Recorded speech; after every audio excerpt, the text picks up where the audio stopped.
in Beijing, Mogadishu, and Nairobi. Now, the Nairobi conversation is going to continue for another hour, so anyone who wants to continue to participate with them, just go to www.undp.org to continue that conversation. So this morning, wow, talk about kicking off the day with a bang. I am so proud to bring to the stage two absolutely extraordinary women who I've grown to admire significantly. This is a conversation with United States Secretary of Homeland Security, Janet Napolitano, and President and Publisher of Forbes Women, Moira Forbes. Secretary Napolitano is the first female head of the Department of Homeland Security and was recently named by Forbes as one of the top 10 most powerful women in the world. Among this list were 100 female global leaders who are making the most impact on our world. The Secretary and Ms. Forbes will discuss national cybersecurity issues and why our online safety here in the United States has a global impact. This topic cannot be more pertinent given that today's Social Good Summit includes a first-of-its-kind global conversation. Please join me in welcoming them to the stage.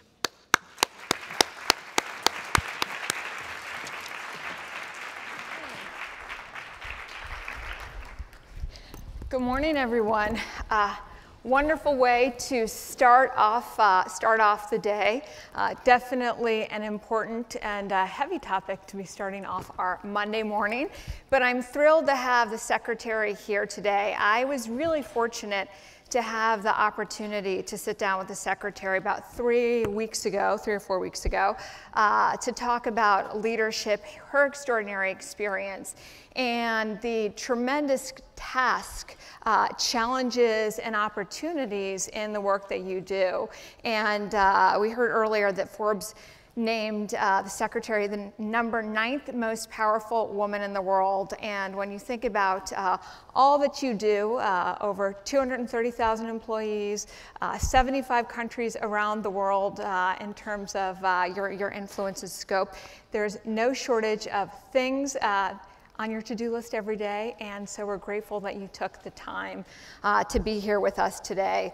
Obviously, cybersecurity is a critically important conversation in today's national dialogue and international dialogue around security, around business, and the global environment.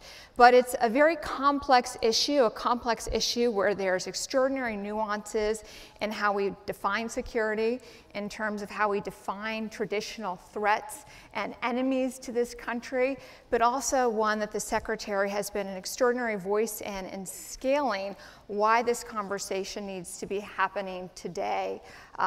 Never before has the complexity, sophistication, and I mentioned scale of cybersecurity been more important. So I'm going to kick it off by just laying the groundwork and context for this conversation. How do you define cybersecurity?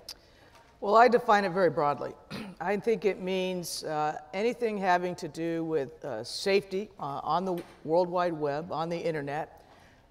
It has an international component that is huge. It has a national security component that is huge. It has an economic component that is equally huge. And it comes down to and scales all the way to the individual, because the way it works is everybody is a player on the web. Everybody has access. Everybody has rights on the web, and it's a great place for speech and debate and all kinds of things to be circled around the world. But it's also a place where the rules of the road have not yet been firmly established.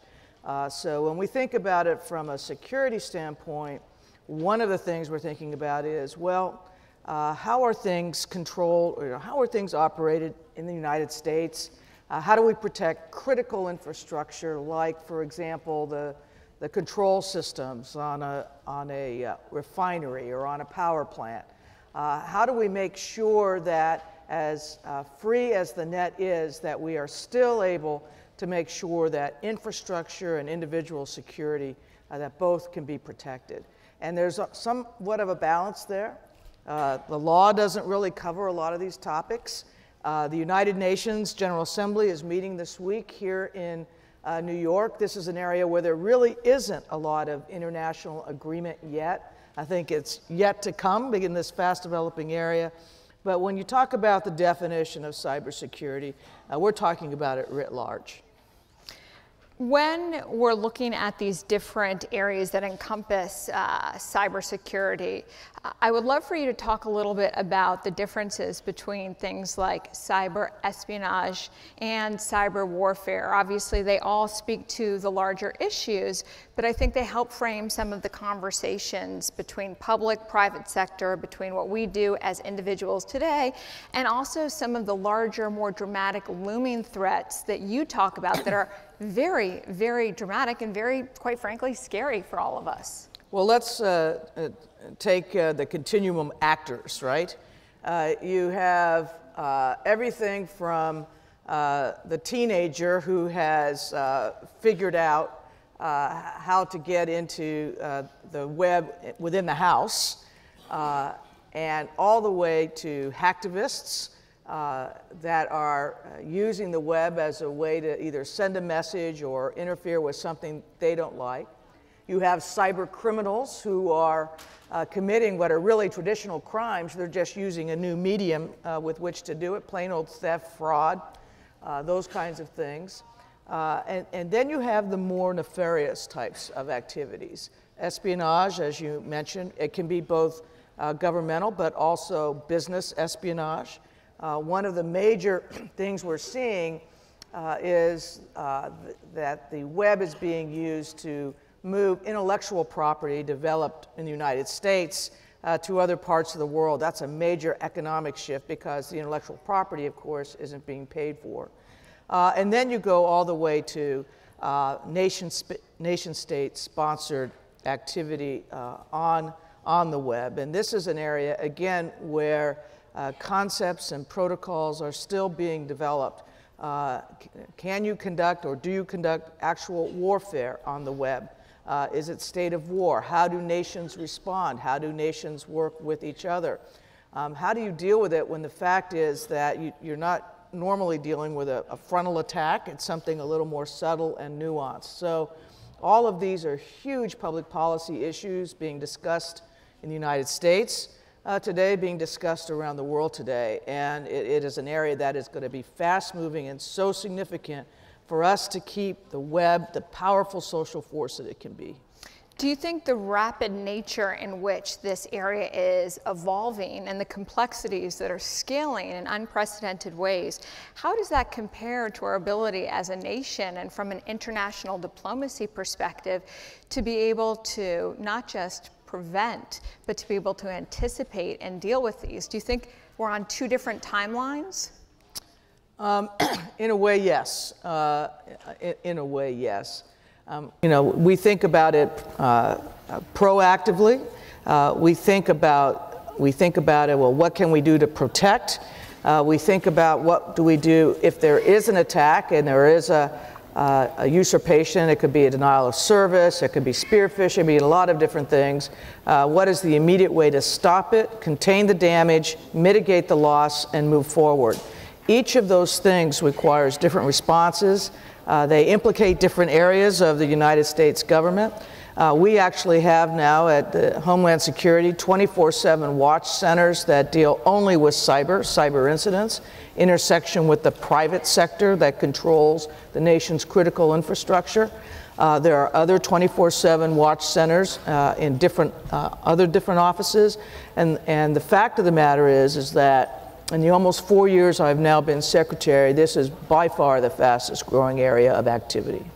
Do you think on the government side and in the private sector, we can keep up with the innovation and the anticipatory needs to be able to combat these issues when, again, they're moving so quickly?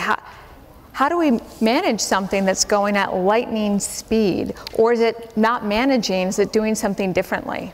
I think we have to think differently. We have to think differently because, you know, the normal way is, you know, you see signs that there's possibilities of an attack and there's discussions and there are protocols and the lawyers are involved and there's thises and that's and, you know, and kind of an operation is planned. And that works in a traditional kind of security problem. But in cyberspace, you can deal with an issue that implicates several nations simultaneously. You can deal with an issue that once you've figured it out, the bad actor has already moved on to doing something else. You're dealing with a situation where you may not have immediate notice of what is going on in cyberspace, and that delay in and of itself can exacerbate damage.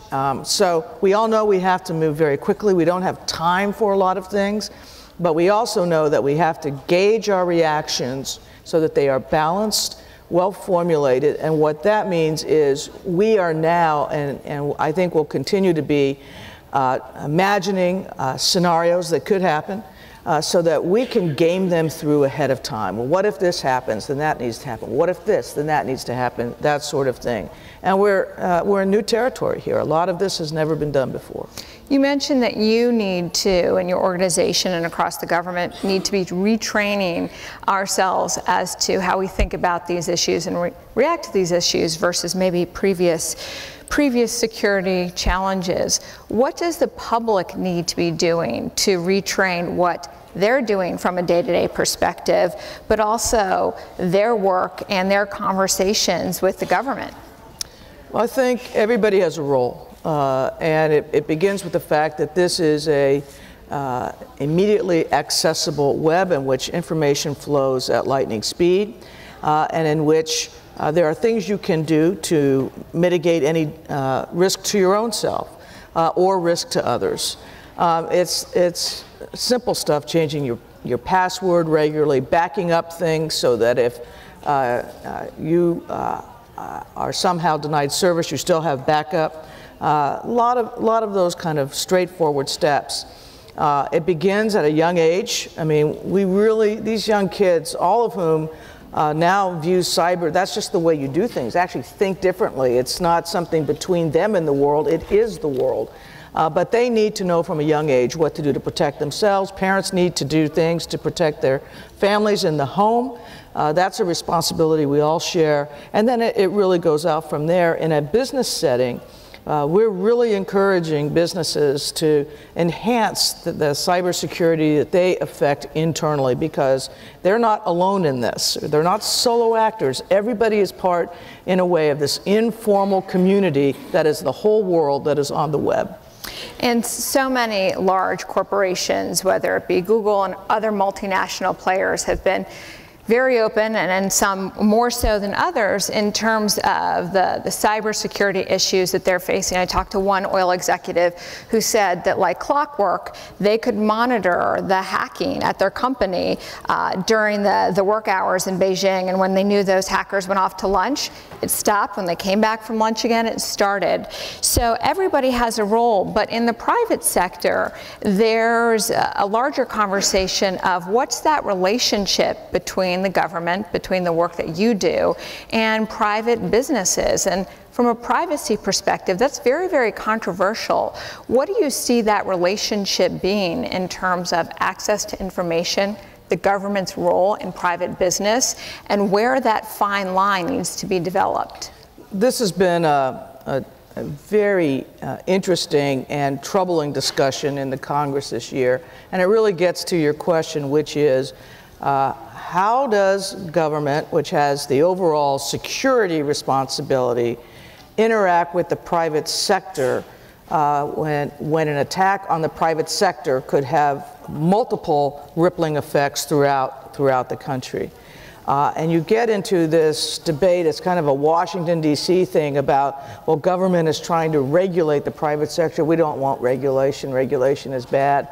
And I think regulation in the traditional sense is not the right relationship. The relationship has to be one of mutually beneficial partnership and recognition of responsibility. And I think we can segregate out the nation's critical infrastructure for having special responsibilities in this area. And the reason there has to be a partnership with government is because if you're doing the balance statement for a private company, security for others is not something that you can reflect on your own balance sheet, but it is a responsibility.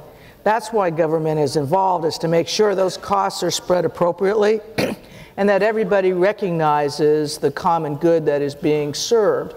And I will tell you, it's only going to take one really major takedown for the need for that partnership to be manifest. Do you think we need that type of dramatic catalyst to create a wake-up call on what is clearly such an important issue? And I say that not that you want an attack to inspire change, but what I've been hearing is there isn't necessarily the amplification and loud enough dialogue given the threats that are looming. Is there an alternative? I hope so. And I'll say that.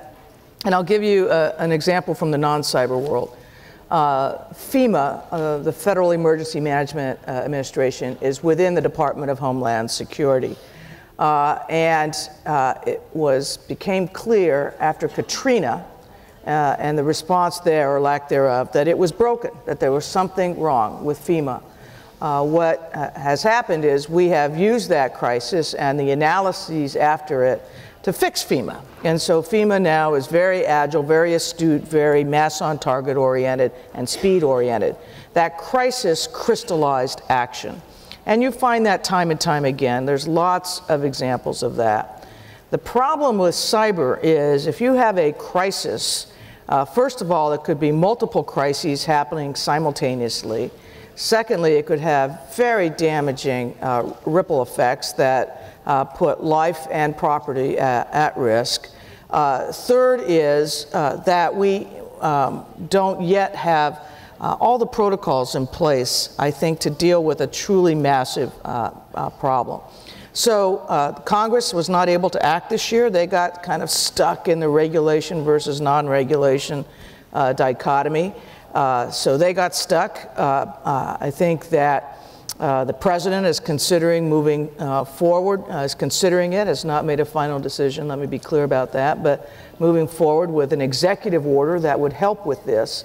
But other countries are experiencing the same thing, and this is going on all over the world. So we're truly at the entrance of the age of new places, a new medium in which people receive information, communicate information, share knowledge, but also experience risk, threat, and possibly debilitating attack.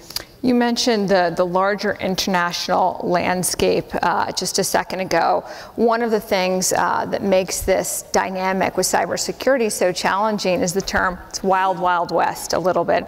We can't necessarily identify who are the insurgents. We aren't always able to find opportunities to punish or to create diplomatic recourse when these types of things happen. How do, from a global landscape, we start to create more structure around these looming threats, but also accountability and preparedness given the diversity of people in this mix? And deterrence. And deterrence, and yeah. Deterrence.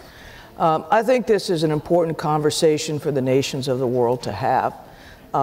People in every nation of the world benefit from access to the web, from the internet, and so everybody has a vested interest in keeping this space away from traditional notions of nation-state warfare or the like, and would benefit from having an international framework in which to operate so that there would be a greater sense of the rules of the global road. But that discussion is, if anything, only in its nascent stages and really hasn't been precipitated yet. I think we will see it. Absolutely. And I think we will see, and one of the virtues of having programs like this streamed around the world is to provoke that discussion. Let's say you're a person who's a resident of Japan, and your community, your country is attacked by someone or something or some nation state half a world away. What are your rights? What are you able to do? What can you do within the international sphere? Why do you think there isn't necessarily then enough conversation enough individuals, communities, recognizing that nation states aren't always just the players, raising this dialogue higher given the urgency? Do people feel like there's enough sense of personal responsibility and the ability for them to be the change agents that you're talking about? Here's what I've experienced when I give talks on cybersecurity. Unless you're really in a room of people who spend all their time thinking about it, it's people's eyes close, they start daydreaming, they immediately are doing this, you know. I know what you're talking it's about. so ironic, you know, they're twittering or whatever while you're trying to say, look, you know, this is what we need to do to be safe. So I think we have to find perhaps some new vocabulary to use and make the benefit more real to people about being careful, shared responsibility, being international community players anytime that you are using the technology that we now have that the world never had before. Technology that will only grow, that will only improve, that can improve the standard of living for people around the globe. But I will tell you, my job is to help protect the United States and to help protect the people of the United States. And this is one of the 2 or 3 areas that I have seen the most activity in, and it is by far the fastest growing.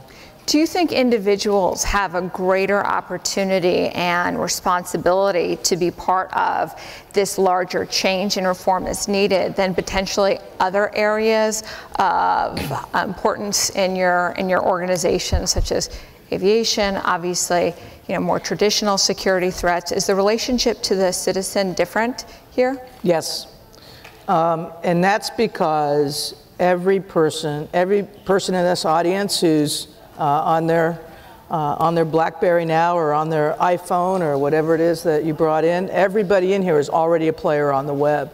Probably most of the people who are watching this around the globe are already players.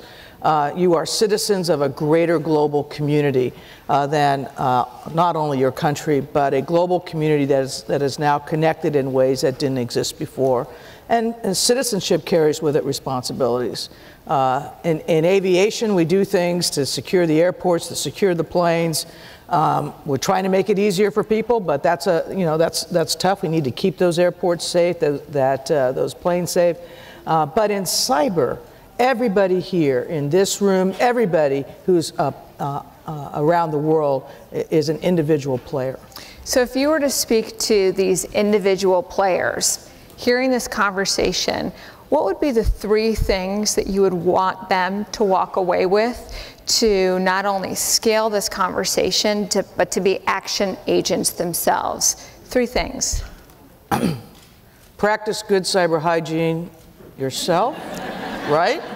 What's the form of equivalent of like dental? Yeah, you know, right. What would that be in cybersecurity? We all say we floss, but I really do it. And what's the flossing of cybersecurity for each of us? Yes, we use a 3-word phrase: stop, think, connect. Stop, think before you connect. Do it in the home. Do it at your workplace. And help us engage in the national and international conversation about what those larger rules of the road ought to be and what is the proper role of the private sector, particularly that which governs the critical infrastructure that everyone depends on, and the government. Because this is an issue that touches each of us in very personal ways, whether it be as business leaders, consumers, personal finance, safety, and the like. So it encompasses all aspects of our lives. So I think recognizing that is really important given our roles. I'd be curious, you've talked about the need for, and an urgent need for reform, for changes, for heightened awareness. What does cybersecurity look like? What does it mean to be cyber secure? I think it means to have good practices and to do everything you can to minimize the risk that you will be the subject of an attack and to maximize your ability to prevent that and also to facilitate your sharing of information. And when I say you, I mean not just individuals, I mean the private sector, businesses and whatever, sharing information, sharing best practices, sharing new technologies, new ways to defeat, beat, work around the kinds of attacks that we see. How can we turn what's a threat and something that is a concern, how are we able to sometimes turn that around as a positive for this country in the ways that we can access opportunities to proactively rather than defensively ensure the security of our country, work with nations around the world? Are there opportunities for us to leverage this changing landscape in a more positive way as a global power? Yeah, well, I think so. And I think, first of all, so much of the technology and the innovation is here in the United States. And that is a positive. It's one of the strengths we have as a country, is our tradition of innovation and our technological advance. So I think we do have a way to work with countries around the world to share appropriate information, to make sure that the nations of the world begin to meet, and it's going to have to be at some kind of leadership level, but begin to meet and say, you know what? We do all of these things where we talk about normal warfare and normal conflict, what we think of as normal, if anything can be. But this is the area where we're going to see the most growth and where we need to think not just in standard terms, but very innovatively, creatively. How do the nations of the world, the peoples of the world, engage?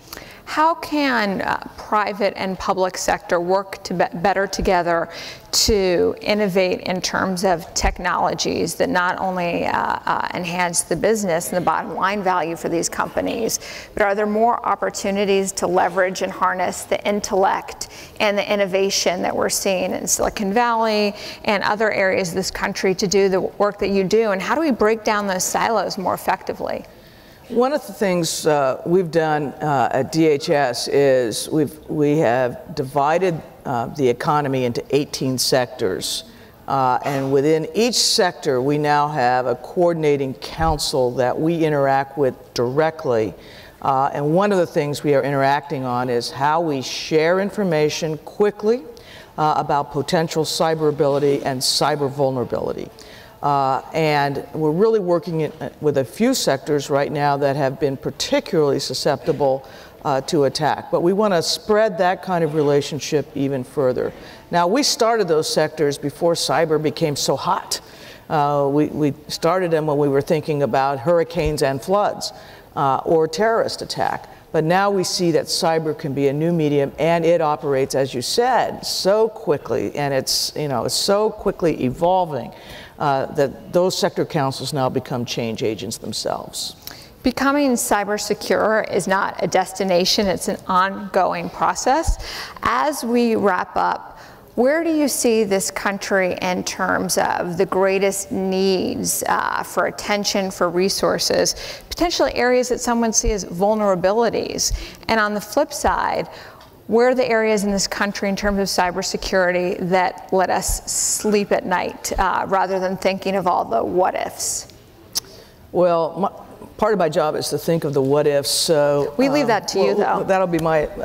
Well, all of us should. You know, I have no monopoly on those kinds of ideas, but I do think where we can sleep at night, in a way, to use the phrasing in your question, is with the confidence that as a nation we are technologically adept and connected. We are technologically creative, proactive. We have some of the best minds in the world, and we have historically confronted these very difficult issues at different times in our history. We work the problem, we work our way through it, so we get to the right place. And when I say the right place, the proper balance between making sure all the good that comes with the web, that begins with the exchange of information, access to knowledge, all of that is enhanced, and yet we minimize the risk of a successful attack. Working toward those goals, are we where we are at where we need to be as a country today in terms of cybersecurity? Are we where we need to be in terms of the looming threats? You know, the question presumes there's an ultimate destination. And I would suggest that it is a journey, a process that may never have an end point. But what it may have and needs to have is, as I said earlier, that proper balance so that we can all be confident in the value of the web, this wonderful innovation that has happened in our lifetimes, and also the risks involved in how we protect ourselves against them. Well, thank you so much, Secretary. I think you took a very complex and dynamic issue and helped frame some of the larger conversations that each of us can be having respectively across our diverse realms and also as individuals. So I hope all of you take some of the calls to action that you pointed out, because they're powerful, and I think they underscore the role that each of us not only have the opportunity but the duty to be able to secure this country, that we each have a role in doing this. Thank you so much. Given the busy and very, very diverse work that you do, we so appreciate you taking the time to be here, and thank you. Thank you very much.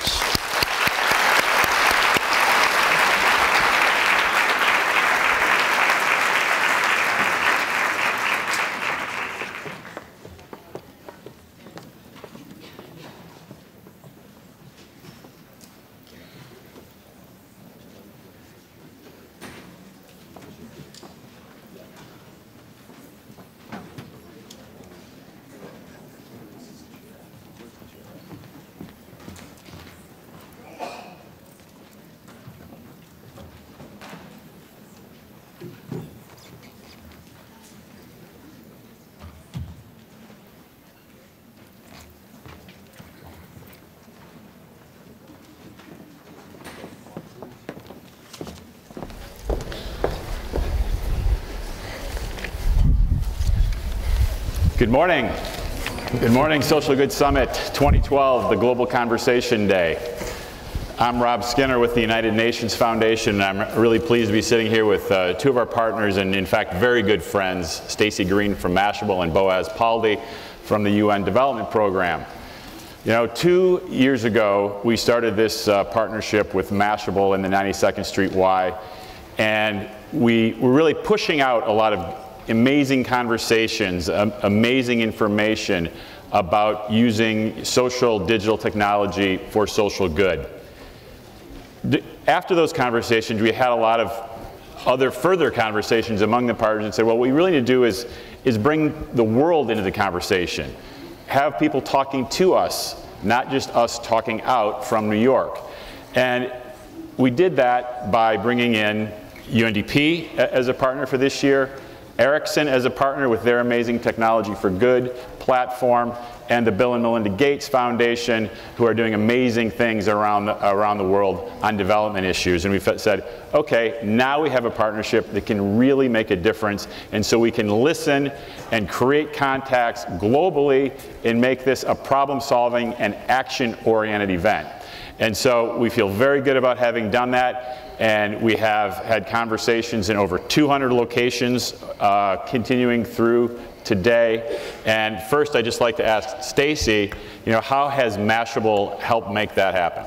Well, thank you, Rob, and thank you all for coming out all 3 days of the Social Good Summit and for being here this morning. As Rob said, when Mashable and the 92Y and the UN Foundation started this Social Good Summit, the goal was to really make all of the conversations that are extremely important, that will shape policy, that will create changes in government, that are happening this week in New York, and open them up to the world. And you know, Mashable, being the biggest digital news site on social media, is able to help do that. And we've really tried to make this a global conversation by bringing everything that happens to New York to the rest of the world. So whether that's on Twitter, which this audience has done a great job getting the hashtag trending, SGS Global. Let's make that happen today. It would be a big win. I know we can do it. Yes. Yeah, yes. That's right. Right.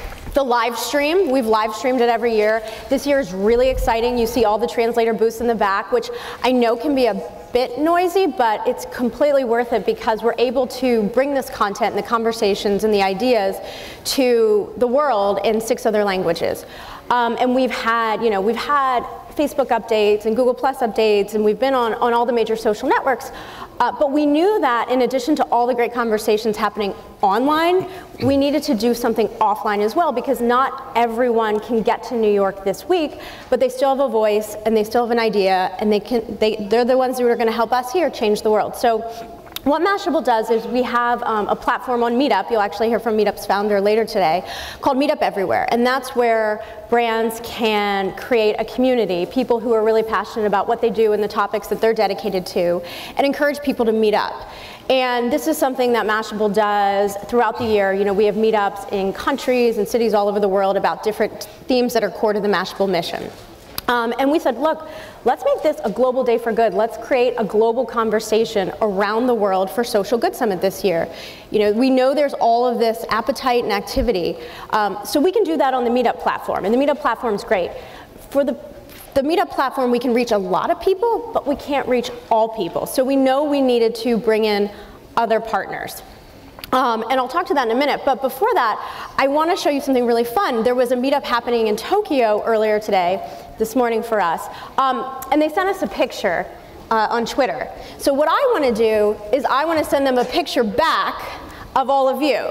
So let me unlock my phone, because I did follow the Secretary's directions of practicing safe security, and I want everyone to wave and say hello to Tokyo and say, SGS Global 2012. Yeah. All right, one more. Let's get this side of the room. The lighting makes this really difficult. I should turn up the flash. All right, good. That's great. So we'll be sending this out. So, we have meetups happening in Tokyo. We have meetups in amazing places, and Boaz is going to speak to that. But like the UN had established with the Millennium Development Goals a few years ago, it can't just be one organization or one individual that's going to do all this. It has to be everyone, and it has to be a combination of public and private partnerships, and that's what's worked so well with this partnership, with the UN Foundation, this amazing 92Y that's a convener of communities in New York and increasingly online around the world, with Ericsson and their expertise in technology, and the Bill and Melinda Gates Foundation and the reach that they have, and really the UNDP, which can reach places in the world that no one else can. So I'd really like Boaz to speak about that. So we've had UNDP has had 47 meetups all over the world in the last 48 hours, continuing today in places in the Western Hemisphere. We've had incredible locations. We've had Kampala, we've had Tashkent in Uzbekistan, we've had Sofia in Bulgaria. We've really had a vast variety. I just want to share with you a few stories that we've had over the last 48 hours or even in the last week. One of the most amazing things that happened is that we streamed this morning at 6 a.m. I know you were all up watching it. At 6 a.m. we were streaming from Mogadishu live, and that stream was extremely difficult to create. Mogadishu has no infrastructure, it has no broadband. We almost had to bring everything in that we needed for that. But another thing happened. There was a suicide bombing, sadly, on Thursday, and our thoughts are with the victims of the families. And the place where the suicide bombing happened was the only hotspot in Mogadishu, a cafe that has a hotspot. And the man who owns that cafe was on one of our panels. And we reached out to him after the bombing and said, of course we'll understand, you can't be on the panel now. And he said, this is even more important now. I'm going to be on the panel. And he was on the panel today, and we had him speaking at the SGS Global in Mogadishu this morning. That's one amazing event. The other... Yeah, fully. And I'm actually going to save some of those stories as we go through the rest of the day, because we have to get Boaz off stage, because he's an important component in the technical aspect that we have for the further global conversation we have coming up in just a couple of minutes. So it's been an amazing partnership. We're really proud of all the organizations that are involved in making this happen, and we hope that we're making an impact, and we plan to take this global conversation, continue it, and make it a platform for action. So we thank you all for being here, for giving us an opportunity to get that going. So thanks to all of you. Thank you.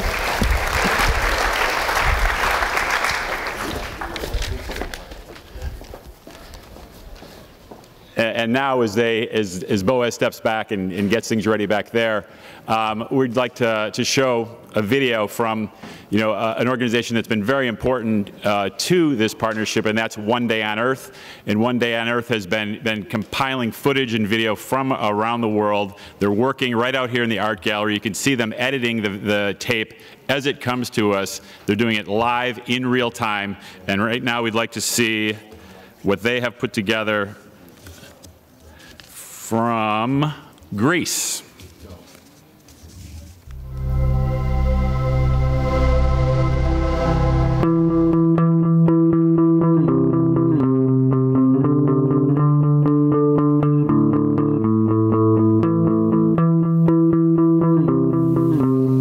Αυτή τη στιγμή που μετά από 30 χρόνια αχαλήνωτης ιδιωτικότητας, στην οποία κανένας αυτή τη στιγμή η κρίση μας έχει δημιουργήσει την ανάγκη να ξαναβρεθούμε, να ξαναπούμε ο ένας στον άλλον, βοηθήσει ο ένας τον άλλον ή να βρούμε τρόπους ώστε να βγούμε έξω ξανά στα πράγματα.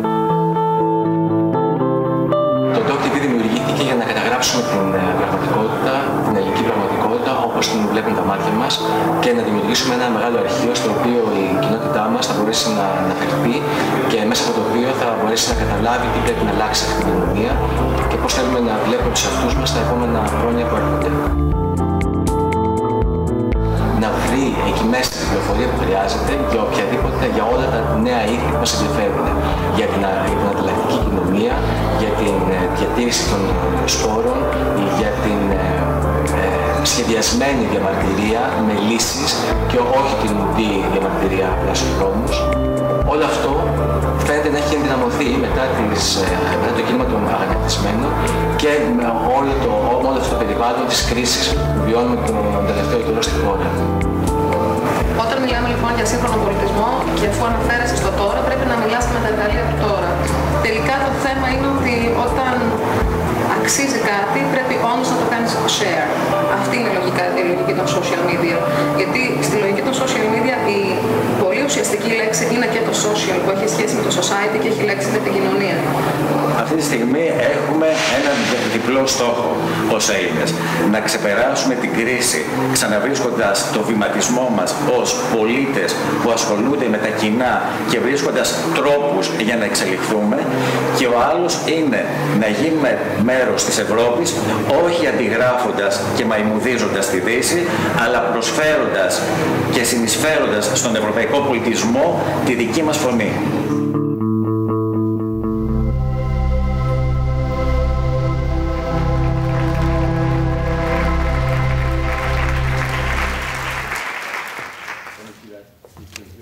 Yeah, amazing stuff that One Day on Earth is putting together for us, as I said, in real time. And if you want to go check it out and see what they're doing, they are right out there in the art gallery. It's pretty amazing to watch them.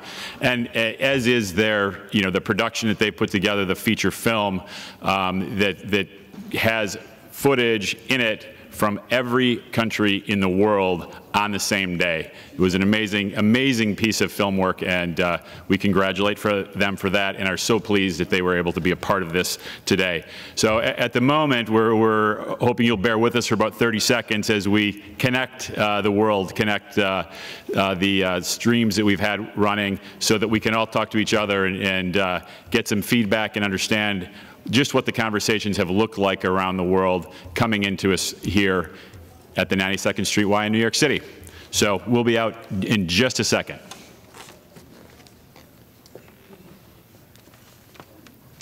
So we're just holding for a second here.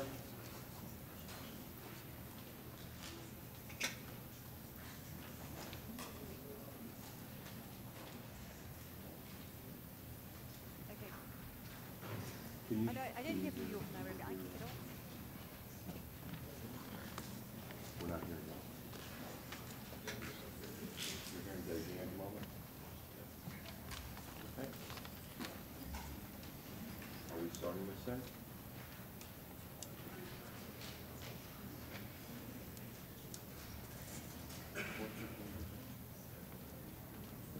Are we starting this thing? So we can start?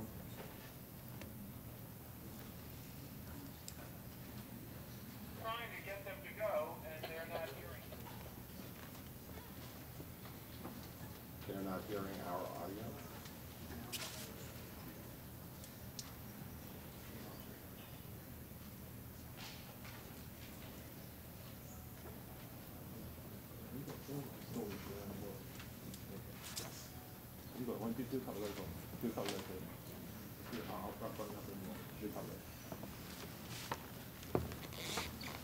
All right, I'm back. It's great to be here, of course, while we make the connection. So while we're doing that, I thought I'd talk about a couple of other amazing sessions we've had around the world, and give a shout out to some of the places that I think we're all really pleased, and in some cases even a bit surprised that they were able to join us. And one of those locations was Juba, South Sudan. South Sudan is the newest country in the world, I think, as most of you probably know. And we're really excited that they were able to put together an event there in Juba, and managed to get great participation, interest, and a lot of the thanks, of course, goes to the UNDP there in Juba for managing to actually get the engagement and get the involvement of the team and of the group that came together in Juba. So a very special shout out to them. And basically what they talked about in Juba was media insecurity, illiteracy, in one of the most critical technologies that many here in the U.S. take for granted, radio. Radio remains a critical means of communication throughout much of the world, and how to integrate that into many of the newer technologies is a very important topic. Closer to home here, we have had lots of meetups connected through the Mashable meetup platform, which Stacy talked about. Austin, Texas had a major event. Over 300 people are attending in Austin. And I think I'm getting the cue that we're ready to go here. So thank you.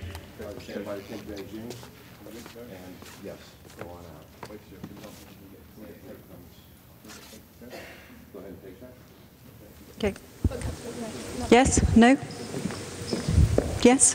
Jing? Yes? Yep. Yeah. Hello, I'm Kate James from the Bill and Melinda Gates Foundation. The Social Good Summit started in 2010. It was an opportunity to bring the broader community into conversations around development, conversations that had previously been held behind closed doors during the United Nations General Assembly. This year, the summit has made a significant step forward, truly global conversation across 3 hubs, New York, Nairobi, and Beijing. Combined with multiple meetups across hundreds of countries, it is truly a global conversation, bringing innovative thinking and technology to bear on some of the big development challenges.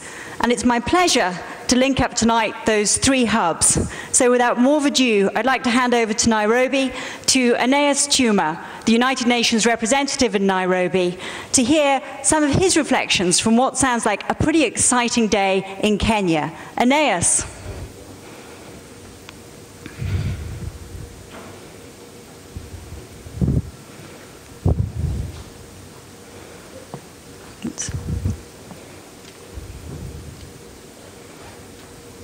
But I've got no idea what's going on.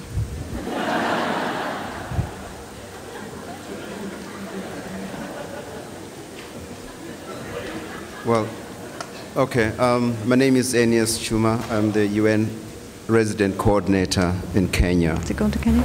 And I was told that I'll be prompted like we're by not getting Kate from Beijing. Right. And I was told that I'll be prompted by Kate from Beijing. So, right. Well, let me mention what the experience has been in Nairobi this afternoon. I think it's been excellent.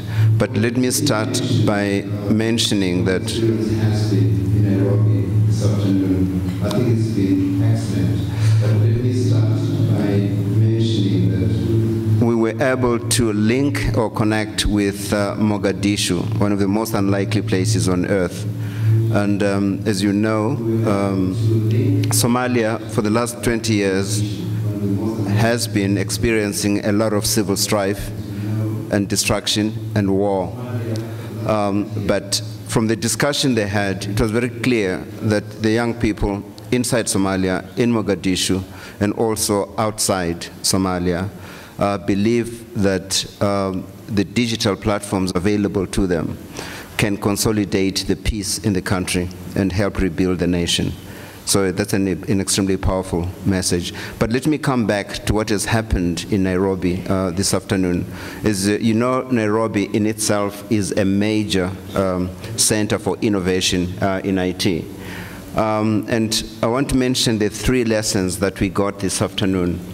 The first being that digital solutions apply to all areas of socio-economic endeavor.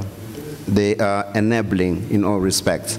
So we had incredible examples on digital solutions applied to agriculture, to food security, to learning, and to markets and promotion of entrepreneurship. Okay, so that's extremely valuable in that respect, and it means that the potential is huge, and it can be applied as an enabler in all 4 purposes of socioeconomic development. And then the second point, which is very important, is the link between problems and solutions using digital media and digital platforms. In particular, for example, if you look at the example of the money transfer platforms such as M-Pesa, you know, the possibility that historically, you know, people in Nairobi, for example, who have obligations in their rural homes had to send money through relatives by bus. And if you're lucky, the money got there. Often the money perhaps was lost on the way and all. But what the money transfer platforms have done is to create an efficient and most instantaneous system of transferring money. So there's a problem that has found a solution. And this has now been applied, for example, to processes of settling utility bills. When you pay for your water, for your electricity, you don't have to physically go to the electricity office. You can transfer the money directly through M-Pesa very quickly from the comfort of your own home. And so all these are real solutions. Most recently, last week, as a matter of fact, we have seen the Chief Justice introducing a system through which citizens can pay up their fines through the money transfer. So the efficiency of the judiciary has been enhanced, the convenience to people has been provided, and I think it has raised the quality of service delivery in this respect. In Kenya, you may be aware that next year we're going to have a very important election. The government of Kenya and UNDP have established, used systems, digital solutions platforms to promote civic education and voter education and a better understanding of the Constitution of Kenya. But more importantly, we're hoping that the platforms will be used to monitor the conduct of elections with the hope of preventing the type of violence that we witnessed in 2008.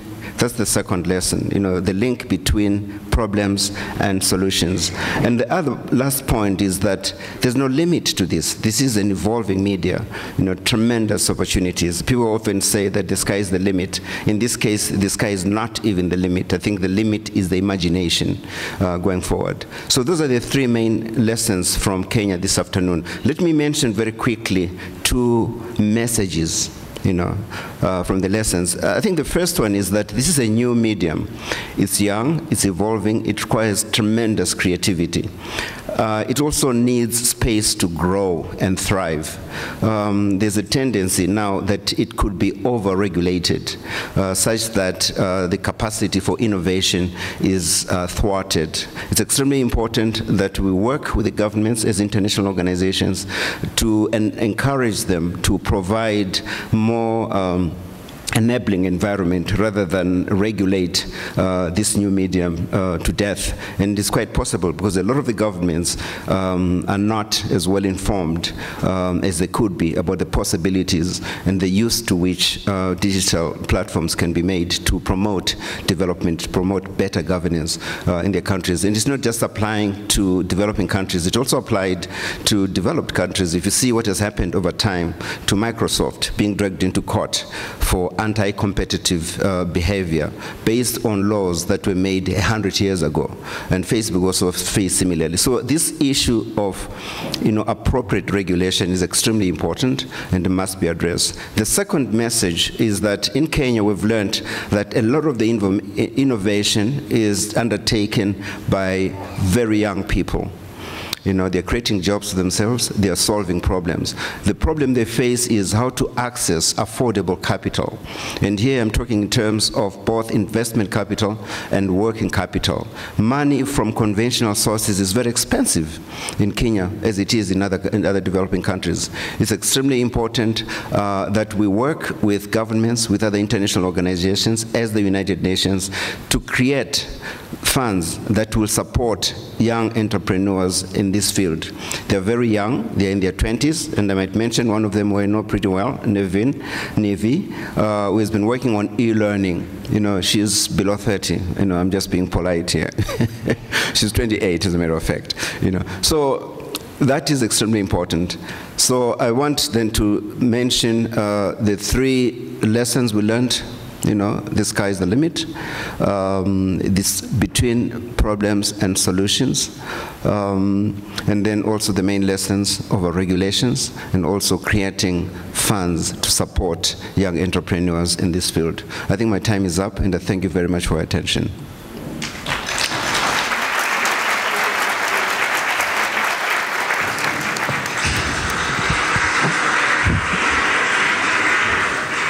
Aeneas, thank you very much. What a great takeaway message. The sky's the limit.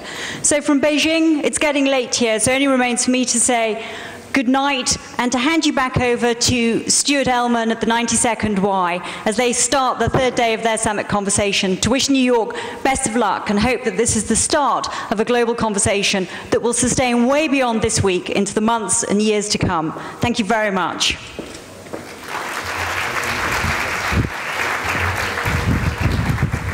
Hello, Kate. I'm Stuart Elman. I'm president of the board of the 92nd Street Y. I am so pleased to welcome our friends in Beijing and Nairobi. Congratulations on your amazing work. So far, we've had a wonderful summit here in New York with an incredible lineup of speakers. I do want to thank our partners, without whom this wouldn't be possible: the UN Foundation, Mashable, Ericsson, the Bill and Melinda Gates Foundation, and the UN Development Program. Your work in Nairobi and Beijing and all over the world has truly created a global conversation. Because having just heard Nairobi having 3 lessons or takeaways, I think it's only fair that New York has 3 lessons or takeaways as well. First, we need to have bigger conversations. Our live stream in 7 languages has allowed people all over the world to take part in this summit. This is critical. It opens doors to everyone. Global voices create not just a bigger conversation, but a better conversation. Second, we've been reminded again and again that social media and technology are not agents of change. They are just tools.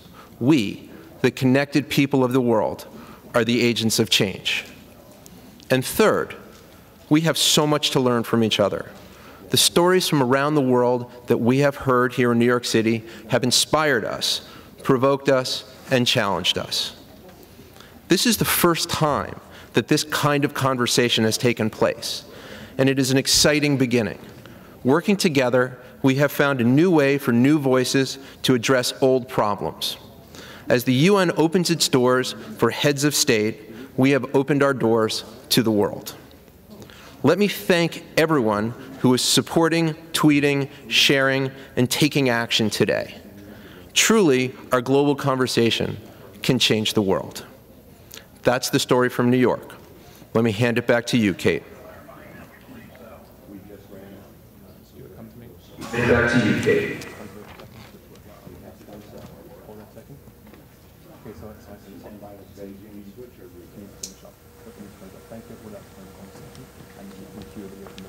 Sure. So, Kate's being very quiet from Beijing all of a sudden. All I would say is that as a person who's worked in technology for the last 18 years, you cannot explore new frontiers without having a few hiccups. But having these hiccups is what makes the new things possible. It's what makes having a global conversation possible. So, because Kate has been quiet, I'm going to finish up. I do want to thank everybody. I want to thank Nairobi. I want to thank Beijing. I want to thank everybody here in the audience in New York City. This was incredible. This was the first of its kind. We broke new barriers. Amazing things were discussed. Amazing things were found out. We were challenged and we were provoked. So, from all of us to all of you at the 92nd Street Y, thank you, everybody.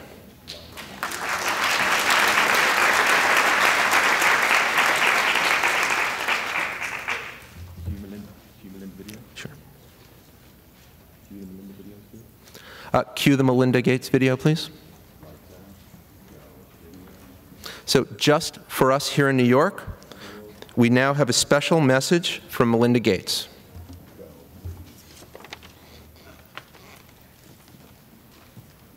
Hi, I'm Melinda Gates. Welcome to the Social Good Summit. Last year, I spoke to summit attendees in New York. This year, I'm very excited to see that the summit has expanded from New York to Beijing, Nairobi, and hundreds of meetups around the world. That tells you everything you need to know about the potential impact of social media on global development. It's growing and fast. I've been more involved in social media myself over the past year. It's been so energizing and rewarding to hear from people around the world and to share my own thoughts. Even with the exponential growth of social media, there are still billions of people unable to join this conversation today. Right now, I'm on my way to Tanzania to visit some agricultural projects that are helping women farmers give their families a better future. I'll be sharing the stories of what I see and learn on the ground. When Bill and I created our foundation more than a decade ago, we were optimistic. We believed that if people understood more about the problems of poverty and how to solve them, they'd take extraordinary steps to help one another. We were convinced that if just a few more people devoted just a fraction more of their talent and energy to health and development, life would improve for billions of people. The principles that make social media so powerful have always been inherent in development: equality, collaboration, and storytelling. But technology has unleashed these forces in ways we never imagined. All of you here today are a testament to that. Sitting as you are in at least 3 continents and engaged in this global conversation today, you are expanding the horizons of the development community. Because of you, more people with more ideas are improving more lives every single hour, every single day. This is an opportunity for everyone to be heard, so please use your voice, share your ideas, start a dialogue with those in the room as well as those around the world. I'll be tuning in from Tanzania and sharing with my network too. Thank you.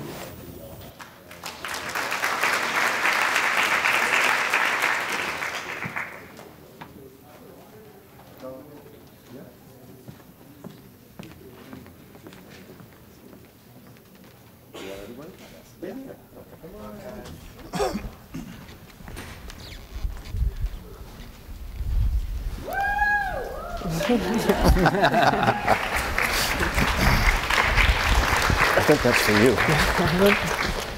Good morning, everybody. I am Adam Ostro. I'm the Chief Strategy Officer at Mashable. Up next, we have what I hope will be a thought-provoking discussion on the physical inactivity crisis. To kick things off, though, we are going to show a brief video, so roll it.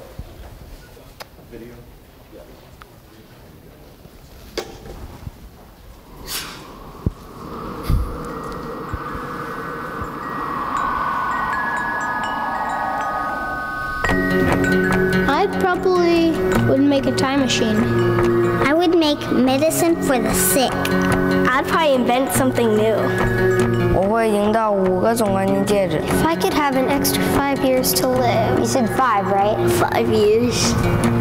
It's a long time. I would try to fix everything I did bad. I would bring my uncle back because I miss him very much. I would get more hamsters. I would probably want to go looking for dark matter. I think I'd go looking for aliens.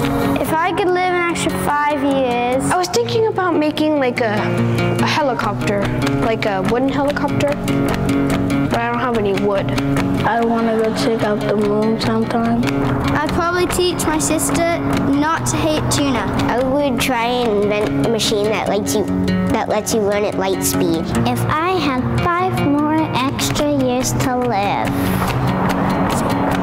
I would be the boss of all the chipmunks. Eu cantaria na frente de 1 milhão de pessoas. I don't really know. I think I'd do anything. Why are you asking me that?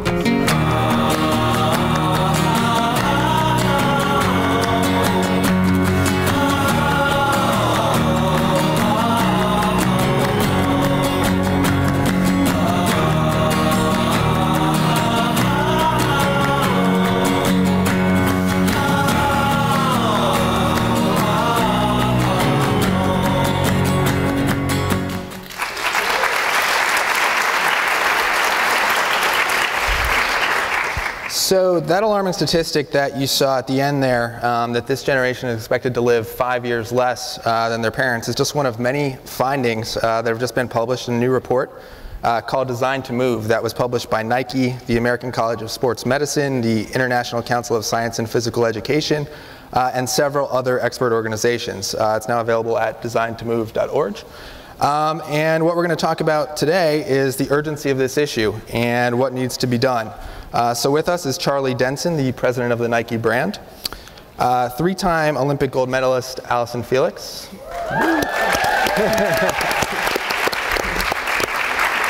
and Dr. Bill Cole, professor of kinesiology and epidemiology at the University of Texas. So Bill, we'll start with you. I mean, the statistic we just saw is fairly stunning, but this report has a lot of statistics like that. First of all, you've been studying this trend for some time. In a nutshell, why is this happening now? Well, Adam, we've seen an enormous shift in our society away from jobs and movement that require physical activity to where we're all sitting here not doing anything, many of us most of the day. And in 2008, for example, 66% of all deaths are due to non-communicable diseases in the world. 6 to 10% of those are due specifically to inactivity. And it's an epidemic proportion, we think, and the world's health is suffering because of a lack of physical activity. Mm-hmm.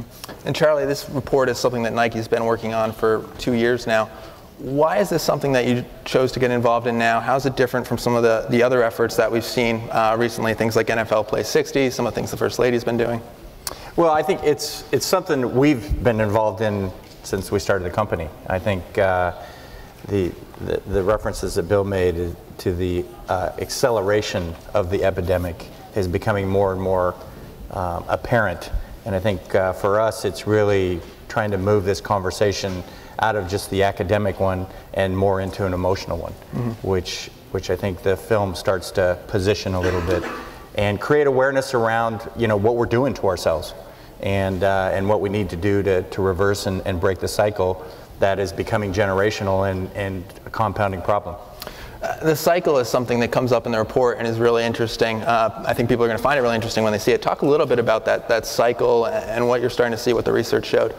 Well, I think as you would expect, parents tend to pass on their norms to their children. And as you see affluence and comfort continue to invade all of our lives as we progress financially, as we progress socially, what happens is we literally quit moving, whether we take the elevator instead of the stairs, whether urban planning is planning bicycle paths or sidewalks out of urban development.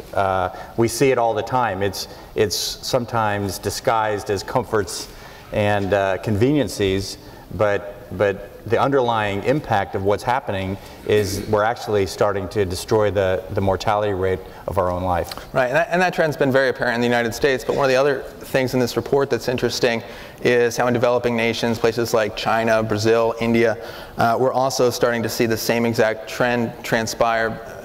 Bill, why does there seem to be this correlation between economic development and suddenly physical activity just dropping?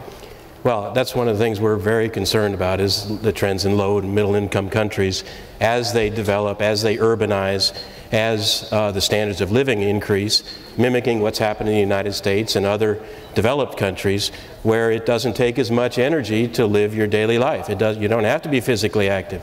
You can take the elevator rather than stairs, or a taxi rather than walking 2 or 3 blocks.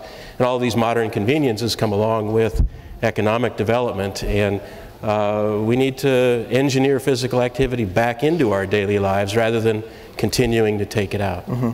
Now, Allison, for you, why is this cause so important? I know you studied education at USC. Talk a little bit about how you got involved with this program. Yeah, I mean, this is something that I've been passionate about for a very long time. I grew up in my mom's 3rd grade classroom, and so right away from an early age, I saw the impact that she had on young kids. And as I grew up and got more involved in sports, of course, I had the passion there. And so combined, I just have a heart for this issue. And when I saw the findings of the report, you know, a lot of things just shocked me. You know, it's really, truly a life and death situation. And to me, you know, we have to do something about it. And so it's a cause that's very close to my heart and that I want to be working on for a very long time. Mm-hmm. And you've spent some time in inner city schools in Los Angeles. Talk a little bit about what you saw there and how that was different from what you saw growing up in terms of your access to sports. Yeah, definitely. Studying at USC, you know, I spent a lot of times in the inner city schools, and it was very eye-opening, you know, just the amount of time that children are sitting in a desk not doing anything. And it's just really unacceptable. And I thought about my own process going through schools, and it was just so different. You know, we were so much more active. We had recess, we had PE, and these are things that are not around in a lot of schools now, it's sad to say.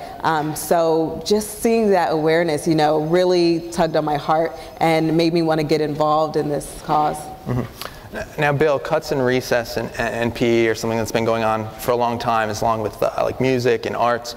But you also think that what kids are actually doing in PE these days isn't necessarily the most effective use of their time or most effective for physical activity. Talk a little bit about that. Physical education isn't just not doing academics. Physical education is physical and it's education. And quality physical education has been shown to be, scientifically shown to be effective at increasing physical activity. But to get young kids and adolescents to the 60 minutes a day goal, which we think is related to their health and to health benefits, it's going to take more than physical education, quality physical education. It's going to take using the school really as a hub to promote active transport to school, to promote active recess, before and after school athletics, a variety of things like that to help kids reach that 60 minutes a day of physical activity. Right. And you also think the classroom itself, like Allison was just talking about how kids now just sit there. You think the classroom itself needs to be changed to incorporate physical activity. Talk a bit about that. There's a very nice trend these days in terms of developing programs where lessons, curricular lessons, are taught with the children being physically active, teaching math skills by moving back and forth across the classroom, for example, or standing and sitting, and actually just teaching kids the value of being active and not being sedentary throughout the day. And that, I think, reducing sedentary time is the first start to promoting physical activity in that way. Now this report has a lot of statistics and findings over the last couple of years. But it also has two asks. Charlie, can you talk a little bit about what those are and how Nike's view and the view of all these different organizations as to how to start to approach this problem? Yeah, I mean, what we commissioned some of the research along with, you know, a lot of the other people that have participated both through support and actual participation in the research itself. And I think the findings, as we're starting to talk about, are somewhat amazing in a lot of ways. And I think what has happened now is this gives us the opportunity to begin to build a framework for action. You know, and it really comes in the form of a vision and two very simple asks to start with, because it's a complex issue, it's a multi-dimensional issue, and there's a lot of people who want to participate in trying to change this serious situation. It's really built around the premise that the next generation should demand their ability to reach their full potential. And through that demand, physical activity is an important part of it. I think the two asks that are called out in the framework is, first and foremost, make physical activity a positive experience for kids. So that it's not seen as a negative, or it's not seen as punishment, or it's not seen as mandatory. And certainly it's not a hard thing to do when you're talking to kids. They'd rather go out and play than sit down for 6 or 7 hours and do whatever they have to do. I think the second ask is to make sure that all the programming that we look at demands that physical activity is integrated into everyday life, and that it becomes part of a regular routine, as opposed to stepping outside the routine to try and get at this activity piece. And I think that they're really simple asks. They're not complicated. They're not hard. It seems like there's an easy way to reverse some of these trends, to break some of these cycles that we talked about earlier. But it's going to take a level of awareness, and quite frankly, the public domain has to demand that this is reinstituted into the lives of the kids. And Allison, for you, this idea of having physical activity just really integrated into your life, unlike a lot of Olympians and other great athletes that seem to just be training for the Olympics from the time they can walk, you really credit a lot of your success with just having an active childhood and then eventually finding the inspiration to go into running. Talk a little bit about that experience and how you hope to see that become more the norm in the U.S. and globally. Definitely. Yeah, I definitely wasn't bred to be an Olympian. I wasn't in some type of camp at the age of 2. I was just active. I think my parents did a great job of using my community, community centers and just the neighborhood for me to move around. I loved playing with my friends. I loved riding my bike around the neighborhood. And I was in swimming and gymnastics, and I felt like I really got the chance to decide what I wanted to do. And it doesn't have to be organized sport. I think that's the big thing that a lot of parents are, if their kids aren't showing great ability in one sport, then they kind of shy away from it. But I think it's about having fun. The research really shows that by age 10, the habits that kids have really stick with them. So if they have a positive experience with sport or just physical activity, they're more likely to pass that on, to their kids and generation after generation. So I think that's very important. And for me, I would not even have known that I had the potential to be an Olympian if it were not for being active as a child. Right. Just chasing after my brother and just normal things like that. So it's just so important to have that positive experience at a young age. Right. And Bill, that's one of the huge trends that you're seeing, is that kids aren't having a positive experience. Around the world, they're just becoming disconnected from sport at such an early age when they're not showing promise. What's feeding that? Well, it's a good question. We don't know a lot of the scientific determinants yet, but this idea, this artificial distinction between sport and physical activity, I think, is a dangerous one. If you can't be a competitive athlete, then there's no reason to be physically active. It's totally wrong. Look, I want to follow up on something Charlie just said as a result of that. Here's a tweet: 5.3 million deaths, similar to those due to cigarette smoking in 2008, are due to physical inactivity around the world. And if we don't start early, if we don't get kids a positive experience, get them feeling, get them moving early on, that trend is just going to continue and continue. Now, Charlie, another part of the ask is leveraging digital platforms, something that's very relevant to the Mashable audience, certainly. Talk a little bit about that and how digital fits into what you're trying to do. Yeah, I think it's interesting, because the more and more we talk about it, if you canvass the general topic around, people think that digital is actually the problem. That kids are being sedentary because they're playing video games, or they're spending all their time on the internet or interacting with their computer. And I think some of the research shows that digital can actually be an enabler to the solution, and integrating technology into activity and vice versa. And I think that's the real opportunity for innovation here. And certainly the way that kids communicate today, the one thing that's inspiring, certainly in the business that we work with and the consumers that we work with, is you can get a good story told anywhere in the world, and anywhere in the world it will be told again in literal seconds. And I think that's probably one of the most inspiring parts of the opportunity here as we create awareness and we start to try and break these cycles and change these trend lines, is that there are great inspiring stories, and there's some great work being done around the world today that just needs to be shared. And I think the social platforms today are the best tool to do that, because it's first person, it's real time, and it makes a difference immediately. Now, Allison, you're someone with a big following, especially after London and your huge accomplishments there. How do you plan to use this platform that you now have to raise awareness for this issue? I'm definitely using my voice, just putting the word out there. I think that a lot of people aren't aware of these statistics, and when you really look at them and see what they mean and think about the kids that they're really affecting, you can't help but do something about it. So of course, like Charlie said, using social media, I think that's huge. Get a conversation going, start a dialogue, just really get it out there, and everyone has a voice in their own circle. I think it's just awareness in that way.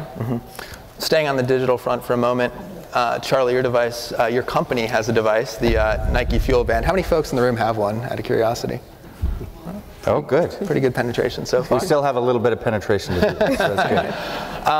Well, talk a little bit about the device and how something like that potentially fits into solving or helping solve an issue like this. Yeah, I mean, it's early days, but I think one of the things that we've tried to embrace both as a brand and a business is how technology can enable whether it's competitive sport or whether it's actual play. And I think the Fuel Band that we've introduced in the last 6 months, which is there's so many more things that we can do with it, and watching how people interact with the device and how it starts to actually change some of their behaviors. If it's 6 o'clock, 7 o'clock, 8 o'clock at night, and you happen to push your little button and it says, well, I'm past red, I'm into yellow, but I'm not quite at green yet. There's countless stories about, okay, I'm going to go out and walk around the block before I go to bed, or I'm going to go make sure that I do something tomorrow to make up for what happened yesterday. And I think, again, it's a great example of how technology can enable the solution, and whether it's using the Nike Plus platform, which over 10 million runners around the world today use on a daily basis, to chart their runs, to keep track of what they're doing, to share their experience, where they've run, how fast they've run, who they've run with, through some of the social networks. Another great example of just getting people out and moving around, and I think it's part of the solution, but it is certainly part of the future. Right. I mean, something I've noticed with mine is that I can go to the gym in the morning, but then if I just go to the office and sit there on my computer all day, the most movement I have is to go get a snack or something like that. I don't hit my goal. Right. And this actually speaks to a big problem that we see in all this research is the lifestyle problem. Bill, how do you balance all that? What is the solution? I think it's making physical activity a priority. It has to be made a priority at a societal level, whether it's getting up every 10 minutes for a minute and walking around down the hall and back, or going for a lunchtime walk or after dinner and so forth. We have to turn this conversation to kids, to adults, to societies demanding physical activity, the opportunity to be physically active. I think our health depends on it. And we just have to make it a priority, and among all the other health priorities, but something that's as dangerous as cigarette smoking needs to be a health priority, I think. We only have a few minutes left. Charlie, one question I want to ask you is, now that this report's out there, Nike's shown a commitment to this cause, what are the next steps operationally as an organization? What's the 5-year, 10-year plan for this issue? Yeah, it's a step-by-step process. We have a vision that I think everybody that we've worked with to date supports. This week, as we've released the research and the commitment and the initiative, people are responding literally immediately. One of the things that has been the biggest surprise this week as we've been here talking about it is really the lack of awareness, even within the media. And so I think the next step, which is quite frankly one of the biggest steps, is to really try and raise the level of awareness. Because once that level of awareness is achieved, it's amazing how quickly and how prominent response comes. And we've seen that literally in the last couple of days. And that's exciting, it's inspiring. I think over the long term, continuing to, we've designed a framework that's accessible from different sectors, public and private, different, whether it's through the nutrition and dietary perspective or whether it's through urban planning. Again, it's so multidimensional and the solutions can come from so many different places. What we're trying to do is just trying to get some cohesion and some consistency from which people can engage. There's really 7 different components, filters, qualities that we've identified as critical to the long-term sustainability success of the different programs that are being developed. And I think if the different dimensions use those, we'll have a relatively consistent approach to this solution. And it's really trying to break this cycle, this generational cycle, where you're dealing with kids from the ages of 6 to 16, where they're, it's their formative years, and they're really starting to establish their lifetime rhythms and cycles. And I think if we can do that, we can reverse the trend. And I think the other thing that is a pretty compelling story, if you can't attach yourself emotionally through the social impact, even from a creative standpoint, there's a huge financial impact. The healthcare costs around physical inactivity are quite frankly unsustainable. And they will literally bankrupt emerging economies relatively quickly. It's forecasted that a third of China's healthcare budget today is attributed to physical activity. It is growing at 2 and 3x the rate of some of the more developed countries. So it's financial, it's social, and it's emotional. Right. And I have to ask also, physical inactivity though in the long run, very bad for Nike's business. How does that? Well, we might sell more fuel bands maybe, I don't know, but. How does that factor into your thinking, though? I mean, over the summer you had the Find Your Greatness commercial, which drew a lot of attention, a lot of controversy.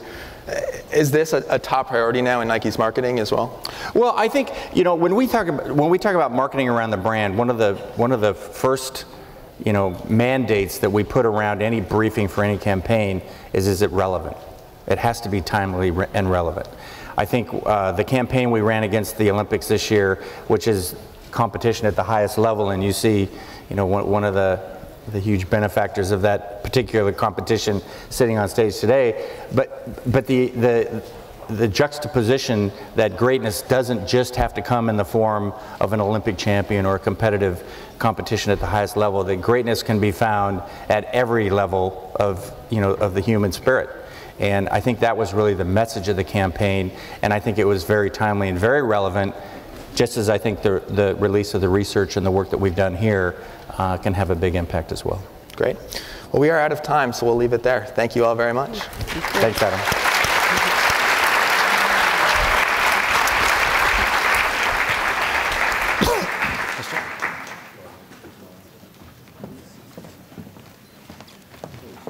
Hi everyone, I'm Boaz Paldi from the UNDP again.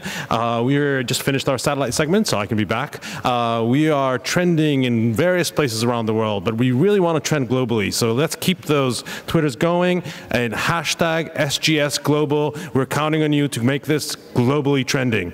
We're going to show you a video now from New Zealand that was put together by our friends from One Day on Earth, again, the largest film community around the world. They put this together really literally in the last day. This meeting brought together young people from all over the Pacific region to talk about climate change and technology. And here it is, the video. Thank you.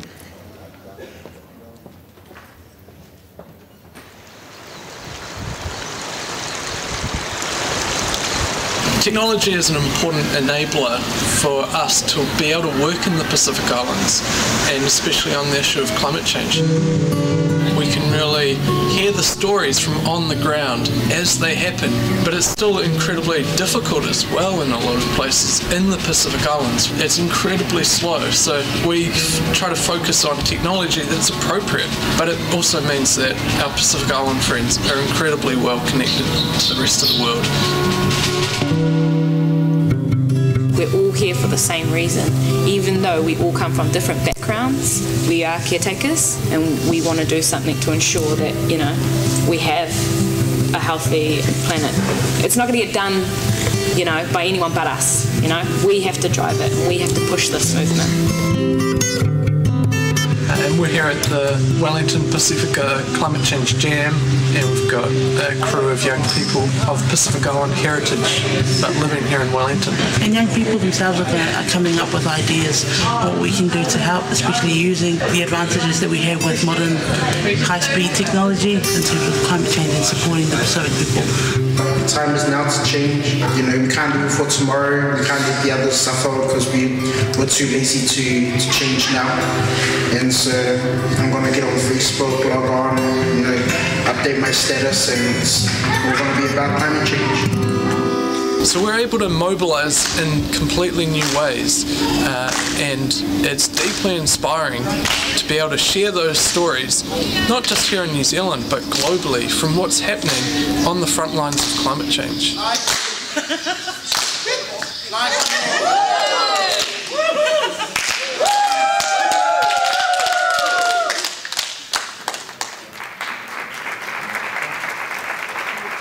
Hey everybody. Hi, I'm Henry Timms of the 92nd Street Y. Probably, you know, some good friends of the Y, some good friends of many projects. Sharon Fetter from Mashable. Hi. And Aaron Sherinian from the United Nations Foundation. Hello, everybody. So we've come together to work on the Social Good Summit, but we wanted to take just 5 minutes now to talk about something new that we've just begun, that we really wanted to invite all of you to help us make really special this year. So for those of you who have been at the 92nd Street Y or are seeing us around the world, you know, we're a Jewish cultural and community centre that reaches out to serve people of all different backgrounds. The one thing we spend all of our time thinking about here is how do we build new communities? You know, we've been in one way community managing for 140 years. And what we think a lot about is how do we take the power of digital and actually take community to the next level. So an idea started at the 92nd Street Y and worked on by the team here, began to grow and took a life of its own outside this building and turned into something new we're launching this year, and it's called Giving Tuesday. So here's the quick pitch. Black Friday, Cyber Monday, hashtag Giving Tuesday. Wouldn't it be great that if we didn't just have 2 days for getting deals, we had a big day where we all came together, driven by social, to think about how we give back. So we started this conversation, and the first people we spoke to were our old friends at the UN Foundation and Mashable, to say both from a sort of sector perspective, from a philanthropy perspective, and from a social perspective, can we get this done? Can we really add a day to the national calendar that thinks more about giving something back? So I want to ask maybe Aaron first to talk a little bit about, from your perspective, what is Giving Tuesday and why are people getting excited about it? Giving Tuesday finally gives the fact that we as a country in America, we as a people around the world, we're generous. And every now and then you just need a day to kick it off. Our friend Beth Cantor posted recently about it, and she helped us realize that every now and then you just need something that's a rally point. And we're not asking people to channel it into any one place. We're asking them to do what they already do and to give us all a reason to do it really well and really loudly on a particular day. Instead of making giving an afterthought at the end of the year, let's bring it up and give it its day. And what happens is people are saying, wait a minute, I've got a cell phone, I'm a philanthropist. You know what that means? That means you've got the ability to get the information, find out information about charities or what's going on, and then give. And you can give right from this little piece of plastic or give to an organization, because at a certain point we need to send that message that we as a country, America, we give as good as we get. It's not just about taking in. My favorite tweet, Henry, if I can tell you, someone sent in, I loved it. It just said, the Giving Tuesday message seems simple. Selfishness is so overrated. Let's show the world that we really give. And that's why it's exciting to be part of it. And I think it's very important to go over some basics here. So we're not looking to be a central point for donations. What we're doing is we're trying to introduce a new day to the holiday calendar. And what we're trying to do is, sort of like the retailers have really taken advantage of Black Friday and Cyber Monday, you know, these umbrella holidays, we really want to offer the same structure and framework within the giving community. And so for individuals, what that means is finding finding that cause, finding that thing that's so important to you, and finding a creative way to give back to them. You know, I can say at Mashable, one of the things that we're really excited about is that our workforce feels very strongly about digital literacy amongst the youth. And so on Giving Tuesday, we're committed to getting into the community and volunteering with youth to teach digital literacy. And we really want people to take that idea of finding what's important to them and finding that creative way to give back, whether it's volunteerism, whether it's donating the money they saved on Black Friday and Cyber Monday. And I think there's so much opportunity here. And I think it's so important that as we sit at the Social Good Summit and we talk about how technology has the ability to really make real world change, we look to this as a movement that the entire connected generation, you and I, can all get involved in to find ownership in this and make this something that has real world impact. So I think one of the really exciting things about Giving Tuesday is it was just an idea, and it began with a couple of people, and it built to a couple more, and it built to a couple more. And over the summer, we've now got 26 founding partners, so people like Kiva and Donors Choose and Charity Walker and IAVA, but also people like Unilever and the Financial Times and Skype. We're also really benefiting from the support and advice of people like Charity Navigator and GuideStar USA, both of whom are really keeping us focused on making sure we're encouraging the right kind of giving. But more exciting than all those partners is since that we've had 70 more partners join up all over the country. From small businesses to large non-profits, there's space for everyone in Giving Tuesday, and we want to encourage you, the Social Good Summit community, to come together behind #GivingTuesday. So Erin, maybe you can tell us how we can take part. It's really easy. Tell us what you're going to do. Tell us how you give. Tell your networks and your communities at givingtuesday.org, and tell us at #GivingTuesday. Everyone is doing something. You're giving people. You're involved. Let us know about it so your networks can know about it, and to send that message that yes, you can give as good as you get. Thank you so much. #GivingTuesday. Thank you. Thanks, everybody.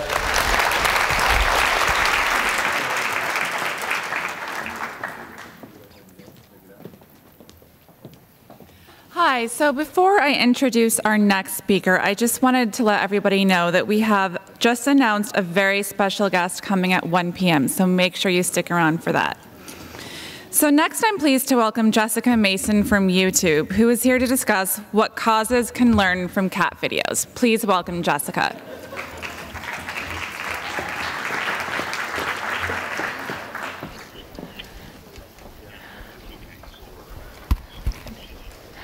Hi everyone, I'm Jessica Mason. I work at YouTube on a team called YouTube for Good. At YouTube for Good, we build tools for nonprofits, for educators, and for activists. Now, one sec. We'll have some fun videos for you in this one, I promise.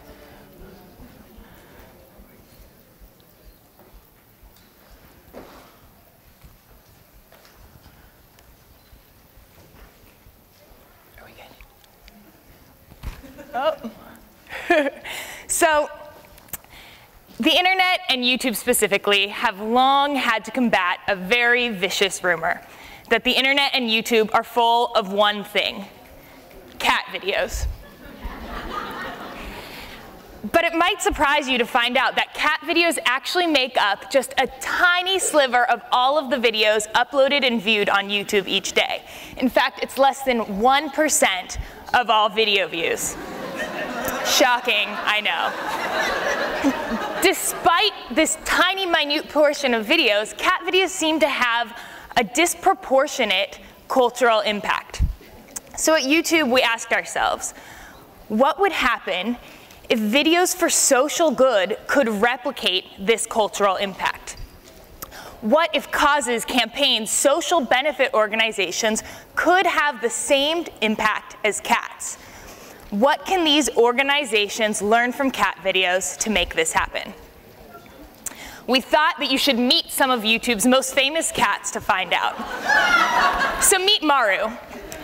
With over 175 million views, this Japanese cat isn't even YouTube's most famous cat. At over 1 million subscribers and 300 million views, Simon's cat from Great Britain is YouTube's top cat. Simon's cat uses animation, little language, humor, and beautiful storytelling to convey messages about what this cat does to get its owner to feed him. So, YouTube's top real cat is from Japan. Its top animated cat and top cat overall is from Great Britain. And the top cat video of 2011 was from Russia. Pretty cute. But do you notice a trend here? These videos are popular all over the world. Cats, animals, babies, they do well on YouTube because they transcend boundaries. They make boundaries, language, cultural barriers irrelevant. One of the top nonprofit videos so far this year is from an Australian organization. It uses no language, just images and a beautiful story to make a very compelling and emotional case for marriage equality.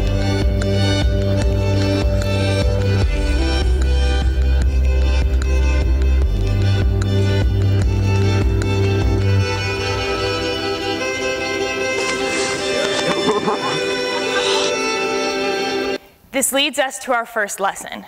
Tell universal stories. Cat videos do well on YouTube because they're universal. But you might not always be looking to reach a huge global audience. Sometimes maybe you're just looking to reach 50,000 constituents, volunteers, donors in, let's say, Boston. That leads us to our second lesson. Engage regularly. Maru, Simon's cat, they face fierce kitty competition. So their owners know, and their animators know, that they need to upload videos regularly so their fans know they can always visit their channel to find more content. Maru's owner posts videos at least once a week, sometimes things just as mundane as clipping Maru's fingernails. It's kind of gross. Hi, I'm Martha Murray. And Boston Children's Hospital does this very well. They upload videos at least weekly as well with things that will help their community or when they need to tell an important story. And notice that this video was shot on a camera phone. Sometimes quality isn't the most important thing. You know what cats know? They know that when a story needs to get told, sometimes a camera phone is the best option. This leads us to our third lesson. Be surprising, original, and action-packed. People don't tune into cat videos to see a cat sitting there meowing at the screen. And you shouldn't be uploading videos with people sitting there talking at a camera. Upload videos that are surprising, original, that have key elements of storytelling, that are action-packed. It is around now. This video from the Rainforest Alliance does that very well. It's a very action-packed video that tells you what you should not do if you want to save the rainforest. This guy comes over here, I'm going to do this, I'm going to pull a zapping, that's right through him, right over here. You're not going to coordinate and occupy the rainforest movement. Realize it's hopeless. It then goes on to tell you all the things you can and should do, and gives you very clear action steps if you want to get involved in helping save the rainforest.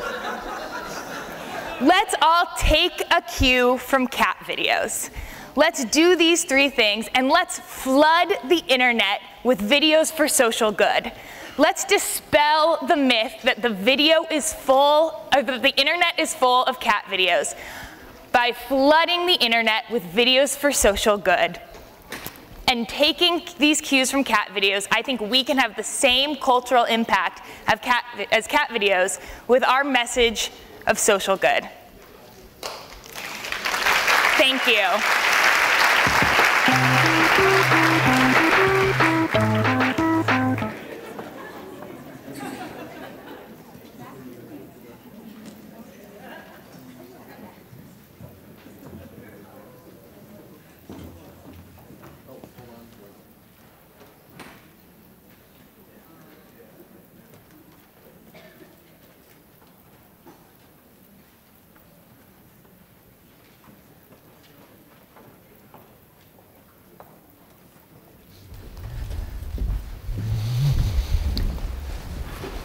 It's tough to follow cat videos, I'll tell you that. My name is Matt Silverman. I'm the features editor at Mashable, and I'm here with Danae Regelman. She's the co-founder of Indiegogo, and Scott Heiferman, who is the CEO of Meetup, and Paul Young, Director of Digital Engagement at Charity Water. And we're here to chat about one of the most fascinating things that's happening on the web right now, which is crowdfunding. It's this sort of turning business and philanthropy on its head and bringing money up from the roots, as you might say.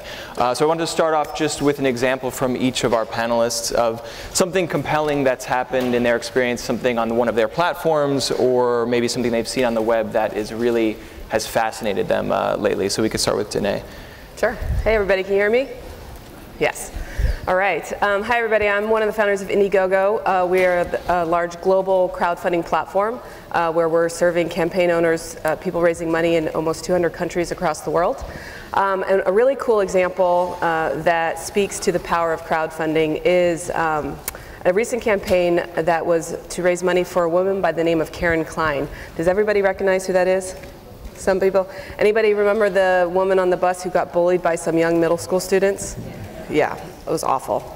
Well, that's what a few other people thought so as well. And what happened was a concerned citizen in Canada actually saw the video and was so moved by it, he wanted to do something about it. So he went on Indiegogo, created a campaign to raise money to send her on a vacation. All he was looking for was $5,000. But because of the virality of the web and because of the platform and because of everything we've done to optimize sharing, the video went viral, and within a few weeks, the world had contributed over $700,000 for this woman to go on vacation, very nice vacation, and it came from over 60 countries from across the world. So I think what that speaks to is that when you give people the tools to take action, they use them. We had Indiegogo ready to go, and when this young man, Max, saw this woman's story, he wanted to take action that day, so he created a campaign that day and started raising money that night. And that's why we built Indiegogo, to be open and immediate. So that's one of the kind of the big differences about us, is that you can get going right away and you can be anywhere in the world. But the other takeaway is that people who were moved by that story, who were bothered by it, could take action right away as well. They could fund it in just a couple clicks. And so you don't have to give up a whole day to go volunteer. You could take action in that moment and make a difference. And then the fact that tens of thousands of people were doing that all together very quickly because of the instant communication platform of the web just speaks to how technology is completely transforming this world. So that's a great example. And just for the record, she just got her money. The campaign ended. She actually did go on a little bit of a vacation. She actually got a new rug, which was really necessary, and she's giving a ton of the money away to a foundation to help fight bullying across America. Go Karen. I remember at Mashable, we couldn't take our eyes off this story. It was just absolutely amazing. And I think part of the reason was because it resonated. That's why it blew up, is it resonated with so many people. Can you talk a little bit about the video component of that, and why, I guess my question is, why this instance? Why did this blow up? Well, I think bullying is a crisis in America. It's one of the most not talked about crises, and I think parents feel it every day when they see their children coming home from school. And a lot of people who are now, grown-up individuals, they had their own experiences when they were a child, and maybe never really talked about either. And so there's a really deep-rooted concern about it, and I think the power of the reason it went so viral is because it was real. It wasn't edited, and it was real, and it just showed the viciousness that can live inside us. And it was a testament, I mean, in a way, it was an opportunity for people who had been the recipient of that to connect to the woman, but also an opportunity to look at us as people saying, wow, we're capable of that, of hating that much. We're capable of that maliciousness. So it was an opportunity to hold a mirror up to yourself, being like, am I that person ever? Right. And I think because it was so raw and so real and so disturbing, at that point, most people just, don't know what to do.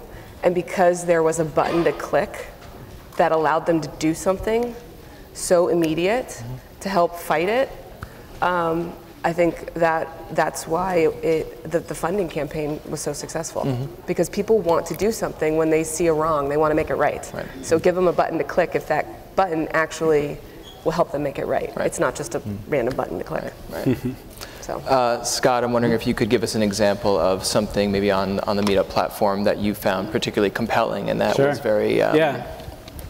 Well, I love the button clicking opportunity. That's and what we're really trying to do is bring forward a world where people can click that button and say, I want to meet up with people locally who believe in something or want to share the same thing or in the same situation.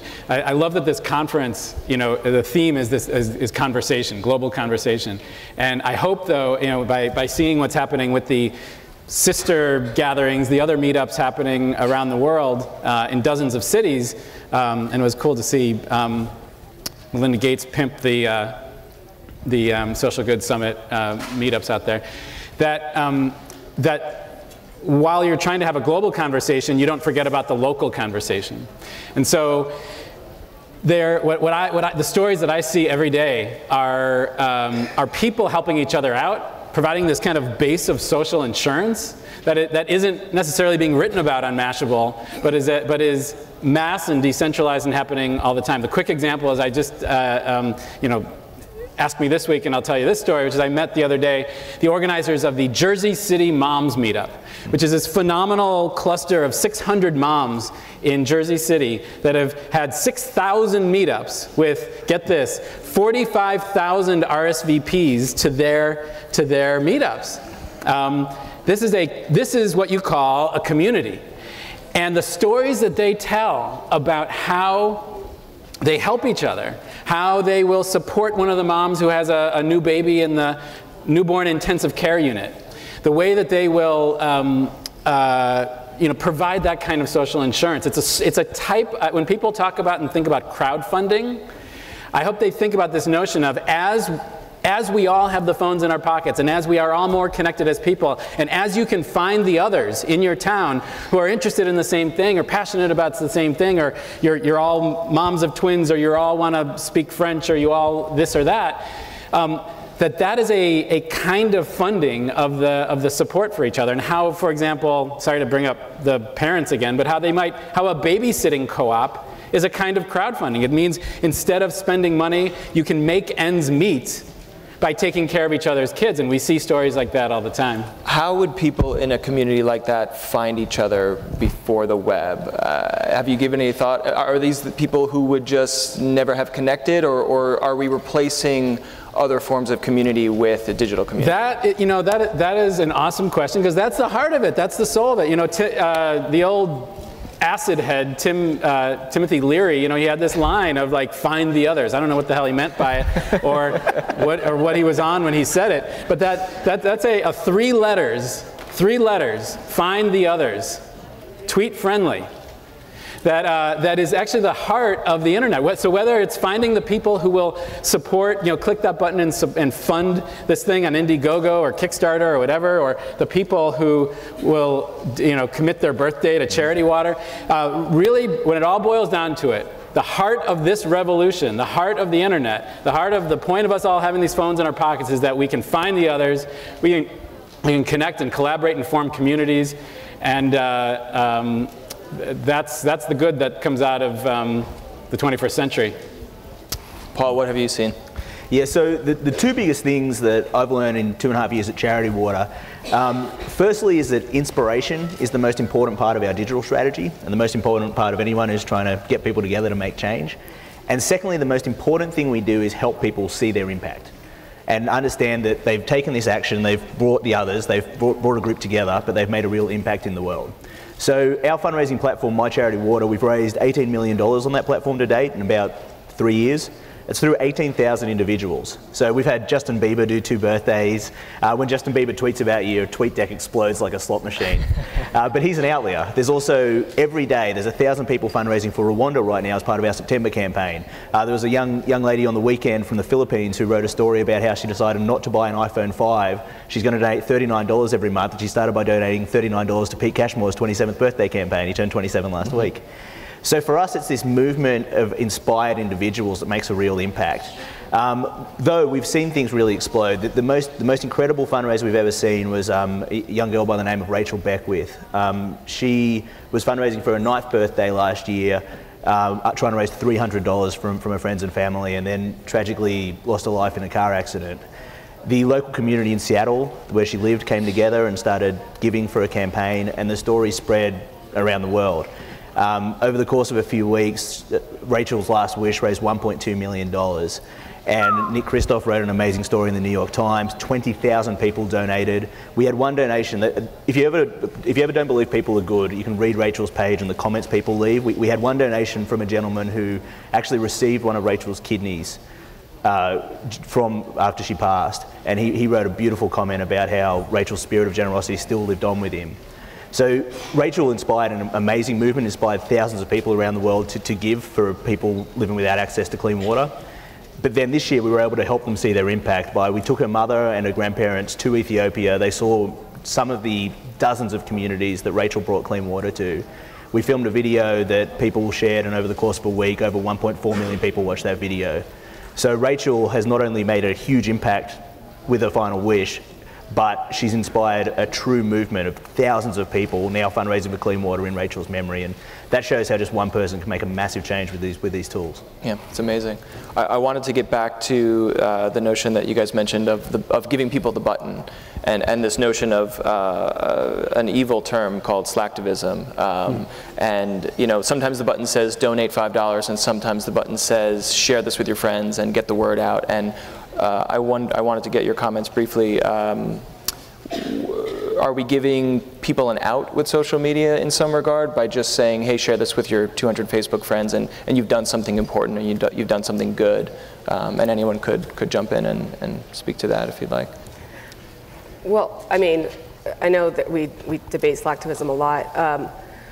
The way I look at it is kind of 2 ways. One, well, at least he's aware of the cause, or at least she's sharing it with somebody else. So at least a few more people are knowing about it.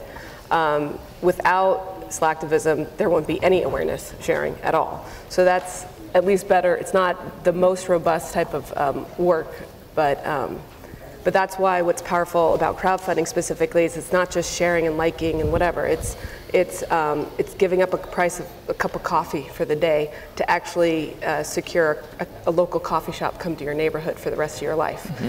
And it's also emotionally, when you vote with your dollar, it's giving a very clear sign of support to that person who's trying to make that coffee shop come to life, for example.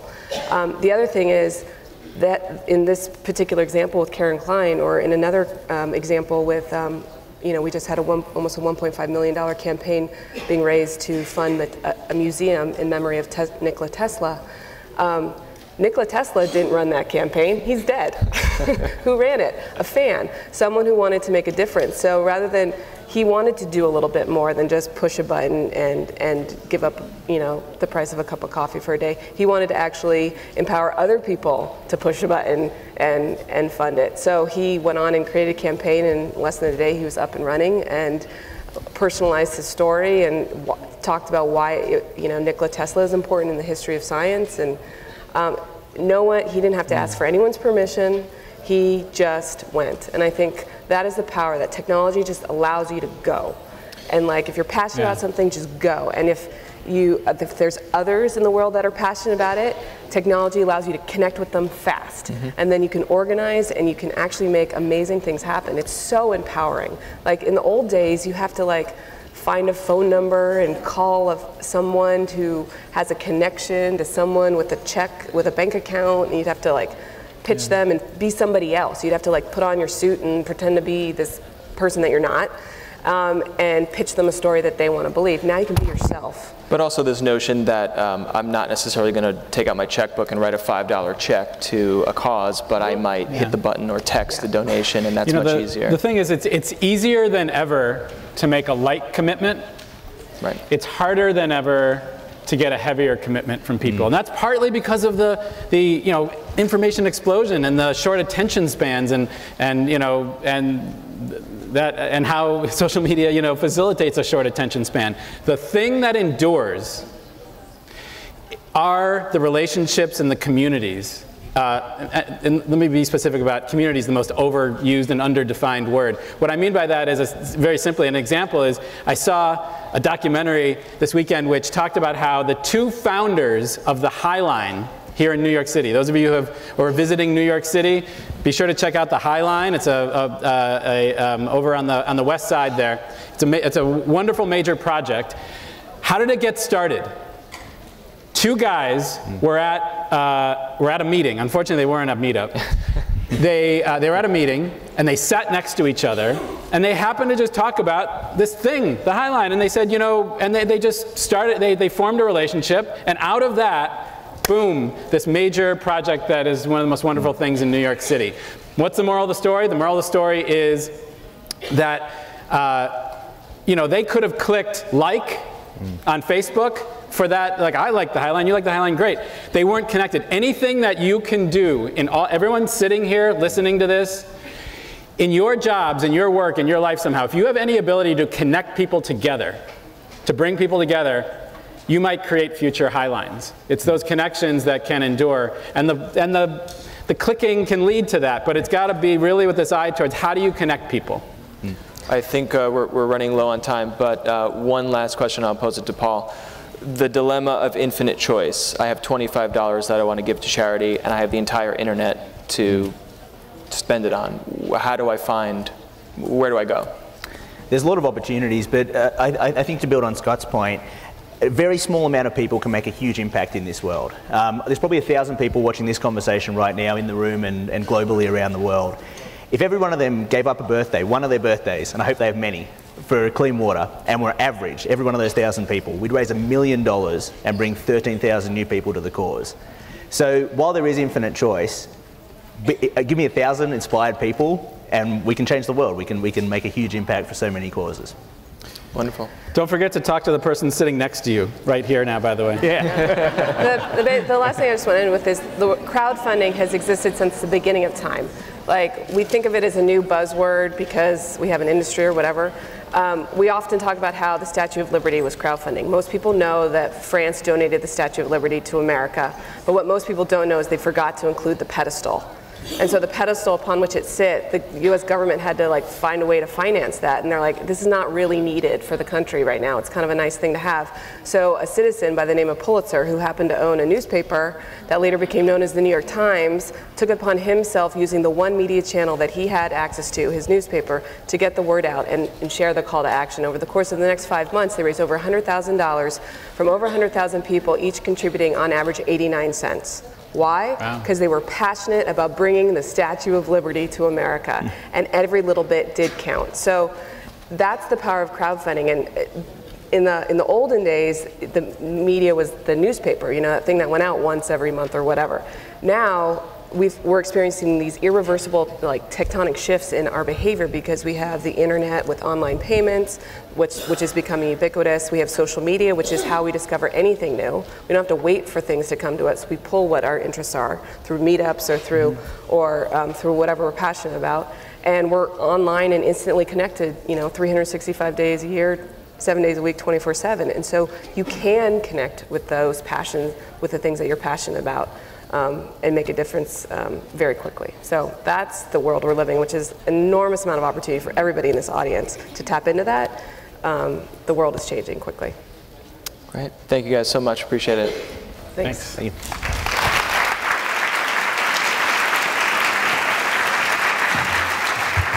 Thank you guys. That was great. We were very proud of the program we had for this session of the Social Good Summit, but it just got even better. We now have an unannounced and very special guest, Dr. Jim Young King, Kim, Dr. Jim Young Kim, President of the World Bank Group. Please join me in welcoming him to the stage. Thank you. Wow. Good afternoon. Good afternoon, everybody. You know, I just became president of the World Bank Group on July 1st, and I want you to know that I'm very happy to be here. I had tons of meetings downtown, but I came here specifically because I wanted to introduce myself to you, and I wanted you all to know that in a bit of an unusual turn, they made me an activist president of the World Bank Group. For most of my adult life, I've been working on issues of community development, healthcare, education, and I'm here as president of the World Bank Group because I want to enlist you in an effort to work together to figure out how to end poverty and how to boost prosperity in every country in the world. You know, at the World Bank, we're very engaged in social media, and 90% of the hits that we get on our website are from developing countries. So a typical user of our social media would be a 25-year-old young person, male or female, in a mega city in Africa or Asia. And so we're working hard, but we're going to get better at it. It's part of an initiative at the World Bank that was started by my predecessor, Mr. Robert Zoellick, to open up the data of the World Bank to everybody. It was unprecedented. Now you can look at all of our data, results in terms of development projects, indicators, and we hope that everyone does do that to help us understand the best ways to end poverty and boost prosperity. You know, our mission at the World Bank in many ways is so simple. We're involved in many, many things. We're involved in agriculture, we're involved in education, we're also very involved in the private sector because we know that 90% of all jobs come from the private sector, and every government that I've visited, every place that I've worked, knows that the most important thing, what people want most, is good jobs. Our World Development Report this year is on jobs, and anywhere you go, you'll know that that's the case. In the Arab Spring countries, in Africa, 7 to 10 million new people are on the job market every year in Africa. Now, what we've launched is an effort that we're calling What Will It Take? You may have heard about it, hashtag What Will It Take? And we want to hear from all of you. You might even look on hashtag It Takes. People are already sending us their responses. And here's why. We know that great wisdom exists all over the world on how to tackle these essential problems. How do we end poverty? Right now, it looks like absolute poverty, which is living on less than $1.25 a day, will take about 20 to 25 years to end, to get it down to levels which will allow us to essentially declare the end of absolute poverty. But what will it take to speed up that process? Can we actually bend the arc of history so that instead of taking 20 to 25 years, we can do it much more quickly? Well, the World Bank doesn't have all the ideas, and that's precisely why we're asking you for your ideas. What will it take to bend the arc of history, to end poverty much sooner than it's currently predicted to end? What will it take to find ways of boosting prosperity in every country in the world? You know, I was born in Korea. And when I was born in Korea in the 1950s, the conventional wisdom was that Korea was, quote unquote, a basket case. Experts from all over the world said, you know, it'll be impossible for Korea to develop. And there was a lot of different reasons for it, South Korea. And one of the reasons was South Korea is too inundated with Confucian ideology. There's no way that they'll be able to develop. And guess what? 20 years later, as South Korea's economy was booming, other experts said Korea is developing beautifully because of Confucian ideology. So the lesson for me is that never again should we ever call a single country a basket case. Every country can develop. Every country can end poverty. Every country can boost prosperity. Every country can create good jobs for young people. So engage with us. We want to hear from you. Hashtag What Will It Take? We're looking for your ideas. We're so committed to the bank being an open bank. We're so committed to hearing from everybody about their best ideas for a simple reason, because we care deeply about ending poverty and boosting prosperity. Congratulations for being here, and thank you very much.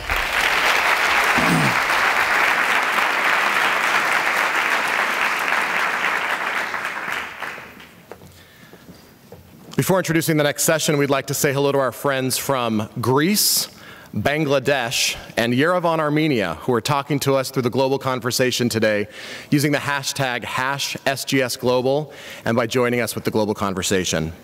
It's a privilege to now welcome an important conversation and one that we've all been looking forward to. Please join with me and please welcome Nick Kristof, columnist and two-time Pulitzer Prize winner with the New York Times. He's joined today by Asi Barak, co-president of Games for Change, and Maura Aarons-Mealy, founder of Women Online and The Mission List. They're going to talk to us about gaming and how it's about to change everything.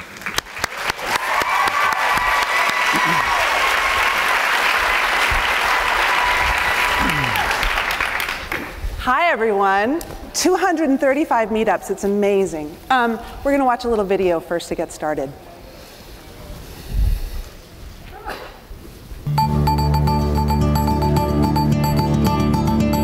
Half the Sky is a multi-platform project. We're making a very important and very engaging 4-hour television series. But at the same time, we're producing mobile games, and we are making a social networking game on Facebook. Facebook games are really special in the gaming world. There are women in their 30s and 40s, even up to 50, who might be playing for the first time. And the numbers are really big. Farmville is one of the most successful games on Facebook. The whole idea is that as you make progress, you need to invite other people to complete quests or different challenges. And for us, this idea that you can actually play with your friends and invite them is the main reason we chose Facebook for Half the Sky. What could be more ideal than a game that is all about recruiting more people into this global movement? You are going to meet Radhika. She's an Indian woman, and you're going to take her on a journey from oppression to opportunity. We start in India, we go to Kenya, Vietnam, Afghanistan, and the US. Radhika will be your gateway into meeting other women and their situations in these other countries. And all those challenges is a quest you need to complete. Some of them would be around maternal health, some of them around education, economic empowerment. It could be a quest around gender-based violence. You can actually take action that will affect people in the real world. The way we're doing it is that we collaborate with some of the leading NGOs in the world. Room to Read, GEMS, UN Foundation, Toastin, Heifer International, World Vision, One, and the Fistula Foundation. At the end of a quest, we give you the option to donate real money to those NGOs, and it's always connected to the gameplay. So, for example, if you need to get a virtual goat in order to complete your quest, you also have the option to give a real goat and donate it through Heifer International. We're making substantive change along the way. We are making a game that will engage millions of players. A win for us would be greater interest, greater conversation, public discourse around issues facing women and girls worldwide.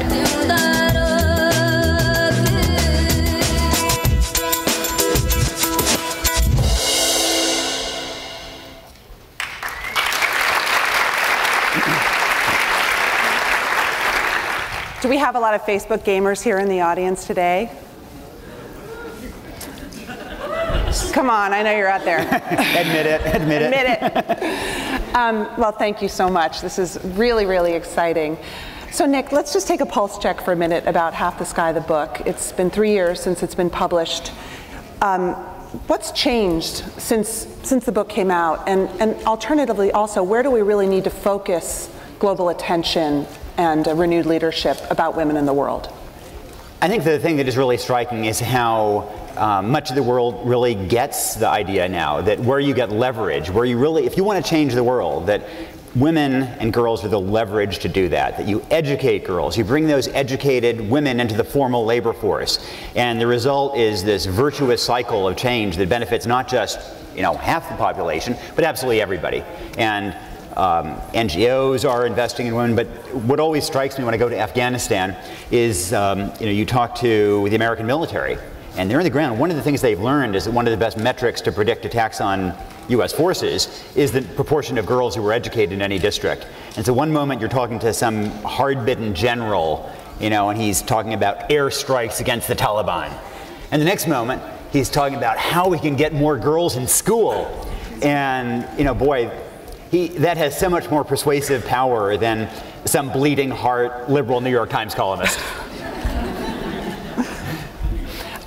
And what are the absolute, I don't know, pick 3 most incredible interventions that you've covered in the book? The book is just full of fabulous stories, but what are some interventions and case studies that our audience really needs to know about that have helped women and girls?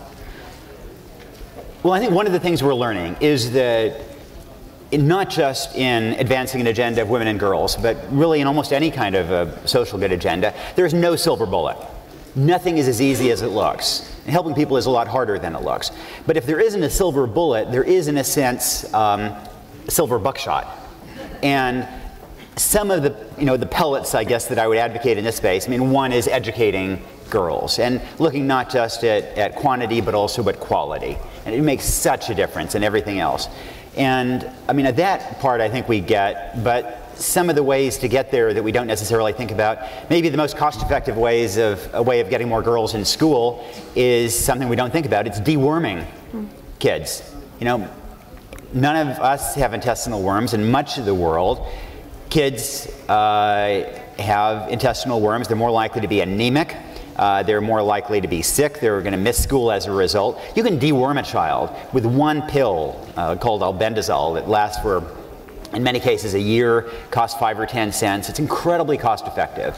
And so that would be one thing. And I guess another thing, another pellet maybe, is again something we don't think about, but iodization of salt. And I think everybody knows that if you iodize salt, you get fewer goiters. But what people don't appreciate is that iodine, that when a pregnant woman has enough iodine in her body, the fetus's brain will develop much more properly. And still in the world today, there are an awful lot of people, because they don't get iodized salt, that those fetuses lag in their development. And for reasons that we don't understand, in both human and animal populations, that effect is particularly striking for girls, more than for male fetuses. And so, you know, salt iodization is something that costs a few pennies per person per year and has these lifelong effects. And it's, I think, emblematic of just so many other little things that we can do that cost minimal amounts of money, that aren't going to solve the world's problems, but boy, they make a difference. Right.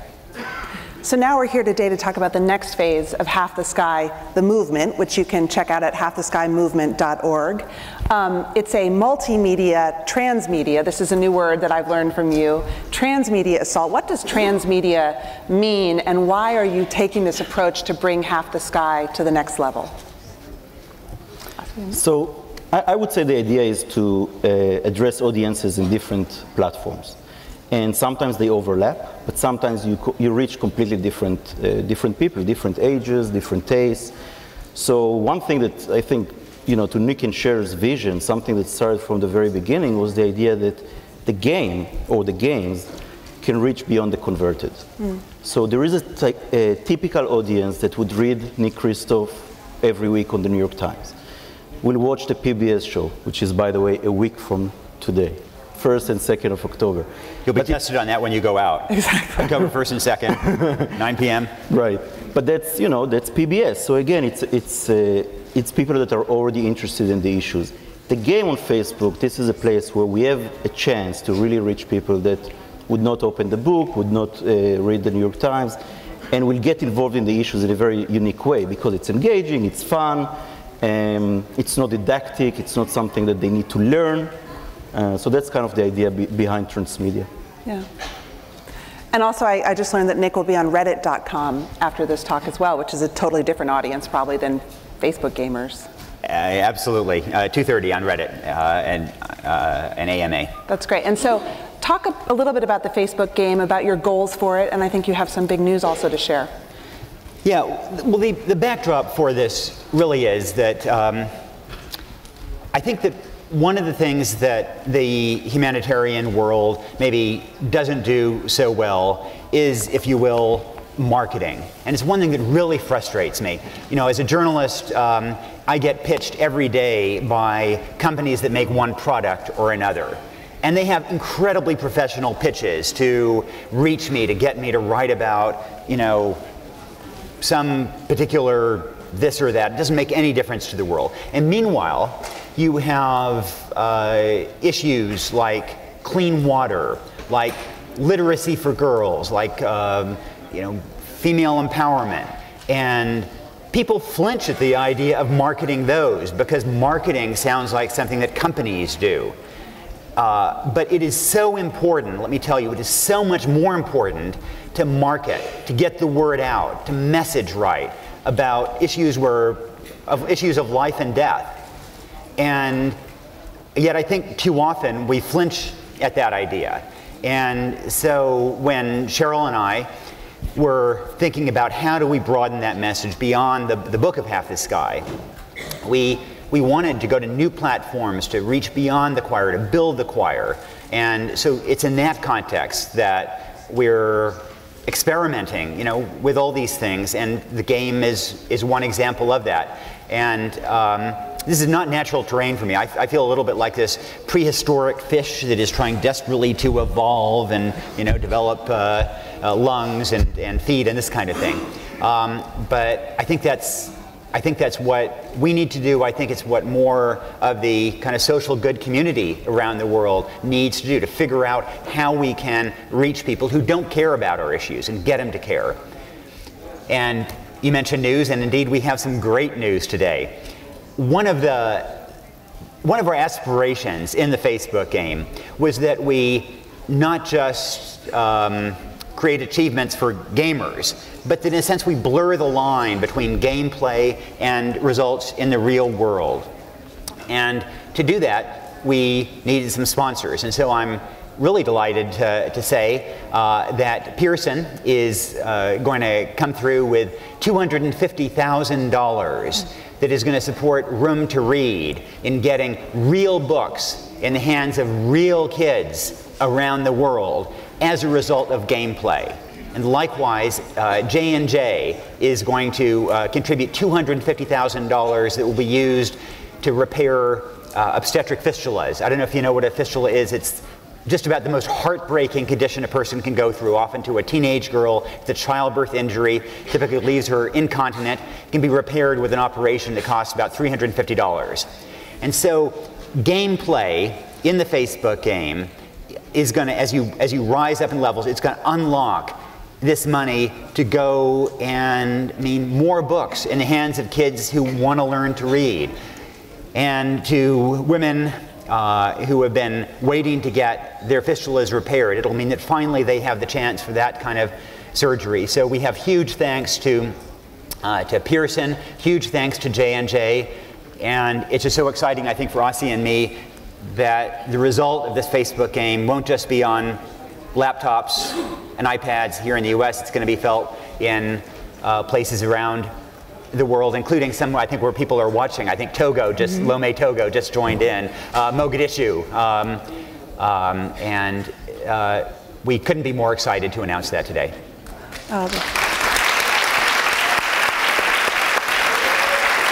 So now you have an excuse to play Facebook games at work. You're doing good. And with that, actually, let's talk about what makes a game good. What makes a game for social change, Ossie? Right. So I think the idea of games for good or games for change started 10 years ago. And it's almost, we have to think about it as a new genre. You know, just like in every media, it's very natural for us to think that the media can go beyond entertainment and do other things. You know, we have documentaries, we have movies that win Oscars but deal with social issues, gay rights, human rights, deal with poverty. We have non-fiction books, we have graphic novels today.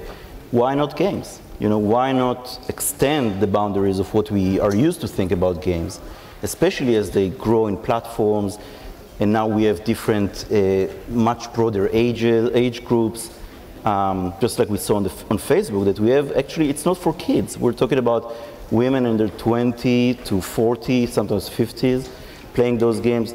So I think that the idea is we're maturing. and the media can do more, and the media will do more, whether it's awareness, whether it's fundraising, like in the case that we're dealing with, whether it's learning. And you know, I think that the idea that in the classroom the kids are, you know, reading textbooks and listening to lectures, and then they go home and they play the most sophisticated games, that will change, and you know, it will change fast. That's great. Well, let's watch another video of a very different kind of game that is also part of the Half the Sky movement.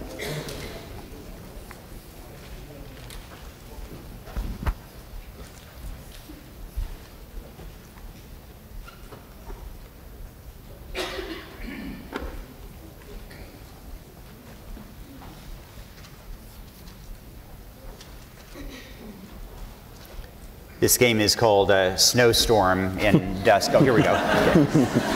Okay. It's a black on black text.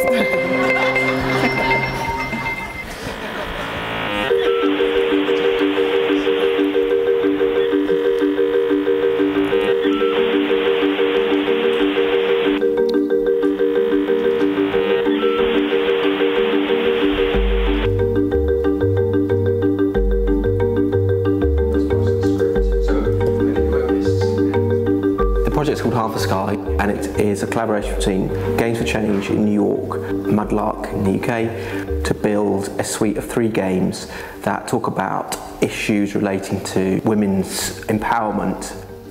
With any game, it is a partnership between the people who play it and the people who make it. So we're taking the games out to Kenya to see what will happen when we actually put them in situ in the countries where that they've been designed for.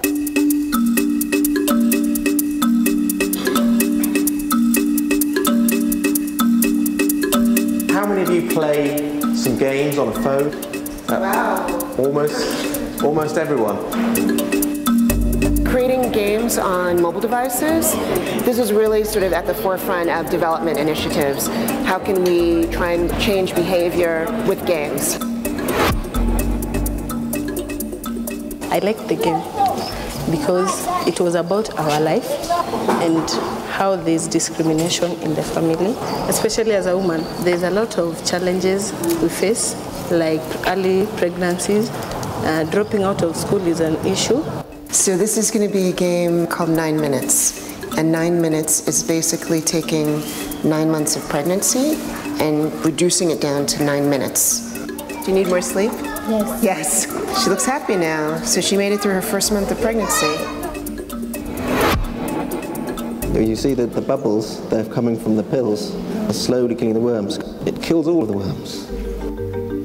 It sort of proves that by bringing games to people, it's a definite inroad to learning and creative thinking, really. This was a great opportunity to beginning a dialogue with people who are interested in seeing the world as a better place and maybe what kinds of things can bring us closer. I hope in the future we'll get empowered as women and we will empower others. It showed that games is a sort of global phenomenon, especially to the current generation. It really does have a mass appeal.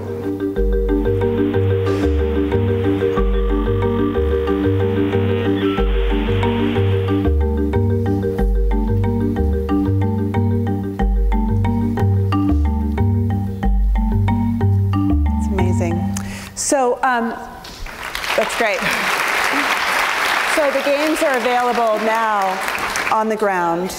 What's next? What's your plan for these mobile games? Well, I mean, really the challenge is that we often think about ways to fight poverty as some kind of new scientific discovery, some new vaccine, some new technological break. And sure, we need those, but also there are some behavior changes that would make a huge difference. If we could, for example, get women in the developing world to deliver in a maternity clinic rather than in the village using a traditional birth attendant. If we could get parents to appreciate that deworming their kids will make a real difference in their health, make them more likely to go to school, that would make a difference. But it's often difficult to reach people, to change those minds in a context where people may not have televisions, they're off in their villages. And this is an experiment. You know, we don't know if this is going to work, but typically these families, if they don't have televisions, they do have a mobile game. And they use they do have mobile phones, and they use these phones as entertainment. So if we can make games that are fun, we hope that they will play them. Obviously, the marginal cost is zero, it's free to play. That will change behaviors. We're going to measure the results, and if it works on these issues, then the sky's the limit. We could try to address things like female genital mutilation on games. We could, there are hundreds of thousands of kids each year who die in the developing world because of a lack of exclusive breastfeeding. One could encourage things like that. There are all kinds of behaviors that, if this works, this would really be a real milestone. And so, boy, touch wood. Touch wood. And Asi, you're working with big gaming companies like Zynga, and then also gamers. So you're kind of doing a real public-private partnership here. Yeah. Talk a little bit about that and the players and how you're bringing in the cutting edge of gaming into social good. So the announcement that Nick made is just one example. You bring Johnson & Johnson and Pearson as corporate sponsor with the NGOs, Room to Read, and the Fistula Foundation. But we did it on many other aspects of the project. And what we discovered is that for such a high-profile project with such potential, it's not enough to invest only in the creative and the development. Development, I'm talking about code development. Right. It's a lot about the business development behind it and putting those coalitions together. Zynga is amazing in distribution, right? And they will help us to get the Facebook game out there. Freema, the developer that is making the game, is one of the best developers out there. But they don't have the expertise that the NGOs have. Or that Nick and Cheryl have. And to bring all those parties together, make sure that they work together, that took us almost as much effort as making the games. And also with the mobile games, same thing. Mobile games, and it goes with what Nick said, they need to live in a context. I mean, we can't expect that now pregnant women will go on the App Store in Kenya and will download the games. Yeah. It might happen, but we need to make sure that there are NGOs that specifically work with them, that will get the devices, will help them to get the equipment, download the games, and work it into their programs. So it's not isolated. I should also just say, another shout out, in addition to those corporate sponsors and Fistula Foundation and Room to Read, we've been, Asi and I have been talking about this game, we've been pushing this for so long, and it was so hard to get support for it. And so, UN Foundation, when we were lost little puppies walking down the street, UN Foundation, gave us a home and supported the idea. Ford Foundation has been immensely helpful with the game. There have been a lot of folks who have really made this all come together. Yeah, and sorry, just to mention that the UN Foundation, their support, they were the first one on the Facebook game, and it happened here a year ago. That's great. We came with a few slides, and now we have a game. And now it's going to be live on our computers. Right. November 13th. November 13th. I'm curious as a marketer, and I know there's a lot of marketers in the room, you have a classic marketing mix here. You have a TV show, you have house parties, you have social media, you have various kinds of games. How are you, this is really new. How are you evaluating all of this, and are you feeding this back to your partners, and how are you looking at this as a whole marketing program over the next year for Half the Sky as the movement grows? I think it's a great question. It's a complex answer because you need to look at different layers. The most basic layer that we are working very hard to show is the level of reach. Yeah. So we can count viewers, we can count players, but then you start to peel the other layers, and you're talking about, okay, so how many of the players on the Facebook game will convert into action? How many of them will actually take the next step and will donate money to an NGO or even just post a fact on their Facebook page? And then there is yet another level, which is professional evaluation, which teams that are working with us on the ground and look at, for example, with the mobile games, look at the communities that play the mobile games, compare it to communities that don't have this intervention, and see the results. So all those things, some of them are very new and cutting edge, but we're trying to show as much as we can back to our, what works and what doesn't work. Yeah, that's great. And the metric that ultimately matters is not the number of people who watch the documentary on October 1st and 2nd. It's not the number of people who play the Facebook game. It's the number of kids who get a book for the first time. It's the number of women who get that fistula repair they've been waiting for. It's the number of kids who get dewormed because of the mobile game. That ultimately is the impact that we want to have. That's great. We're really almost out of time, but you have a world full of social media influencers right here. What is the one thing you'd like to ask them to do on behalf of Half the Sky movement right now in the next couple days? We have the website is halftheskymovement.org, and we have a great Facebook site that goes with that, which we encourage you to go to. On Twitter, we're Half, and we also welcome your ideas. I mean, you're an incredibly knowledgeable group, and so let us know, whether on Facebook or Twitter, what we can do that is going to reach more people. I really welcome your ideas. Yeah. And I would say, if you're engaged with the content, bring 3 to 5 other friends to recruit them into the movement. That's great. Thank you so much. Thanks, everybody. Thank you.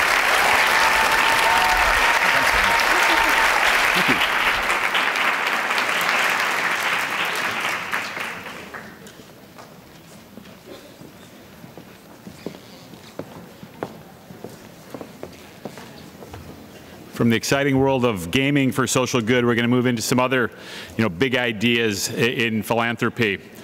Please welcome Chris Kelly, American entrepreneur, politician, and lawyer, and Zaw Thet, founder and executive chairman of Palindrome Advisors, to the stage to discuss the Global Giving Challenge and new ideas in philanthropy. Thank you. Thank you. Should we leave an empty chair for Clint? Yeah, we've got to have Clint. We'll come in the middle here. Chris, good to see you, buddy. It's great to see you too, Zaw. So Chris and I have spent over 10 years together in the social media sector, starting at a company called Spoke Software. I went on to found my own mobile company. Chris went to Facebook. I think his was the slightly better decision. So. As a founding team member at Facebook, you've been so active in this environment, and a lot of this is really comes down to your support. We're going to talk very specifically today. It was a great panel about not just what's coming in the future, but a way that all of you out there today can get involved.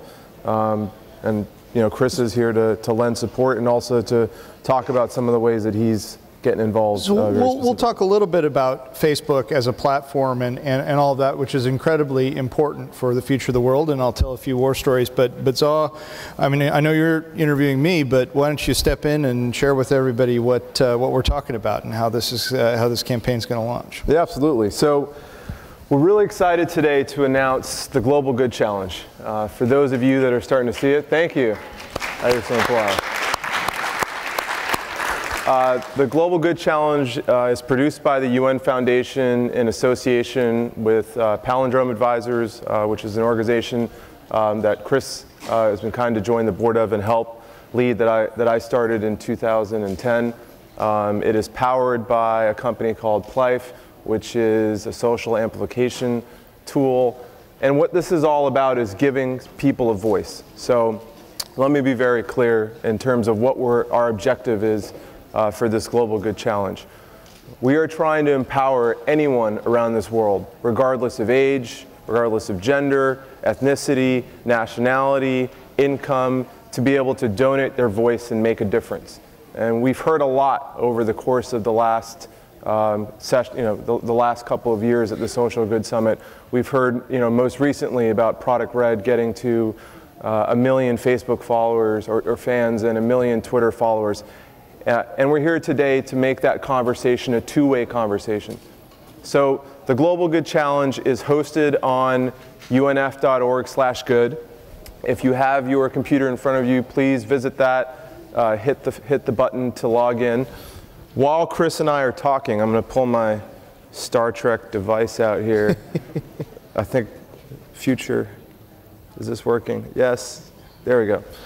One of the things that we want you to do, so what this platform does, and we're going to talk a little bit about why these platforms are becoming more successful now, is we want you to suggest a Global Good Challenge. What people do is they log into this platform and they're able to donate their voice by sharing the ways that they would change the world with their friends, with their family, with the people that they're connected to in social media. This is live today. It's a grand experiment. It's the tip of the iceberg. There are literally hundreds and hundreds of partners involved. What you see today with prizes from Ivanka Trump, with prizes from the MTV Music Awards, with Stevie Wonder. There are just an amazing network of people that have gotten behind this initiative, and so we're really proud to bring it to you today. If you're on your phone, what I'd like you to do is actually suggest a Global Good Challenge. We'd like you to send out a tweet to the Twitter handle, and you should also don't forget to include SGS Summit, because I think it's, from what we just saw, is trending as one of the top 5 topics on Twitter right now. Yes? All right, so include @UNFGGC and suggest a Global Good Challenge. What's an action that you think someone should do to promote global good in this world? And we'll take the best ones and incorporate them into the platform. But the goal here is to drive millions and millions of people to feel empowered to donate their voice, and we're super excited to launch. The Global Good Challenge is the next evolution of these social platforms and bringing them all together to provide a focused voice to make social change. That was something that you know, from early on at Facebook that we wanted to see done through the platform, and we have seen it done in a variety of contexts. This is a great next step, and so please suggest Global Good Challenges, and let's see what we can, how we can make a difference. So I'd love to hear, while the audience and folks at home and on their computers worldwide are doing that, I know I'm sure you get asked a ton about stories in the early days of Facebook. I'm sure, how many hoodie sweatshirts did you have to buy? I've got quite a number of Facebook hoodies still. So now we've traded those in, but I'd love to hear, I know you were instrumental in putting together a lot of the, both the nonprofit and the political initiatives with Facebook in its early days as general counsel, chief privacy officer. Any funny moments in Facebook history that you can share with us? I mean, early on, we wanted, again, this to be a great platform for social good. And we thought it would be an excellent idea to create profiles for every member of Congress and challenger for the 2006 elections. Originally was where we started with this, and you know, we found mostly appropriate use of Facebook at that point. There were, you know, a few moments here and there, no inappropriate tweets or photographs spread by congressmen in that instance at that time. But there have been quite a number of interesting sort of brouhahas caused by Facebook posting since. It's fun to see it used in its everyday context and to become so mainstream. But it requires that amplification over time, and that's why the Global Good Challenge is this next evolution. So what do you think it is about social media? We've been at the very beginning of social media for 10+ years now, and we've seen it evolve over time. What has it been missing to date? What is something that you think now is going to bring to the table that will allow more people to become empowered and drive more change? And that sense of personal empowerment is really what so many of the speakers here are talking about. I mean, the talks about gamification and the stories from Kenya that were shared in the last video, that is the next evolution of where this all can go. And we can think about those 3.5 billion people in the world with mobile devices already, trending upwards, thank goodness. And think about how they can use that personal publishing platform that it gives them, as well as an experience platform to receive content. It's an ability to organize. It's an ability to think about change, and everybody has causes that they're dedicating themselves to, and this will enable them to do it much more effectively and efficiently. So, following up on that, one of the big, I think, misconceptions that people have, both of us live in Silicon Valley, and one of the big misconceptions that people have about Silicon Valley is that we're not involved in philanthropy, we don't care about nonprofits, and I think there's a very, very large community and network that would stand up and shout and to disprove that. We've done a lot of work together, obviously through the Palindrome Advisors Collective. Any other examples that you see of other networks and new ways that people are getting involved in philanthropy? There are extensive networks in the Valley, and Palindrome is designed, I think, very well to leverage those networks and to think about experiences that we're matching with nonprofits to make them work more effectively from a business and an outreach context. Too often nonprofit boards end up looking just like fundraising vehicles, and that's important too, of course.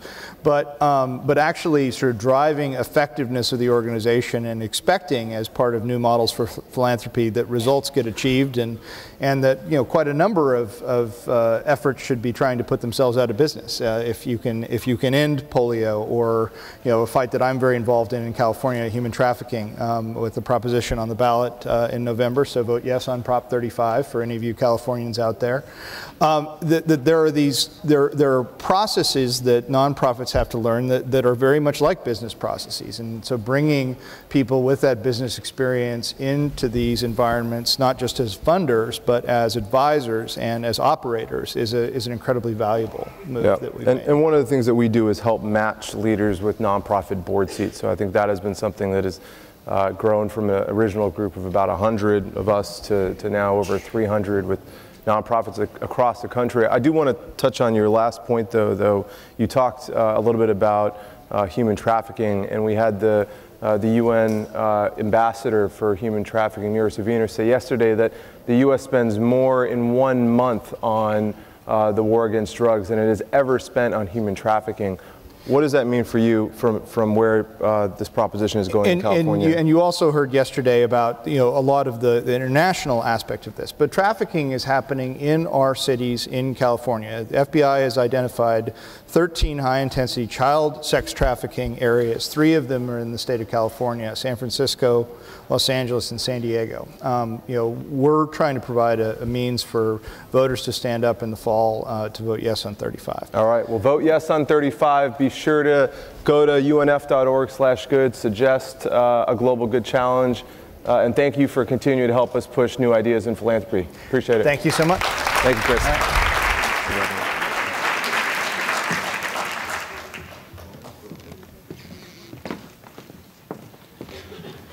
Hi, this is Boaz Paldi with UNDP. I'm back for another video. This time we have a video from Montenegro, where our meetup that happened yesterday was talking about how government can use new technology and new media, and how government can be more transparent. This again was produced by One Day on Earth in a very, very short period of time from yesterday to today. I encourage you all to go out into the gallery at some point and watch One Day on Earth in action. They're all there. They're editing the footage as it comes in. It's really, really inspiring what they're doing. And I encourage you all to stop by and say hi. They're in the art gallery just outside. And here's a video from Montenegro from the meetup yesterday. Thanks.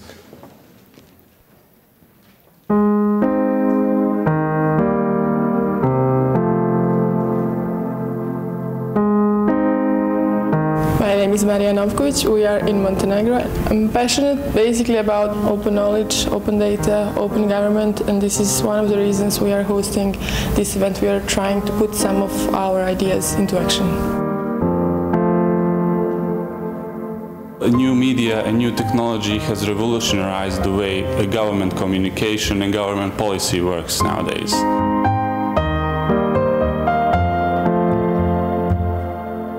Well, the most challenging issues for government communicators today is to bring all social stakeholders behind the values of open government partnership, to be able to convince both decision makers and the public about this new important dynamics. Online communications and new technologies, they create equal level playing field. They give everyone a seat at the online table and everyone basically gets a voice. Od našeg društva svijet može naučiti nešto što je konekcija između novih tehnoloških dostignuća i čuvanja tradicije. Ipak crnogorsko društvo je i dalje tradicionalno društvo i čini mi se da ipak uspijeva donekle da sačuva te neke svoje tradicionalne kontekste u pozitivnom smislu.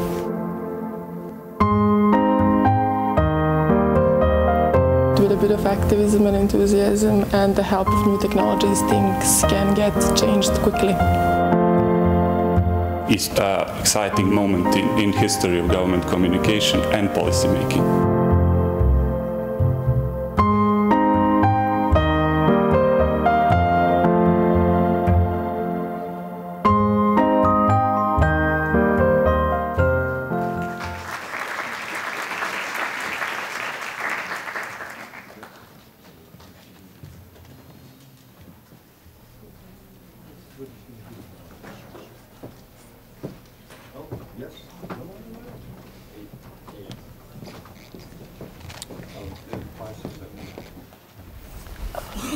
Hi.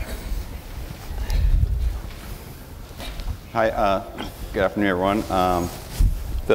As you can see, the title of this panel is Doing Well by Doing Good. And before we get into it, I'd like to introduce our panelists here, or you can introduce yourselves if you like.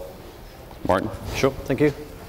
Good afternoon, everybody. My name is Martin Parker. I work for a Swiss-based organization which will be 150 years old next year, and it does something called reinsurance, which is essentially insurance for insurance companies.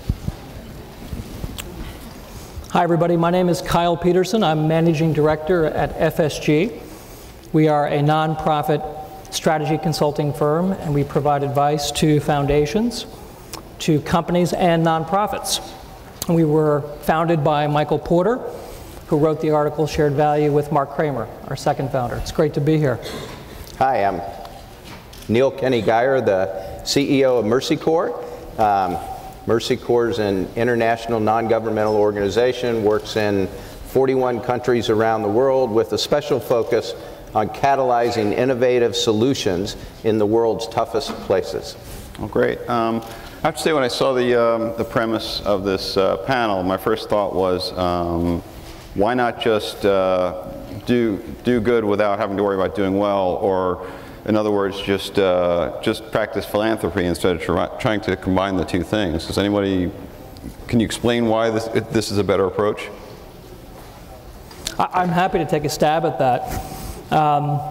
We've been watching this sort of corporate social engagement for the last 10 years, and I think companies will forever provide corporate philanthropy.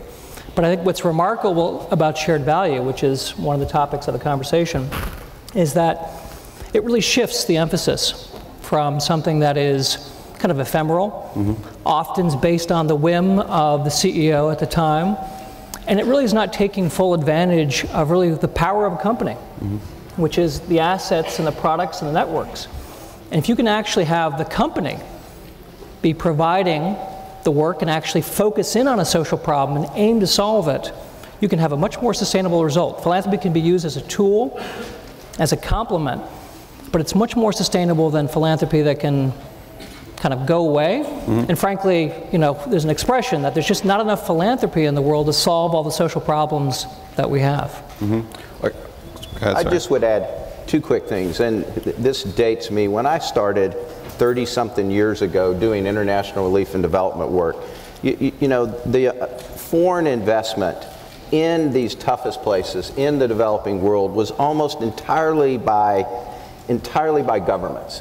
But if you look at it today, about 80% of the investment in tough places in the developing world is by the private sector. So if you're going to solve perplexing, challenging problems, you're going to have to focus on market-based solutions, and it's going to have to be done in partnership with the private sector. So that's number one. Number two, I think technology today, especially mobile technology today, and the real possibility of innovation yields the kind of partnerships that can really tackle some of these tough issues of access, of bringing financial services, of bringing risk insurance products to really poor people around the world. Well, you mentioned that, and we're seeing the slides of Haiti here. I think that would be a good sort of illustration of what you're talking about. Can you talk about what you're doing in Haiti right now? Sure, and I think just to build on Kyle and Neil's comments, I think corporations who are making donations today want to see those donations as investments, so they survive and they prosper over time. So it's not about this year we cut a check and we send it and that's the end of it. We want to be participating in where that money goes, how it goes, and the fact that it can flower and blossom in the future. So when we look at Haiti, it's a wonderful situation where a micro loan organization has added an insurance product to its proposition for its clients. And it says to those clients that should the rains come, should the winds come and destroy your businesses, the insurance will pay off your loan. So when you wake up and dry off and you rebuild your home, which can also be part of the insurance protection, you can start again, still very inconvenient, still very problematic, but you don't wake up with a loan and need another loan on top of that. You wake up with a clean start. How micro is it? Because I've seen the reports from Haiti, and it seems like the people there are desperately poor. I mean, what kind of money we're talking about? Yeah, the loans can be $125, $250, so it's very, very small. Okay. This is very micro. This is Foncose is the largest microfinance institution in Haiti. It's a wonderful organization, and we began working with them right after the Haiti earthquake. But the leader of Fonkosi for a long time has made the point that, listen, we all hope and pray an earthquake happens, once every 400 or 500 years like that. But these small farmers, these small business people, every year they face the risk of storms, of weather-related disasters, and many have to start all over every year replacing their assets that are destroyed by the storm. What if we could bring them a risk insurance product? And this is where with Mercy Corps we teamed up with Fonkosi, teamed up with Swiss Re, DFID provided some capital, basically created an insurance company called Micro as a way to provide ongoing micro insurance to micro borrowers associated with Fonkosi. We hope to now expand that throughout Haiti, throughout the Caribbean, and working with Swiss Re to bring that to Africa, bring it to Asia, to so many places, so that all people can have access to these kind of products that most of us, we take for granted in our own lives. Well, is it a profitable model? I mean, have you proven that you could take it anywhere and it's going to turn a profit? It's very new, and we're still in the formative stages. I think when we look at Haiti, I think the risk experience has been probably break even or so. But what we're able to do with our insurance background is bring our R&D people there, our scientists there, who are looking at climate change and trying to figure out that, we have figured out that the past is not an indication of the future claims experience. So it has to be a simple product, it has to be affordable, and this thing is probably now, as Micro as an insurance organization, 18 months to certainly less than 2 years old.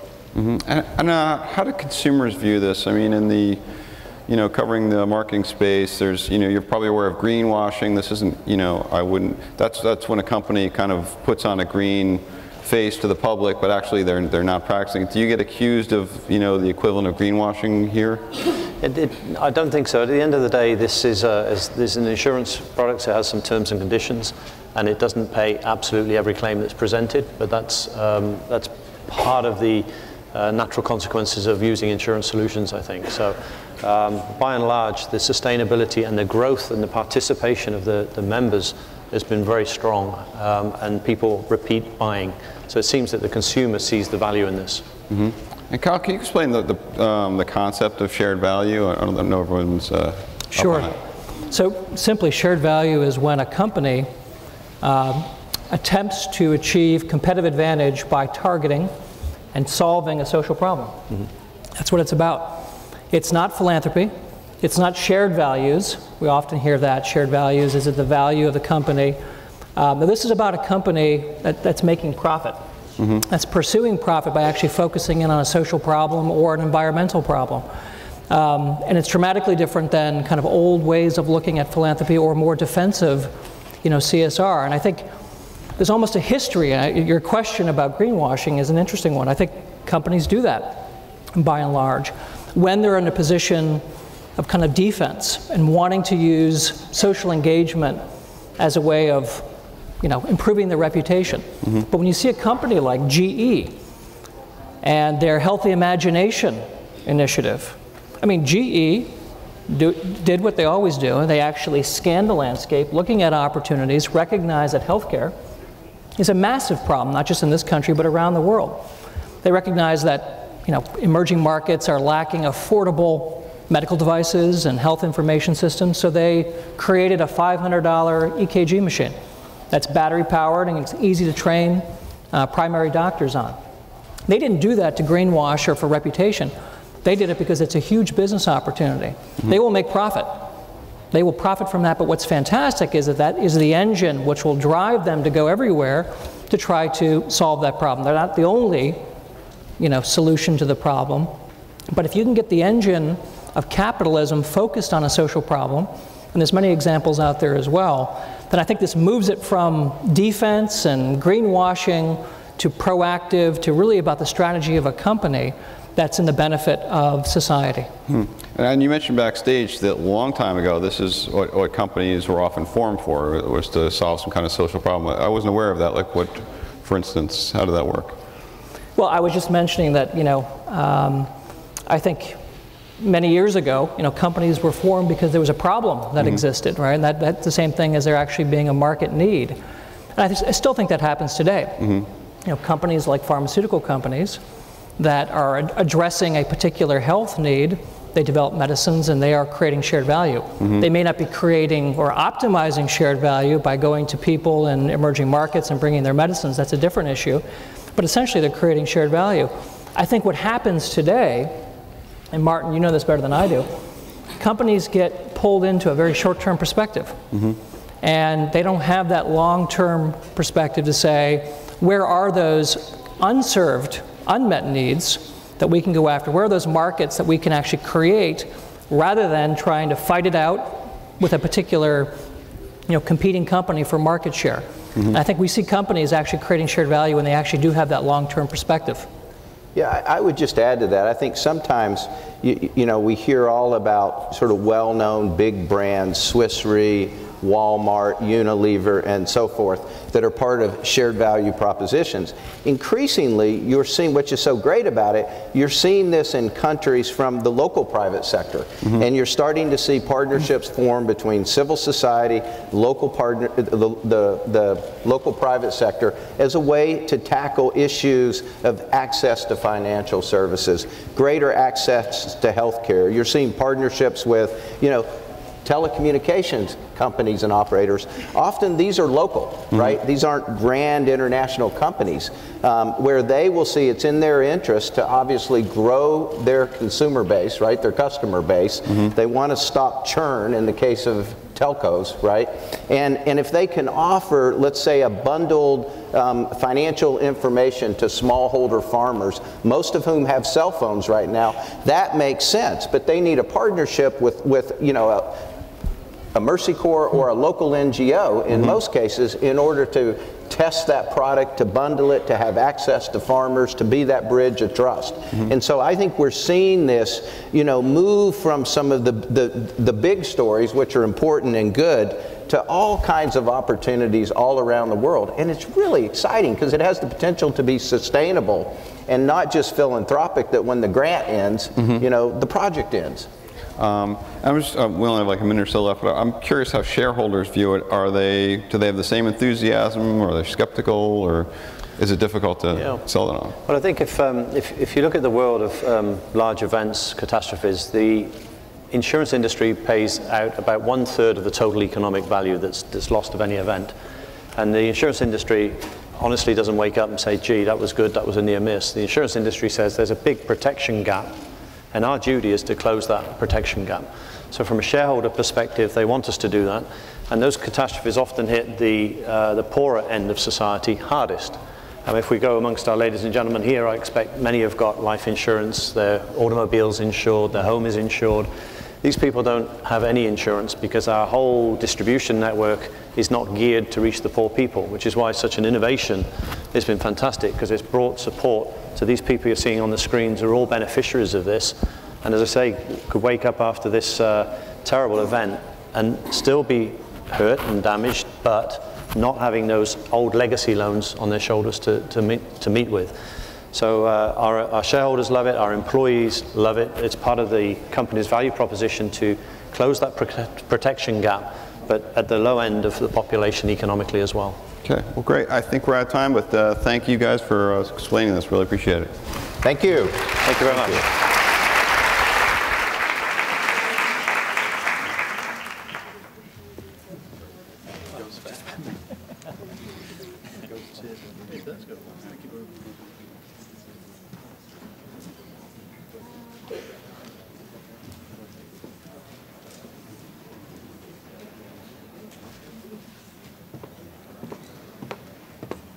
Good afternoon. Good afternoon. Let's wake up. We doing okay? Well, I am proud to join you once again at the Social Good Summit, and this next topic is near and dear to my heart: women, journalism, and social good. That's right. If you're a women journalist, you should be clapping right now. This is important. And it is my great honor to welcome to the stage Kathy Shark, who's the managing editor of Time.com, Wendy Nagel, who is executive editor of Glamour magazine, and Elena Stang, who is editor-in-chief of Whole Living. Let's give them a round of applause.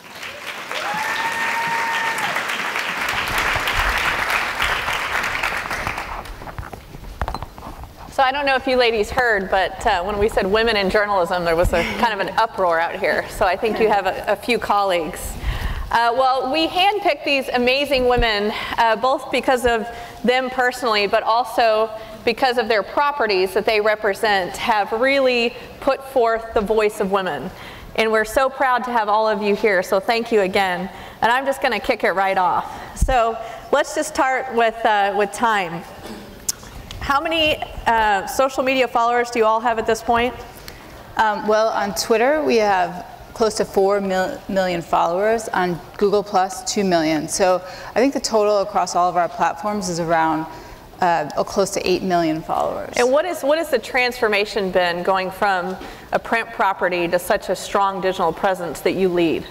The transformation has been pretty amazing because we've seen all of our editors and writers really get into it and really notice how they would like to get their stories out and also to get reporting from the platforms that they're on. So it's been pretty impressive. And Alana, Whole Living is fairly new.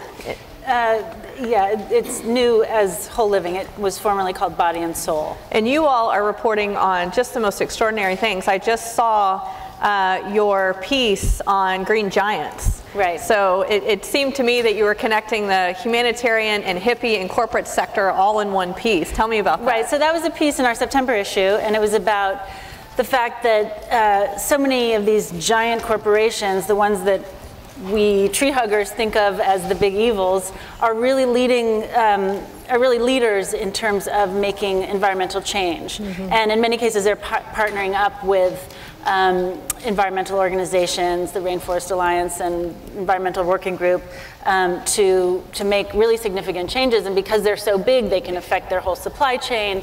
So we brought this story to our readers to show them that they need to be looking in different places sometimes to get the information about how the world is changing and where to think about sustainability. And are your online readers and your print readers the same people? Or are they different? I think they're different. I think they're different. So we really try to deliver, different content or a different version of our content to our online readers. So Wendy, when I was kind of doing some research, your Twitter handle says, "I love good stories that make a difference." Tell me about that.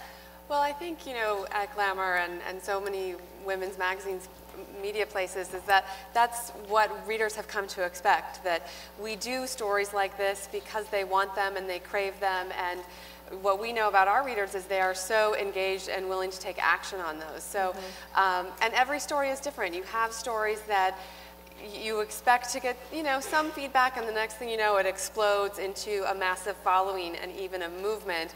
And then you have other stories that, could be just even as small as a caption that have legs that just continue on. And I think a lot of that is because of the interplay that's happening between print and digital that allows a story to live longer today than it did, 10 or 15 years ago when it was just on stands for 30 days.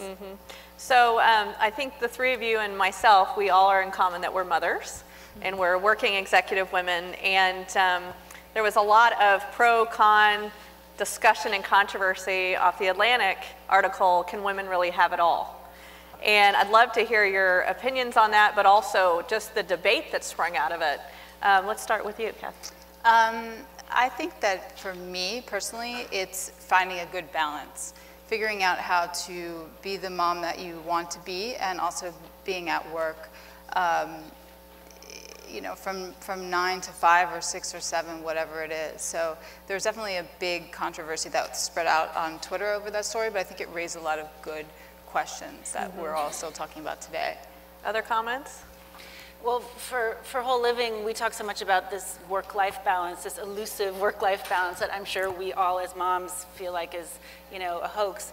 But it's hard, and I think that seemed to resonate with everyone as well. What she was talking about that struck me so much was that at this very highest level, the sacrifice that you have to make to be there is just really hard on families.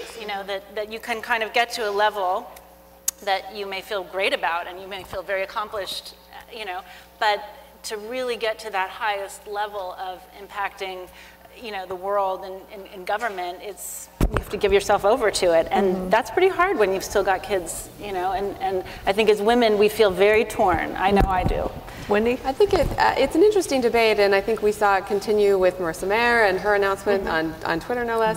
But you know, one of the things that was interesting in the response that we saw from our readers is that a lot of younger women seem to really be bristling at the idea of having it all. They don't necessarily like that term anymore, and a lot of them said, I don't want to have it all, I just want to have enough. And by that definition, they were picking and choosing and redefining what they wanted, and that could be a career, it could be children, it could be, you know, a very rich life in terms of culture and, you know, having time to volunteer and things like that. But I was really intrigued by how we might start to see women, you know, change the very parameters of the debate, which I think, as this is an issue that percolates very often, it would be really interesting to change the rules a little. I was late yesterday to a meeting at the UN because my daughter had wrapped our dog in dental floss. And, you know, it's just how do you explain that when you walk into the door? But so keeping on that topic, our elected officials are about 17% women, both in Congress and at the local level, which is kind of interesting. And there was a panel right here called Running in Heels that the 92Y hosted not far back, and it was about, did women get unfairly beat up on both Republican and Democrat by the media in the last election? And I'd love to just hear any thoughts and comments you have on that. And then you want to start? Or? Glamour was a part of that panel up here at the Y, and we've done a lot of coverage on women in politics, and I don't know that women are unfairly beat up, although there are some rampant examples of sexism. I think, you know, Emily's List and some other organizations are doing a lot of great work in this area, and one of the things that we've heard from lots of different candidates who are running is that idea that as women we need to say, yes, I am ready and I can do this job, and raise our hand for that job. And a lot of what women running for office or working on government staffs will tell you is that a guy will wake up in the morning and he'll look in the mirror and he'll say, yeah, I can do it. And a woman, it takes them on average 7 times to be asked to run for office before they will put their toe in the ring.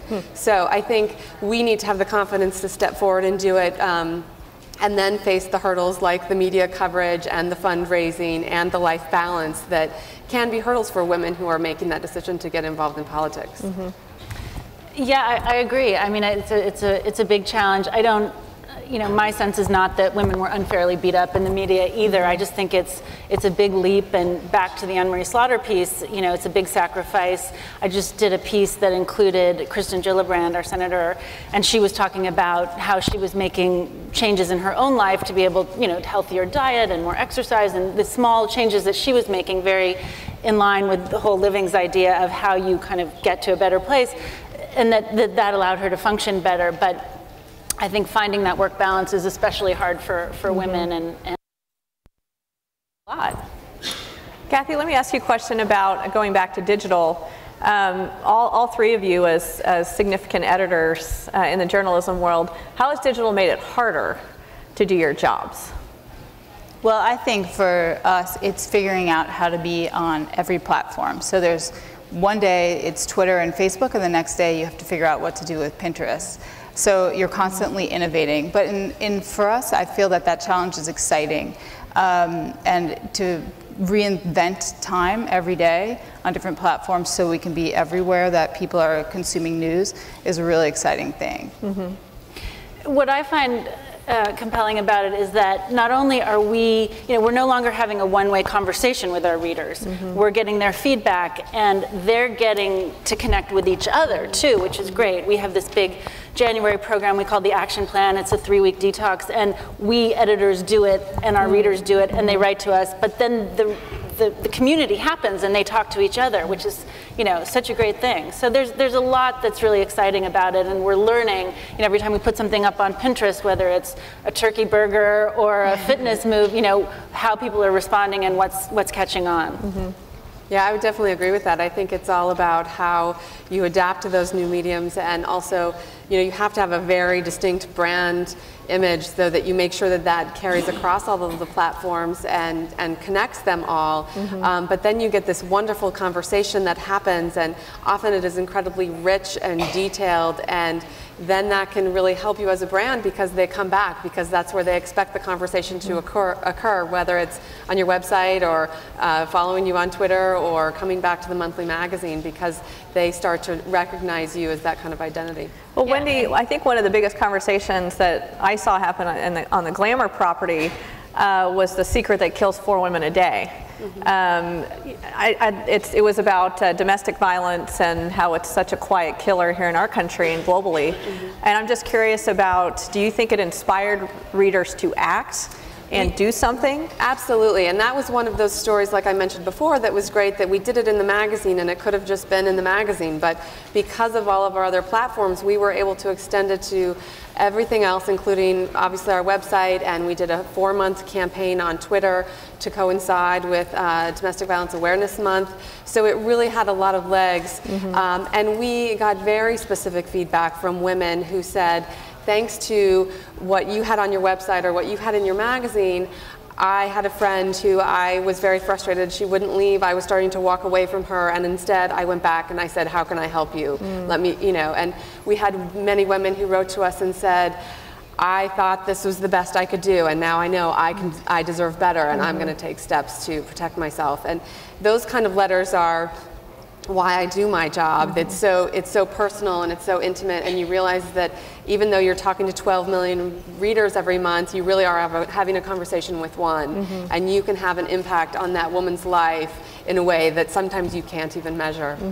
In a different way, Kathy, your We Are All Immigrants cover also started quite a flare. Tell us about that and what happened there. Well, the great thing about that cover is that we were able to use social media to talk to our readers, to say, ask questions of the cover characters, which was unprecedented, that undocumented immigrants were allowing us to first be on our cover, but then we also did a Google Hangout with them. So the conversation, started on Twitter and continued through Google Hangout, and Jose Vargas really got the conversation going there. Right, incredible. So health and lifestyle. I think that is a natural audience to want global change. Yes. What is one of the, and I think this is a good closing for all of you maybe, is from one of your readers, what have you seen as the best action that your magazine has inspired them to take? And maybe all 3 of you can answer that in our last kind of minute and a half, but Alana, would you like to start? What's the best action it's inspired them to take? There's so many. Honestly, we get such great feedback. We did a big story on gluten in our September issue called Our Daily Bread, and it really looked at why so many people are having problems with gluten, not just from an individual physical health, but from how wheat is raised and milled, and the strains of wheat that are grown. So people started to connect what's happening globally to why they're maybe feeling bad, and just to understand why this is such a phenomenon. Why do I hear everybody going gluten-free? Should I be doing it? And it sort of answered a lot of those questions. So we got a lot of feedback of people saying, now I understand, I'm going to buy this kind of bread, and make some changes. And I think you had an amazing water issue. I'll just tout it really quickly as such a significant global issue that impacts all our Millennium Development Goals. So congratulations. Thank you. To you on that was in April, and there too we got a ton of feedback, and we did these amazing infographics on Pinterest that brought a lot of attention to it for World Water Day. So closing, most inspiring reader story. What do you got? Our writer Bonnie Rockman did a story about Down syndrome, and it really resonated with our readers.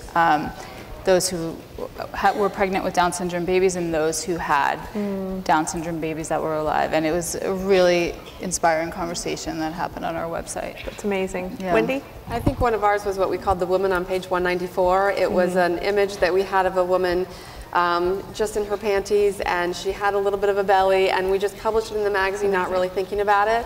And the next thing you know, that image went viral, and every woman just said how wonderful it made them feel about themselves, and ended up being our most trafficked post both online and really kind of inspired us to, you know, look at all of the images in the magazine again and really tell women from a health perspective that it all starts with loving and respecting your body, and if you do that, then so many other choices just kind of fall into place. Amazing. Well, thank you all so much for joining us. What an inspiring panel.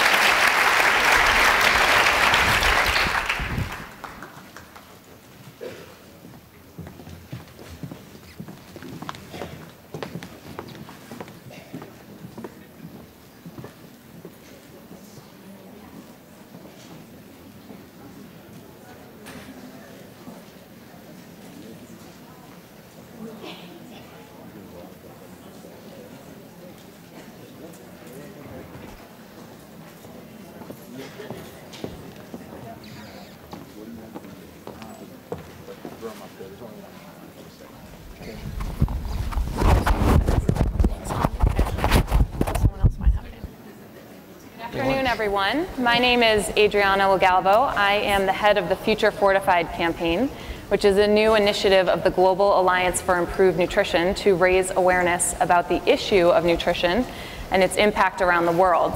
And I am so thrilled to be here today to bring this issue to the Social Good Summit, which, as I understand it, has never talked about the issue of nutrition before. Today there are nearly 1 billion people who are hungry, 2 billion people who are suffering from nutrient deficiencies because they don't have access to simple vitamins and minerals. And malnutrition remains the underlying factor in nearly a third of all children's deaths around the world. But the fact is, we do have the solutions. We do know what works. There are innovations in this space, and so for that, I'm very pleased to have with us today 3 of those innovators who are using technology to make breakthroughs in products, in diagnostics, and in access and delivery to good nutrition. So please join me in welcoming Steve Ollis, who's the Chief Operating Officer for Dietrich International, Navin Salem, who is the Executive Director of Adhesia Global, and Chuck Slaughter, who is the CEO and founder of Living Goods. Thank you for joining us. So I wanted to start with Navin because oftentimes when we hear about hunger and malnutrition, we immediately think about International Food Aid. And I wanted you to talk a little bit with us today about the work that you are doing that is quite different than the traditional approach in making sure that we get good, nutritious products to people all around the world. Thanks, Adriana. Good afternoon. Traditional food aid was coming to places like Africa as an excess commodity traditionally. And what we do is the exact opposite of traditional old school food aid, and instead we're looking at very specific populations and what their specific nutritional needs are. So I partnered with a company called Nutrisat out of France who had developed a product called Plumpy Nut. Has anyone ever heard of this? Yeah. Good. Plumpy Nut is basically a fortified peanut butter that's been proven to treat severe acute malnutrition in about an average of 6 weeks. So at first I wanted to start a factory in Tanzania, where my family is from, to be able to bring these kinds of solutions right to where the malnutrition hotspots are. Use those human resources in those countries and also those raw materials. Those peanuts and milk powder and vegetable oils are available locally in those countries. Now we're trying to build on that and build a whole range of products, because we don't only want to reach the most severe, those kids that are who are near death. While that is very important, we want to back it up as far as we can. So we're dealing with moderate malnutrition and, even more importantly, preventing malnutrition. It's obviously much more cost effective to reach children sooner, and morally, of course, it's the right thing to do for kids. So we focus now also on prevention, and something this small as a daily dose that's intended for kids who are 6 to 24 months. During this first 2 years of life, it's the most critical window of opportunity. This is where we can make a huge investment with a big return. If we don't reach these children under the age of 2, then their bodies are not, and their brains are not able to develop. This is something that is irreversible. We can't get it back. And so while we talk about saving lives a lot, what's really more heartbreaking to me is to see a child who does not have the potential to learn. That is the biggest investment. And it's been linked to almost increasing a GDP for a country from 2 to 3%. So that investment of something like this that costs about 9 cents a day, just during that under 2-year population is so critical. Now we're using our innovation to look at even other populations. We just came up with another new product this summer that's intended for school-age children. And what are their specific nutritional needs for that 4 to 10-year-old range? And looking at all of those different populations and how we can use innovation to be able to get these very specific products to children at those critical time points. And it's with that, it's not only the products, but we really need effective delivery systems. And you can't just drop these products in and expect them to work. We sell them to organizations like UNICEF or World Food Program, and we're very dependent on the programming. That this is a very important part. So if it's not programmed and it doesn't go through the health care system that exists, it won't work properly. That allows us to do monitoring and evaluation, make sure that the products are getting to the beneficiaries that we intend them to go to, that they're used properly, the mothers are educated, and that the outcomes, which is the most important part, are measured and are positive and are doing what we expect them to do. Great, thanks, Naven. And to pick up on your point about the programming, I want to turn now to Steve to tell us a little bit about how the work that you guys are doing, which seems quite groundbreaking, in helping healthcare workers actually diagnose malnutrition better and thus be able to better treat the issue. Sure, thank you very much. I'm Steve Ellis from D-Tree, and our name D-Tree comes from decision trees. And what we do is we build these electronic decision trees to guide frontline health workers through what to do, so that every client they see, they make the right decisions every time. We work in areas of maternal and child health and also in chronic disease, and we do this by building applications running on mobile phones for the use of frontline health workers. And we know a lot of care is provided by the frontline health workers out in the areas where we work. And these frontline health workers can be community health workers or nurses in the periphery facilities. These are really the main group that we're looking at. So we know that in nutrition, as well as a lot of other areas, there are guidelines.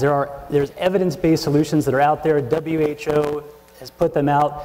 Different countries have adopted them. They have guidelines. People are trained. They're trained on what to do, how much to treat, when to enroll, when not to enroll. But we know that these instructions are not followed every single time. And when these instructions are not followed, what happens? You start missing clients. You start prescribing wrong amounts. People start getting bad treatment. They stop coming. In many cases, they end up dying. So what we do is to try to reinforce these guidelines to make sure that the right things happen. So in the area of malnutrition, we've been working in Zanzibar with the Ministry of Health, UNICEF, and other partners such as Adizia to try to develop tools to support the outpatient therapeutic care for children with severe acute malnutrition. So what does this mean? This means we want to screen the right children. We need to make sure that we're interpreting mid-upper arm circumference correctly. We're interpreting weight for height scores, and we're checking for edema. We need to be able to register those children and track them. So we need to be able to track weights across time and make sure that we're not losing paper records, that we're tracking to see should this child be discharged because they're losing weight or having a problem, or have they in fact reached their target weight and they have no other complications, so now they should be discharged cured. So these applications that we build guide them through the screening, enrollment, physical examination, treatment, counseling, and tracking, so that every time the child who should be enrolled does get enrolled, they get the correct amount of ready-to-use therapeutic food and other treatments, their target weight is calculated accurately, and they're tracked appropriately over time. Great, thanks, Steve. Now, one of the things, Naven, that you pointed out was how critical nutrition is very early in life, and that the impacts of malnutrition are actually irreversible. The effects on growth, the effects on the brain, and so forth. And Chuck, I was hoping you could tell us a little bit about the model that Living Goods uses in getting nutrition out there as a preventative method, as well as how technology has become a core aspect of your approach. Yeah. Thanks for having me. I often find myself in a difficult situation when I'm going to Africa. And I say I'm from America and I'm here to fix your healthcare system. And I can immediately say, don't worry, I know nothing about healthcare because I've spent the last 15 years doing retail. I started a company called TravelSmith, and so health is new to me. Technology is fairly new to me. But Technology is important, but in our view, technology is nothing without a business model. Ask Facebook, Groupon. Been asking these questions lately. So what we've tried to do is bring a business model to the challenge of addressing the needs of nutrition and health of the poor. 7 million kids are dying from very simple diseases, often complicated by poor nutrition. And we have a shortage of almost 2 million healthcare workers. And so what we do is we have completely sort of pirated the Avon model in service of the poor. We recruit, train, and support networks of these sort of Avon-like micro-entrepreneurs who go door to door. They do health education around nutrition, and teach people how to improve their health and wealth, and then they make money selling basic health products, including fortified foods, vitamin supplements, simple treatments for malaria and diarrhea, respiratory infection, and things like clean cook stoves that help prevent respiratory infection, and solar lights, this sort of stuff. And the idea is to build a fully commercially viable, 100% sustainable solution to the healthcare crisis facing children in the developing world. Nutrition is critical to us because it's a contributing factor to 60% of these under 5 deaths. So if we can get a handle on this particularly 6 months to 24-month nutrition space, we're way ahead of the game. And the key place we use technology is with mobile phones. Every one of our agents has a phone. And first and foremost, she is a nurse on call. Her customers can call her 24 hours a day. She saves her customers time and trouble and transport costs. Secondly, we use the mobile to do marketing. So we have the mobile telephone numbers of every household that has a child under 5 and a phone. We send them messages every week. We did a cool flash sale early this year. We quadrupled the sales of clean cook stoves in 4 days with a 4-day SMS promotion. Something that had never been done in the country we work, which is Uganda. We also use it in a system that sort of follows on D-Tree system. We register every treatment and every pregnancy and then send them reminders to stay on track with their treatment protocols. And last but not least, we use it for monitoring in a similar fashion to make sure that our agents in the field are doing what we ask them to do. Is the technology a panacea? No. Will it work without a sustainable business model? No. But we think it's the beginning of a very powerful era of empowered micro-entrepreneurs who are supported with the power of franchising and direct selling, the financial support of microfinance, which we've had the benefit of for 20 years, and now the power of mobile, which allows them to communicate instantly with everybody who they're trying to serve.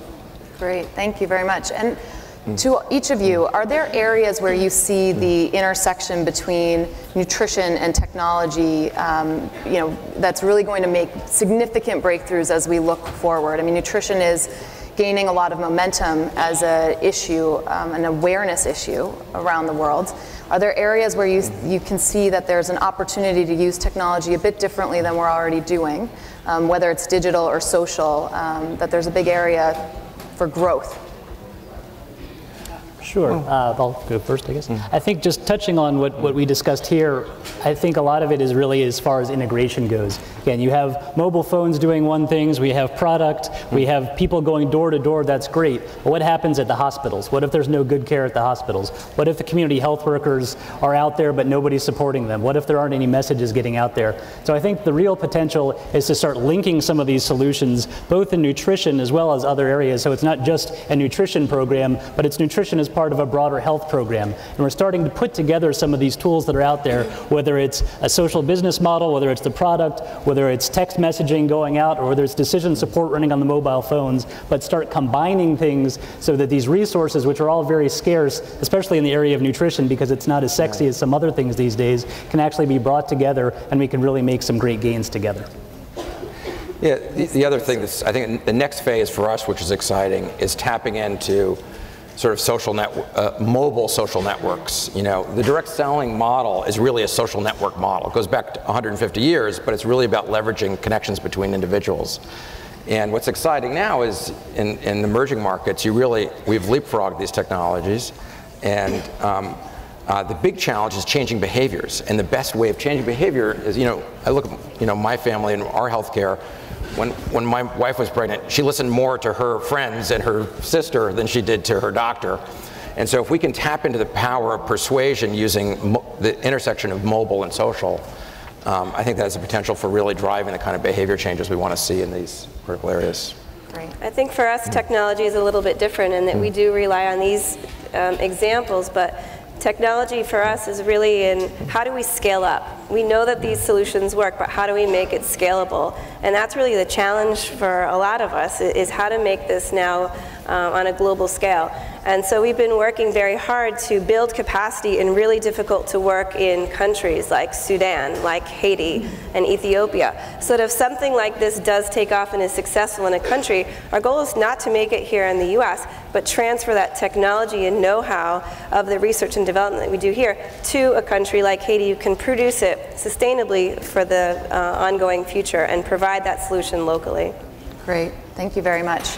Well, just in the short amount of time that we have left, I think the message that we do want to get across is that while the nutrition issue is a challenging one, it is an achievable one.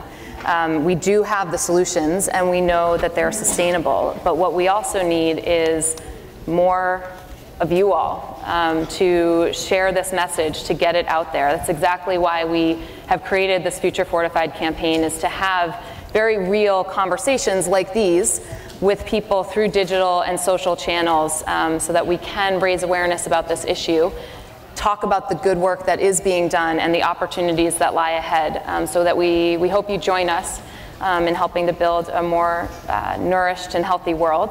And I want to thank our guests, Steve, Navin, and Chuck, and thank you all for having us.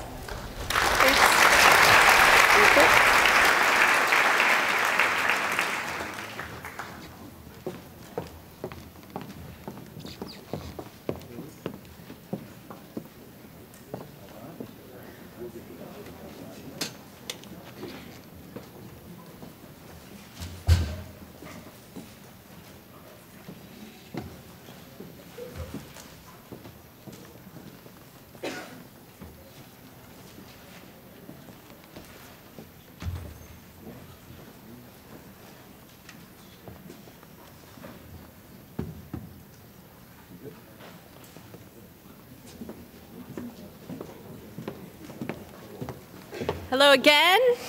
How we doing? Yo! Just give yourself a round of applause.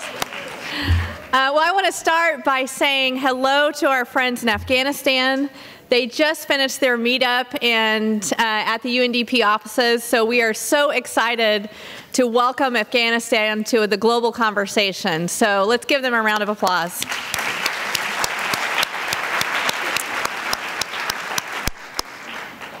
The next topic is about 600 million people, and that is adolescent girls globally. It is connecting girls around the world, and it is my honor to introduce Sarah Brown, CEO of the Office of Gordon and Sarah Brown, Holly Gordon, Executive Director of 10 by 10, Elaine Weidman, Vice President of Sustainable and Corporate Responsibility of the Ericsson Group, Teen Advisor for Girl Up, Sophia Stafford, Plan International Representative, Name Yanka, and our moderator, the CEO of the United Nations Foundation, Kathy Calvin.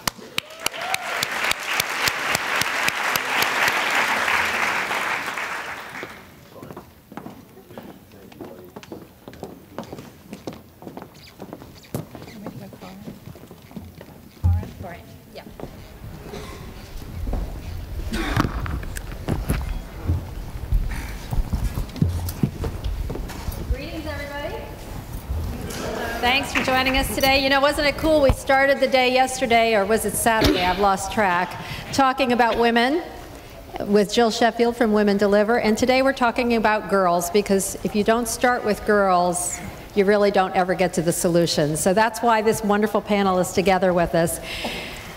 As Elizabeth said, the UN Foundation has been committed to helping girls since our inception. And what we discovered after just a little bit of work was that despite pouring a lot of money to the field in helping girls, sometimes we were helping 25-year-old guys.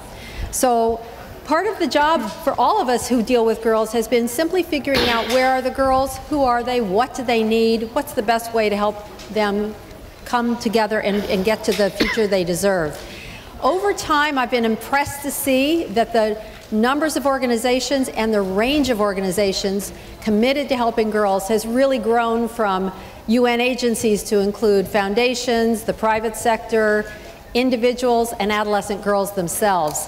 And so you're going to see a panel today of people who've come to this issue with their own set of skills, understandings, and commitments on ways to empower, educate, and connect girls. So I want to introduce our panel in a second, but just to also say to you that the most important thing I think you're going to hear today is new ways of thinking, and we want to also come to the question of how do we use technology. Everybody in this room has been thinking about this for the past 2 days, and there's probably no cohort and no issue that will benefit more than adolescent girls from a creative use of technology.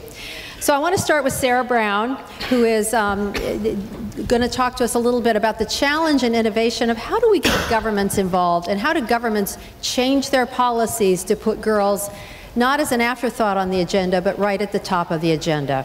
Sarah? Thanks, Kathy. I think the question that was posed to me in the invitation to the panel was exactly what it is that motivates governments to do it. I think we're still figuring out some of the how-tos about it, but for the most part, to be able to put girls and boys into school, we know how to build a school, open the doors, have trained teachers, have access to learning materials, whether it's through books or through technology. But it's really mobilizing countries so that they know they want to do it. And if we look and take a snapshot of the 61 million children who are not in school at all, who are getting no day, of which just over half of those are girls. And when you really want to try and look at where those children are, sure, about 20 million of those children are in very displaced, very disrupted circumstances because of conflict, living in refugee camps. But at the other end of the spectrum, half of that number, over 30 million of them, are in just a handful of countries. And those are countries, they're in literally 8 or 9 countries, are Nigeria, India, China, Pakistan. These are big countries who are well able to educate their population and get behind it. So we really need to find ways to shine a light. And so there are big conversations to have around technology in the classroom. And of course, it's in the great interest of all the big technology companies to look at providing learning tablets, content, being able to reach that. There's still a big job to do to actually have the world wired up, you know, the whole world wired up, as Sir Tim Berners-Lee always says when you look at it with the work he's doing with his World Wide Web Foundation. There's only about 25% of the world has access to the web at all. So there's those big technical journeys, but the job that we can all do, where we do have the luxury of access to technology, is provide a very big loud voice about it. Because when we're trying to mobilize countries like Nigeria and Pakistan and India, they need to know that we're noticing that their girls are not at school, and that their girls are dropping out early from school when they are there, or there is no equity in the classroom for them. So the mobilization around it, it's terrific that this week the Secretary General Ban Ki-moon is prioritizing education with a big launch on Wednesday with his Education First campaign. And then there is a big mobilization around all the messages. There's a great new video just gone up on educationenvoy.org that just tells the whole story, and you can see girls and boys and the challenge they face, but also sends out a terrific message of hope. So it's worth looking at that one and just pushing the messages around the world. Of course, it's Gordon Brown who is the Special Education Envoy, and we are so lucky to have him. Sarah, but how do we make the case that it's value for money to put money into education, especially for girls? To make the case for value for money, I think, the cost of education, once you've got a school and you've put trained teachers into it, it's the cost of not having a girl at school.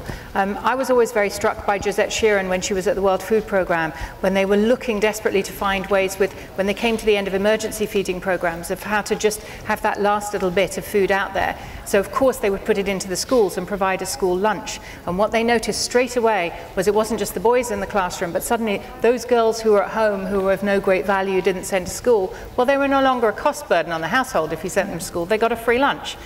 Then they added a little bit extra, which is if you had perfect attendance for a month, you took a can of oil home to your family. Suddenly those girls were staying in school longer. So what started off as an idea within an emergency feeding program, it started to mainstream itself, but it shows you where the girl has got a bit of economic empowerment, suddenly her status and that value goes up. So the notion that you would take a girl into school and give her equip her for longer term. She's learning, but she's also learning all kinds of things. I mean, just learning about her own health and well-being. We're still faced with the very, very great challenge of teen girls. The leading cause of death in the developing world for teen girls is shockingly pregnancy and childbirth. So having a girl who's at school, keeping her safely at school, learning about her own health and well-being, that's got to be saving you an awful lot, the value of each life. That's perfect. Mame, you grew up in a developing country and saw firsthand what keeps girls out of school, and maybe you have some solutions for the panel to talk about what would keep girls in school. Yes, thanks for the question, Kathy. I grew up in a developing country and I came face to face with some of these issues, and there are about 3 main issues that I identify with a lot. That's water shortages, that's there are a lot of societies where the water flow is irregular, and personally, I had to fetch water every morning before going to school because I was in a public boarding high school that was in one of those areas where there was no water. So we would wake up in the morning and go look for water. It could be a mile, walk a mile, 2 miles to look for water. And whereas this was part of our schedule, going to school and then fetching water, there are girls that live in rural areas where there's no water at all and they have to walk even further to find water. So they would walk perhaps the whole day looking for water, and this is one issue that keeps them out of school. And then secondly, there's also the Kayayo phenomenon, and this is where we have girls coming from the north to the south to look for jobs in the city. And when they come, because of their lack of education, they can't find any jobs, and then they end up selling on the streets, or they end up as market helpers, which is where when you go to the market to purchase stuff, these girls will be carrying bowls on their heads, and they would ask you, can I carry your stuff for you, so you can give them some change. And I saw this almost every weekend when I went to the market. And these are girls that do this during the whole week, during market days, and they should be in school, but then they are not. And then the last issue is, like Sarah was talking about, girls being seen as a liability and not an asset. So a lot of parents are scared that their daughters might get pregnant. So what they do is they force them into early marriages. And this may be a good source of income for their family because it's one less mouth to feed. But the girl should be in school, and then all they end up knowing is having a family at the age of 18, and they have no idea. They have no prenatal training. They have no idea about what it means to be a mother and to take care of children. So thinking about solutions, I think it has to start with behavior change. It has to start with the parents, the teachers, the community leaders. They all need to re-examine their beliefs about what masculinity is, what femininity is, and what kinds of opportunities they give to their daughters because of these gender roles that they have in their heads. And that's where it's going to start from. And when it starts from the local government, then it can manifest into national policies.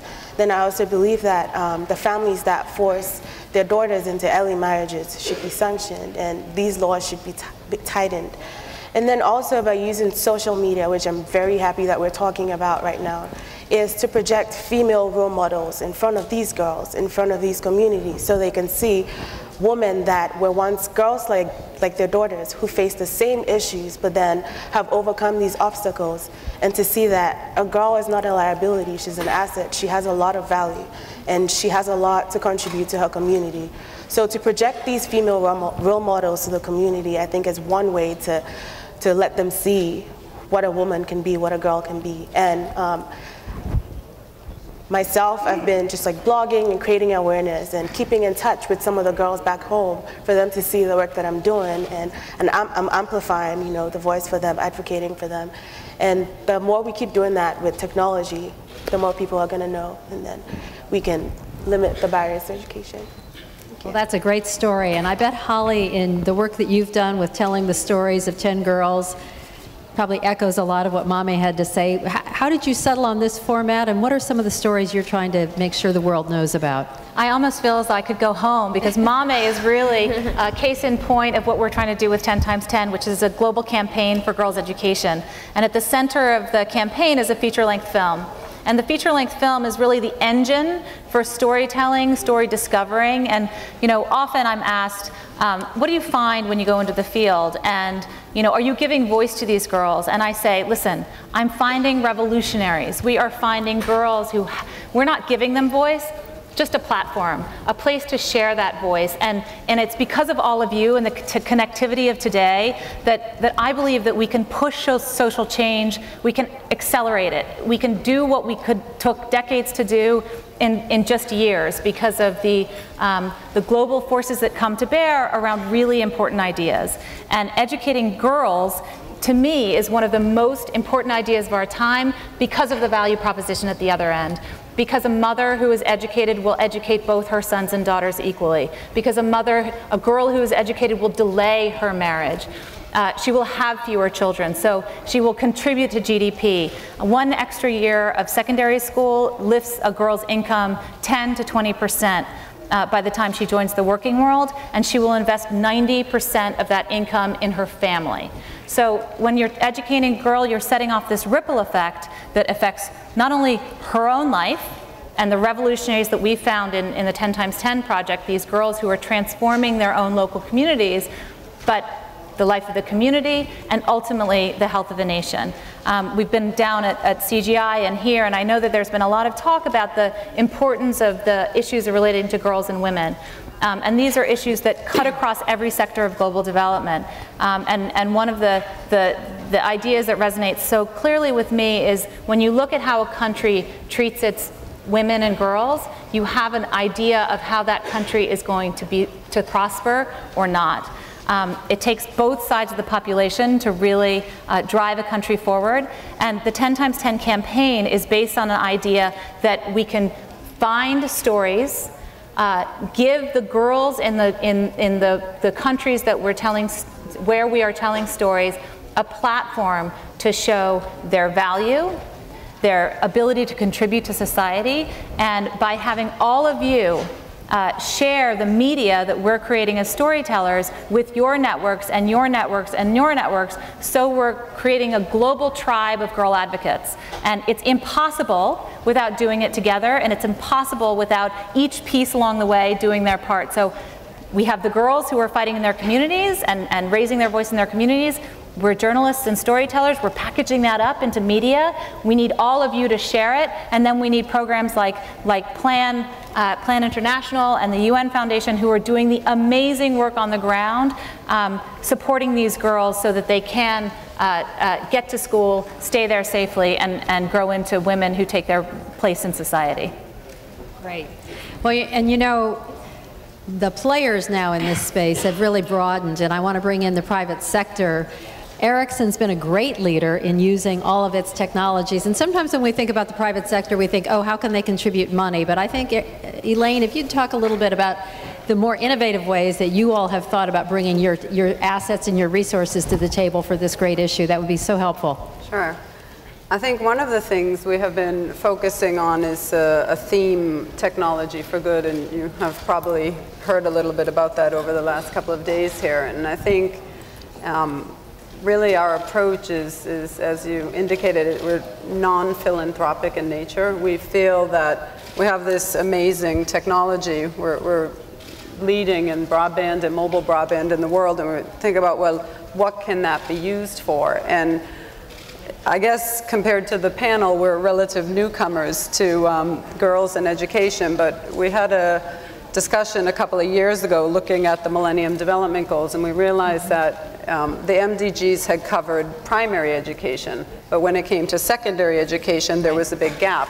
Of course, that's interesting to us because we're trying to get more girls into tech, into the technology field, and it's really difficult, especially if there's not an education starting much earlier in life. And so when we were thinking about the broadband, we thought, well, secondary education has been largely neglected around the world, but we also saw we have this broadband, and we know that by 2017, 90% of the world will have mobile broadband coverage. And I think it's staggering. That's not SMS, it's not, just calling. That's internet, that's video, what you can do over a mobile network. And I think that many parts of the world will never put in a fixed line.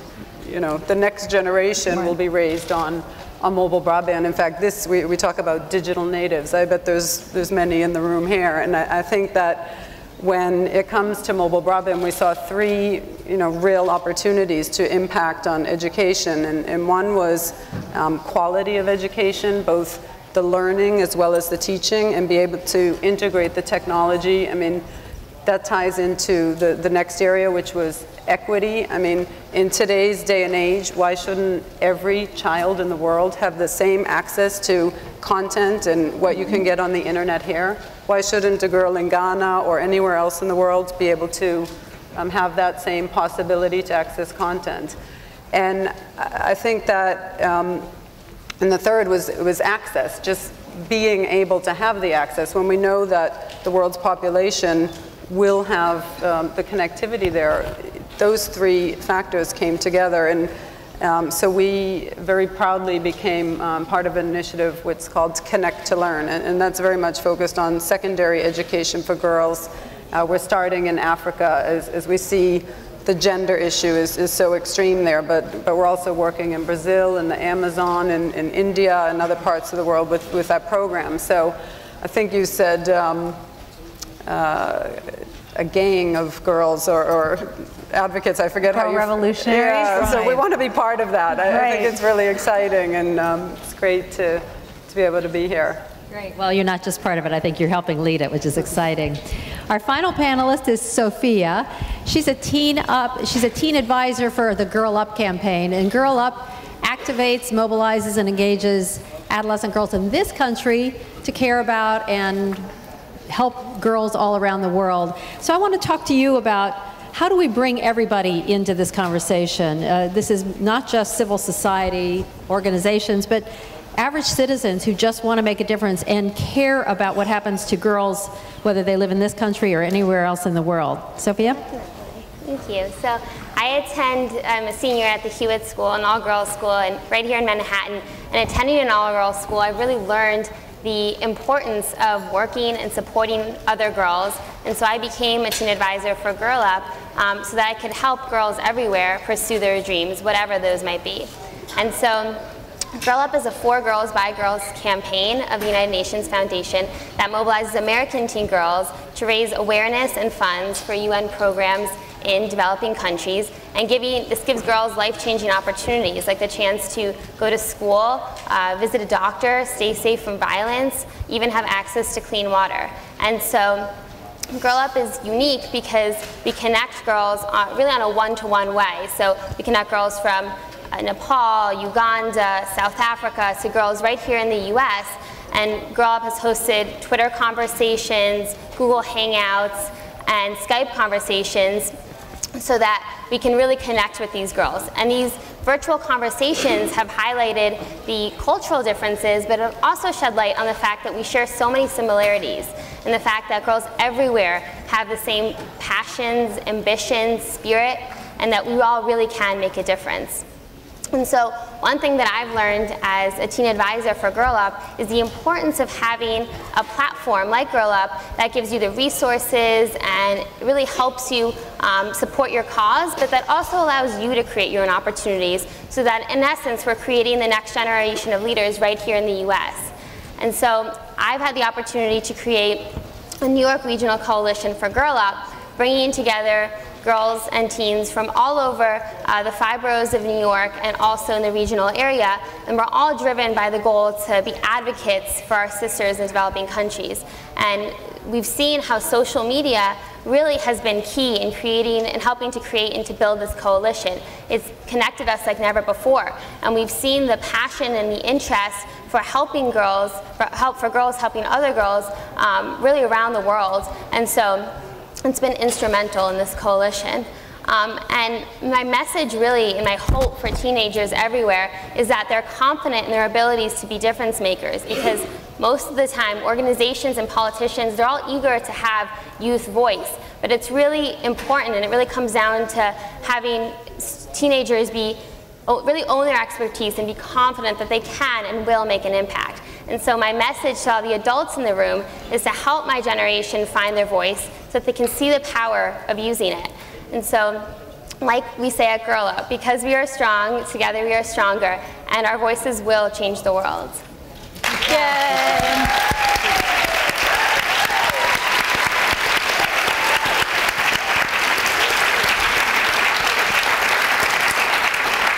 So the question may have been value for money. I think this is what you see, what you get when we invest in girls, and that was terrific. Let me come back to something that Mame put out, that one of the goals in helping girls get the education and other opportunities they deserve is that we need others in their lives to be advocates for them, whether it's their parents, men, eventually husbands. Can you all talk about that? Sometimes we get talking about girls and we don't talk about the whole infrastructure, and what are the best ways to change the infrastructure around girls?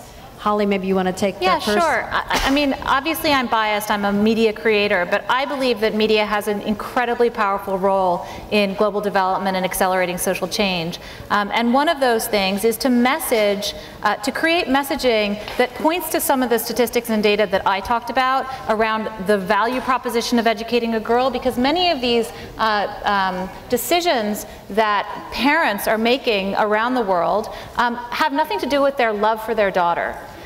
They are economic decisions. And so if you can convince a father and a mother, you know, mothers are part of this decision-making team, village elders, if you can show that there's a long-term benefit to not marrying your daughter, you know, before the age of, before she, you know, leaves the secondary school education, then you're making a value proposition that speaks to what is a day-to-day struggle for survival. So messaging is incredibly key to broad-scale social change, and identifying leaders within each community. So 10 times 10 is designed to be a campaign that's scaled. Take the tools into your own community and create your own event and talk about raising the value of the girl as it makes sense within your community.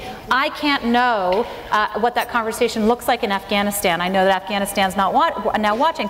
I can't know, but Afghani leaders, men and women who love their daughters and their sons in terms of building a better future, take this challenge and have the conversation in your community about how we lift our girls, because their long-term value is greater if you invest in them than if you sell them short, basically.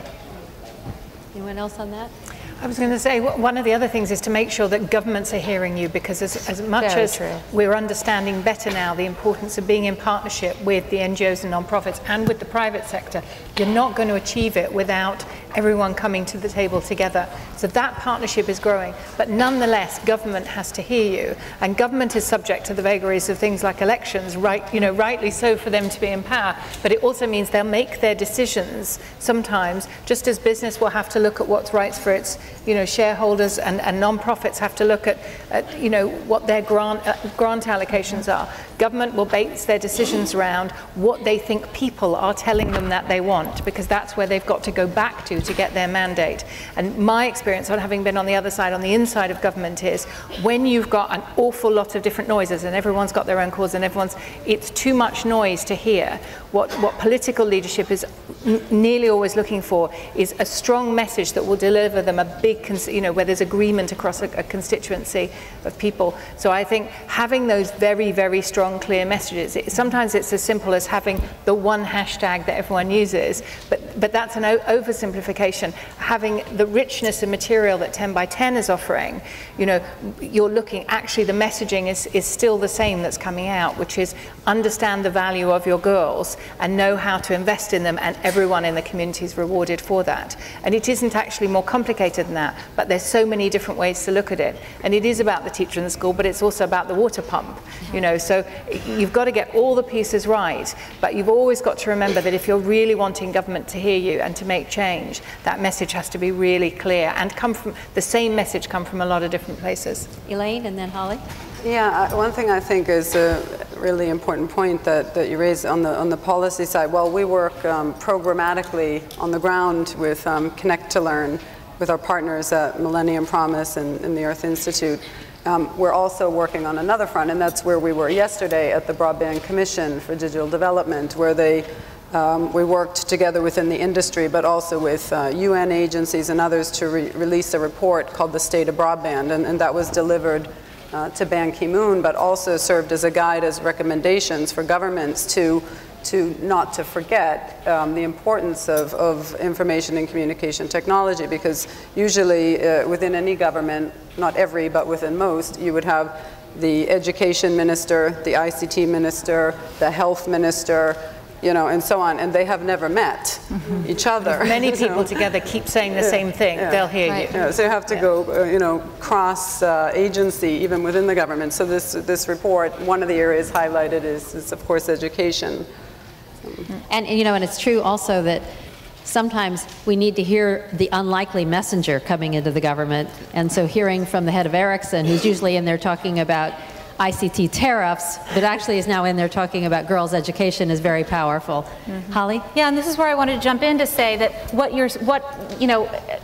Sarah said about government having this key role and about your leaders hearing you is incredibly vital. And so trying to find all sorts of different ways to make your voice louder within your community and then within your nation is also incredibly vital. And corporate partnership, business, can be an incredibly powerful ally, again, in driving social change, because businesses, as they go through their business life, building their business, if they are aligned with you around the goal that you're trying to achieve, they have incredible things like expertise in particular areas, meeting facilities, etc. You know, resources and connectivity that as an NGO you don't always have, but it's all about this sort of multifaceted partnership around a shared message. And girls' education is a message that I think we can all believe in and really hammer wherever we can with whatever kind of connectivity we have, and look for partners in business, in the nonprofit sector, in civil society, and in government. So we have about a minute left. I'm going to ask Mame and Sophia to be our closing points. And if the two of you could just each say one or two things you wish this group of very influential social media mavens and experts might take forward from this conversation and your own experience. Mame, why don't you go first? Sure. I just want my message that you would take away today to be that remember the value of a girl. It may not be as prevalent here, but remember that there are a lot of girls in the developing countries that are not in school right now. And there are a lot of women in here, there are a lot of men. And this is not just an issue of just the women, but the men have to also be involved. And we're going to be blogging and creating awareness for these issues. We want you to also take part in that and read more about these issues, read more about the things that are going on, and then find out ways that you can also get involved with some of these girls in the local areas. And if you have partnerships with local governments, you can also go there and amplify that voice for the girls, because the girls need you, and the only way that we can be heard is if we amplify our voices. And Sophia. And to echo what Mame said, I think really being able to join the conversation, whether it's really through social media, so joining on Twitter, following @GirlUp, but I also think it's really important for this generation to help open the doors for the next generation, because I think this cycle of opening doors of opportunities for generation after generation will encourage others to join the movement, and will keep this flow and this cycle of strong, motivated people trying to fight for girls' rights, and so that everyone has equal opportunity and education. Thanks. Join me in thanking this great panel. Thank you.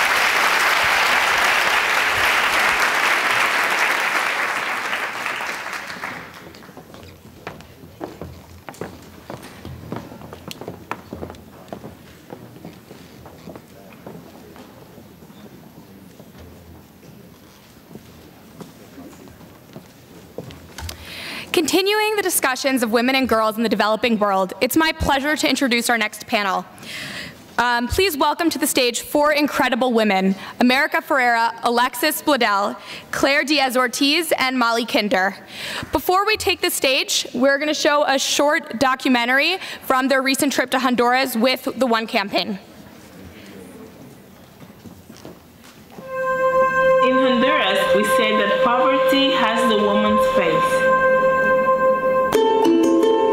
I think it's the same thing in this country as it is in every other developing country. It's poverty that's the biggest foe. I feel that way when I've been in Mali. I feel that way when I've been in India. This could be any of us at any given time. We're here primarily to see what can be done to strengthen the position of women within the community, because everything they do strengthens the infrastructure.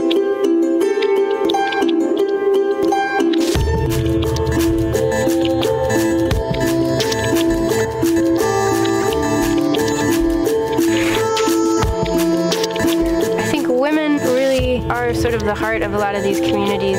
They have the multiplier effect because they raise their children as best they can, and the more resources they have, the better they're going to be able to provide for their children. One is here in Honduras because we see very high levels of chronic child undernutrition, big issues still of economic empowerment for women and other vulnerable groups. Having the woman in a household be educated is the primary indicator of if the children are going to be educated, if the children are going to be eating healthily, drinking clean water. And so the idea is, to educate these girls so that they can be the mothers of such households. The women in this area have received information from a project that USAID started here to help teach them how to give better nutrition to their children. Paso a lo que es la intervención de nutrición y salud. El trabajo que se hace acá es pesar mensualmente todos los niños menores de 2 años. The mothers must bring their kids in once a month and have them get weighed so that they can be certain that the children are growing. Exactamente, esta niña le está pesando 8 kilos con 6. What happens to a child in the first 1,000 days of their lives is setting a foundation, and oftentimes the effects of malnutrition are irreversible. So part of the nutrition problem we're seeing is that they just don't have enough food. But the second part of the nutrition problem is that they don't have a balanced diet. They haven't had green vegetables at all. We also are teaching them that these are foods that make for a more complete diet.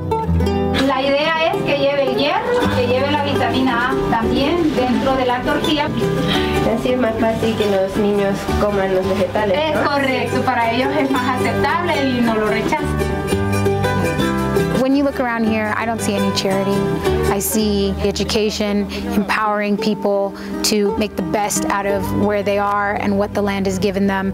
Lo hacíamos tradicionalmente en surcos pequeños, donde no teníamos la seguridad de cómo iba a ser cuando iba a venir. When we engage with communities like this, first off, they get to know who we are, but secondly, we can make a difference in their lives. It's a very cheap investment for a very big result.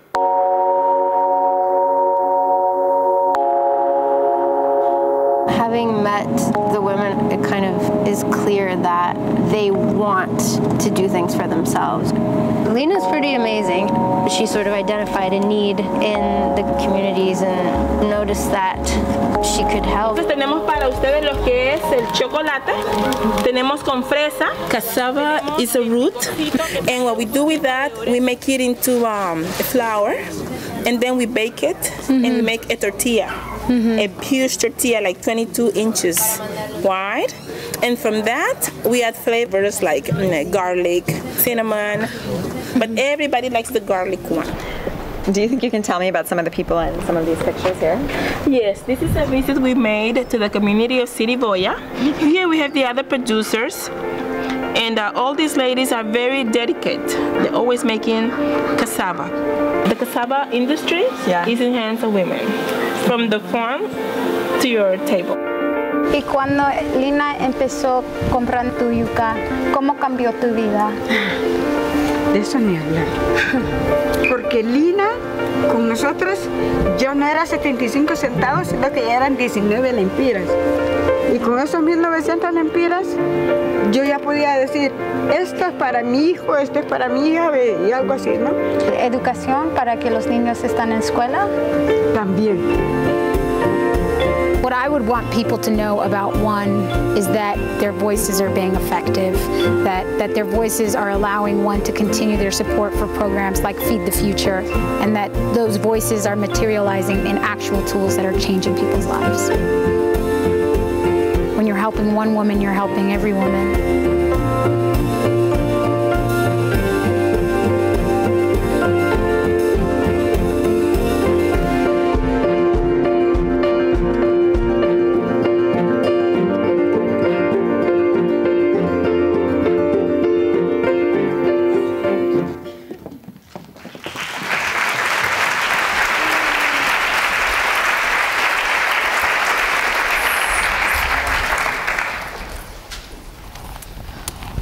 Well, that looks like such a phenomenal trip, and I was just hoping that you could each share with us one of the highlights for you personally about your experience in Honduras. You want to start? Sure. Well, one of the highlights for me was actually one of the sites that was just showed in the video. We went to this community called Esperanza, and we visited a U.S. government-funded program that's under the Feed the Future framework that was just amazing. It was an integrated agriculture and nutrition program. And what really struck me was that it really told the story of why women are such an important investment in development. On the one hand, it was training these women farmers who were out there getting up at 4 in the morning, tilling the land. They were being equipped and empowered to be much more effective farmers, so they were more than doubling their yields. And as they're out there as entrepreneurs, as businesswomen, feeling very empowered, that they are even bringing more income to their families, at the same time, they were being trained how to give better nutrition to their children. And the women that we spoke to were saying how empowered they felt, that all of a sudden they knew what kind of food to put to the table to make sure their kids were growing healthy. And when you saw the statistics, they were shocking. 50% of children were stunted in that community, which meant that chronically they were not getting the nutrition they needed. But through this amazing program, these women were getting the tools and the training and the education they needed to be businesswomen, to be entrepreneurs, and to be the moms that they desired to be. And it was really powerful to hear how empowered they felt in that process. First of all, thank you for having us here. Good afternoon. Thank you everyone for coming and everyone who's watching online. I was watching online earlier, so excited at how great it looked, marveling at technology. I decided to go on this trip with One.org because I felt really impassioned about shedding light on issues that are happening in Latin America, and I feel like what's happening in Latin America directly affects our country in a way that is very strong and tied to tens of millions of Americans' roots and the homes that they come from. And one moment in the trip that made this stand out more than any other moment was in La Esperanza when we were exploring the Agriculture and Feed the Future program. We were interviewing a woman farmer and asking her kind of what was the best thing about the effect this program had on her life, and with an enormous smile said, "My husband doesn't have to leave the country to find work anymore. He can work right here at home." And I think that speaks volumes of the idea that these people want to be able to provide themselves. They're not looking for handouts or for charity. They're looking for tools, and they're looking for ways that they can educate their children, keep their children healthy, and keep their families together. And I think that story speaks very loudly to issues that direct us very directly. You can use your imagination of what I'm talking about, not to get too political, but I think telling these stories can start conversations that are very important to our domestic relations.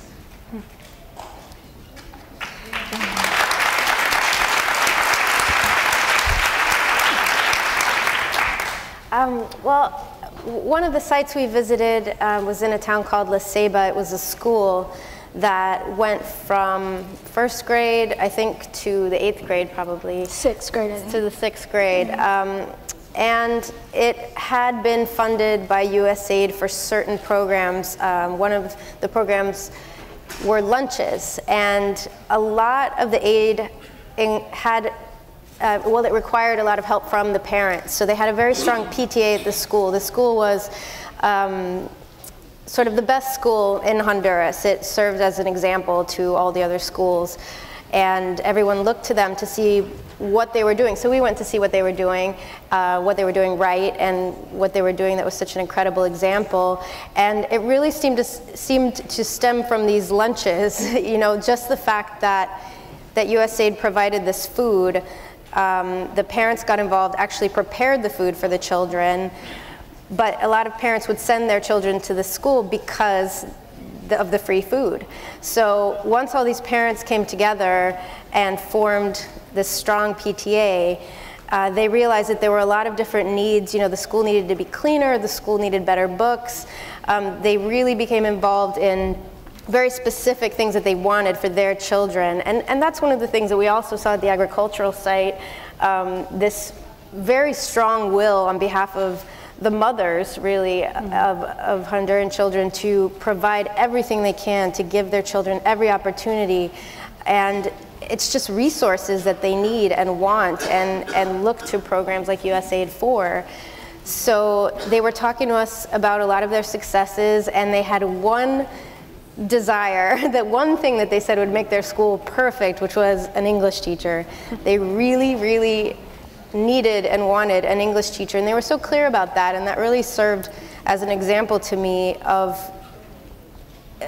how strong the will is to help themselves. I mean, of the Honduran people, to help themselves. I mean, they don't want handouts, as America said. They want, they have very specific needs, and what they want is information and tools for us to share really what we know with them, and more of a collaboration than charity necessarily.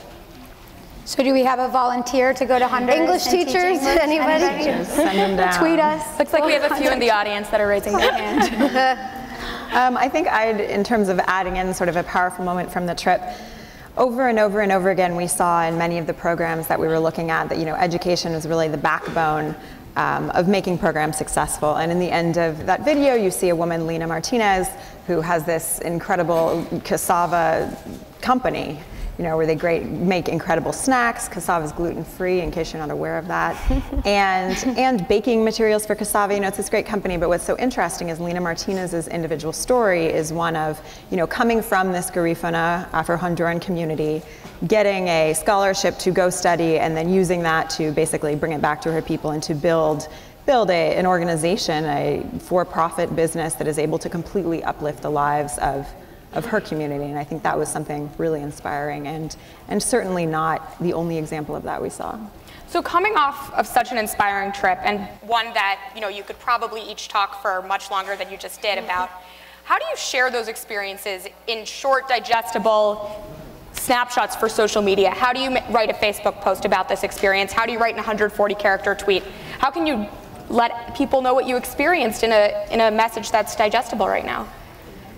Well, we just came from a live Twitter chat that we just had, which was my very first live Twitter chat, and which was incredibly exciting to realize how close you are to just communicating with people who want to hear the message you have to deliver.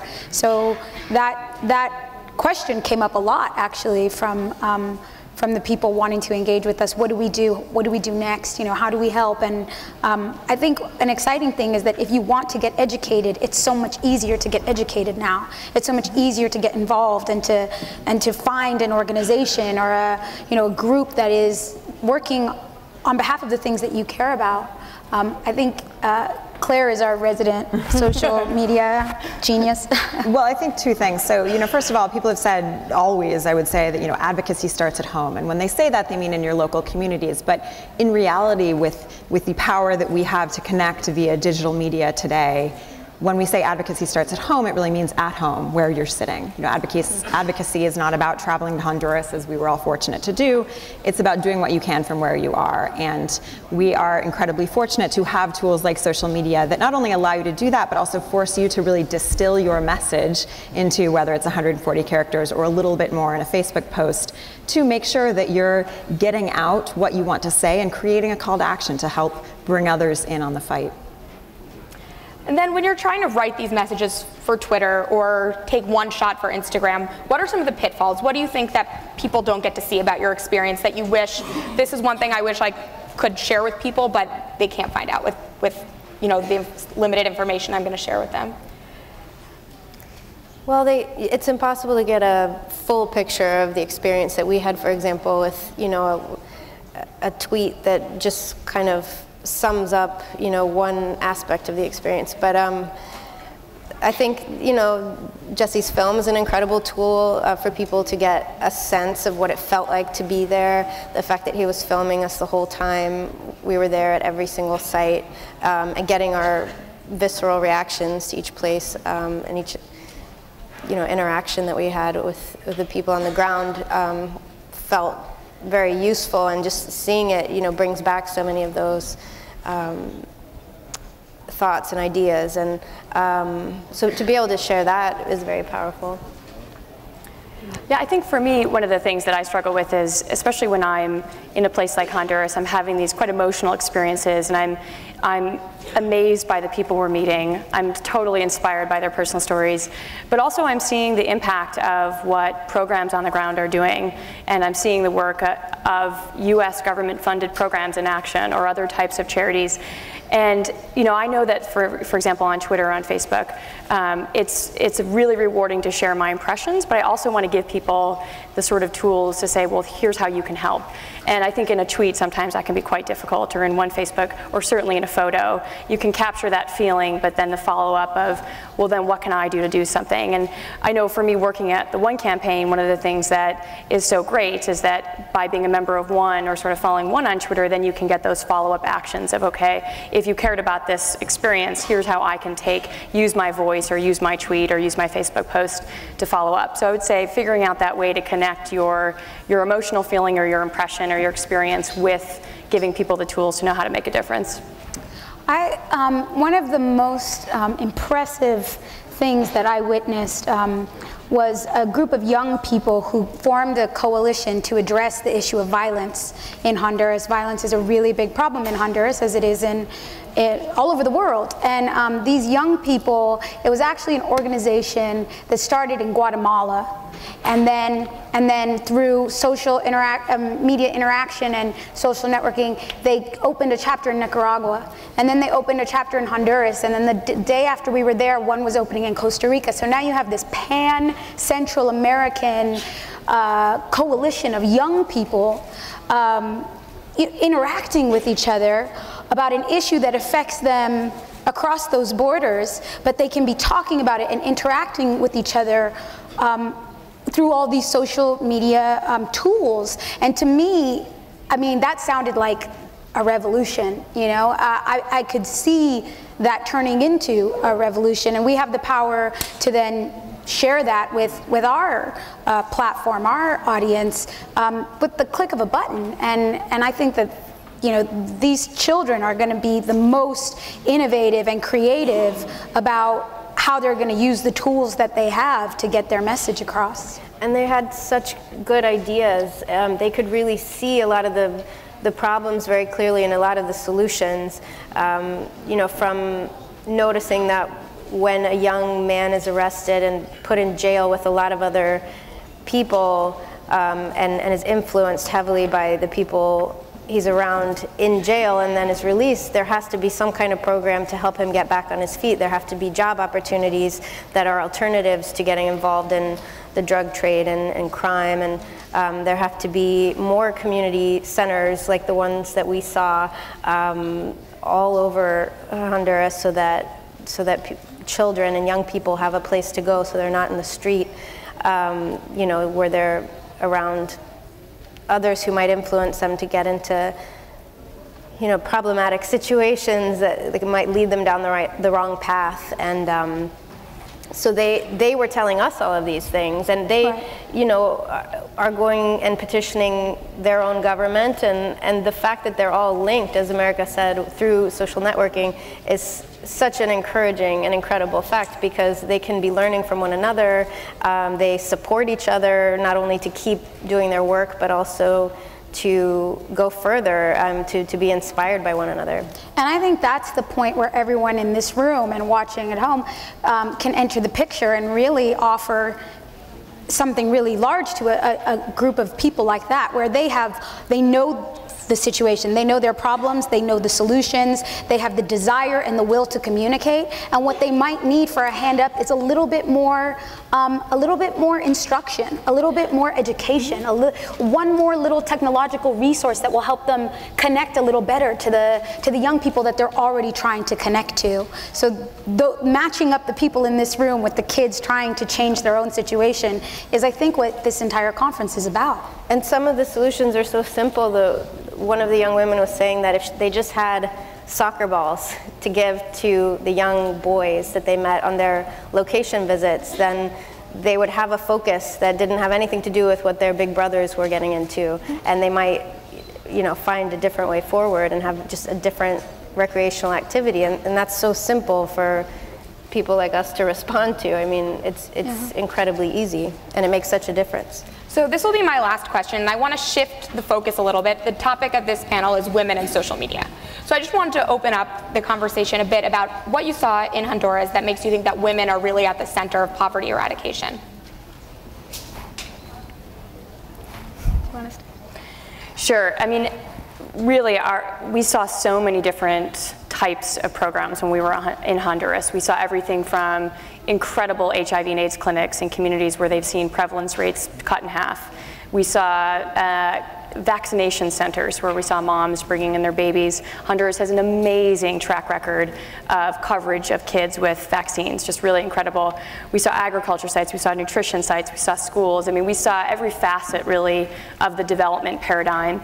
And everywhere we went, we talked to women who were themselves lifting their families out of poverty. They were the nurses, they were bringing their kids in, they were doing everything they could to make sure they had food on the table, nutritious food on the table, and sending their kids to school. So really empowering stories from every aspect, from the women who were delivering services on the front line, to women who were toiling away to raise their families over that poverty threshold, to moms doing everything they possibly could to do right by their kids. So really it was I mean, I was blown away, really frankly, by the experience. And we even talked to women leaders in the community who were starting their own NGOs or leading businesses, and then employing other women, like specifically looking for other women to employ. So it was really, I mean, there was pretty much every facet of the development story. And I don't think anyone could have gone on this trip and walked away thinking anything but we've got to invest in the women of developing countries. They are really the future.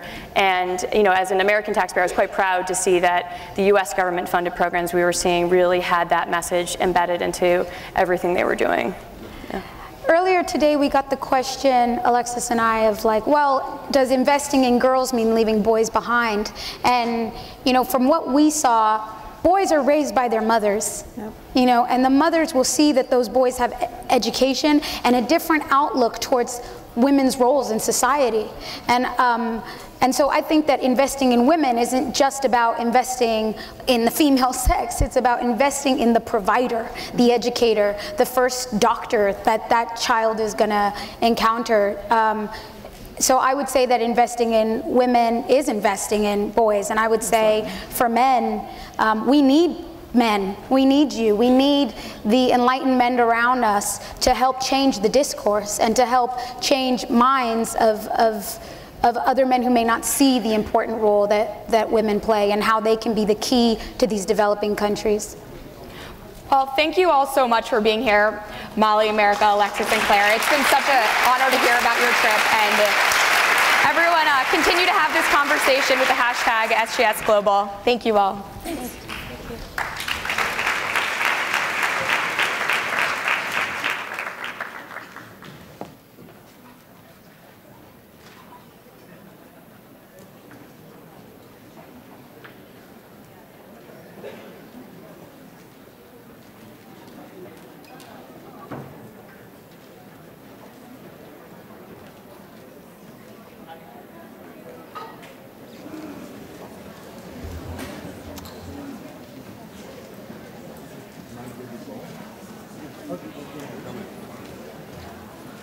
Hello everyone, my name is Kyle Ruddick. I'm founder and director of a project called One Day on Earth. We're about to introduce a video to you. Thanks. But before that, I want to tell a quick thing about how we came to be. Back in 2010, on 10-10-10, we made the first film in every country in the world. And we built this film and movement with this idea of filming in as many places across the globe in one day. On the back of that, we formed a partnership with over 60 NGOs, including the United Nations Development Program, World Wildlife Fund, the Red Cross, and many others. We made that film together, and what's really great is that community still thrives and goes forward today. The clip you're about to see was shot in Egypt in the last 48 hours. They had a meetup in Egypt that was connected to this, and I think what's amazing is that after that first event that we had, the Arab Spring came about, and I think we all learned an incredible amount from what happened in Egypt. but of course we can take it to another step further. Nonetheless, I'd like to just take a minute and thank you for all your time and give your attention to the people in Egypt here for a moment. Thank you.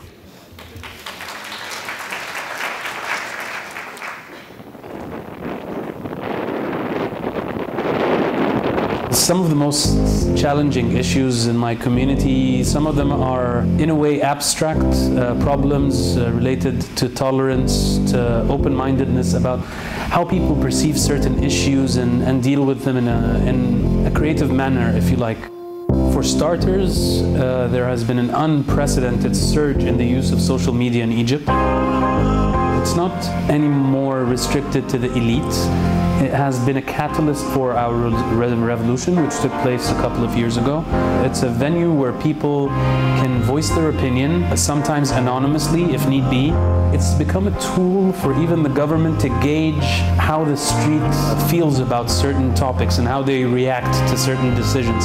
It's a participatory tool between the decision makers and the people who are supposed to be part of the decision-making process.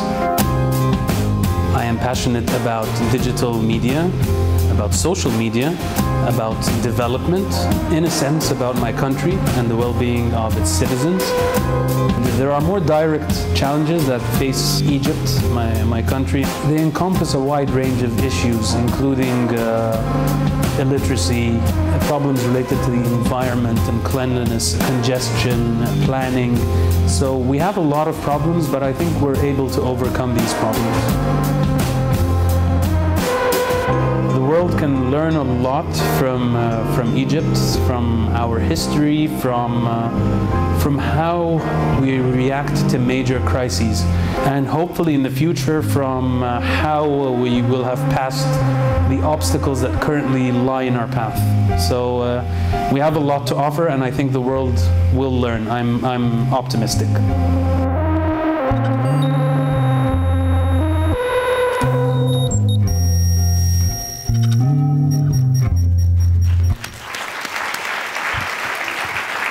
Another great piece of work from One Day on Earth.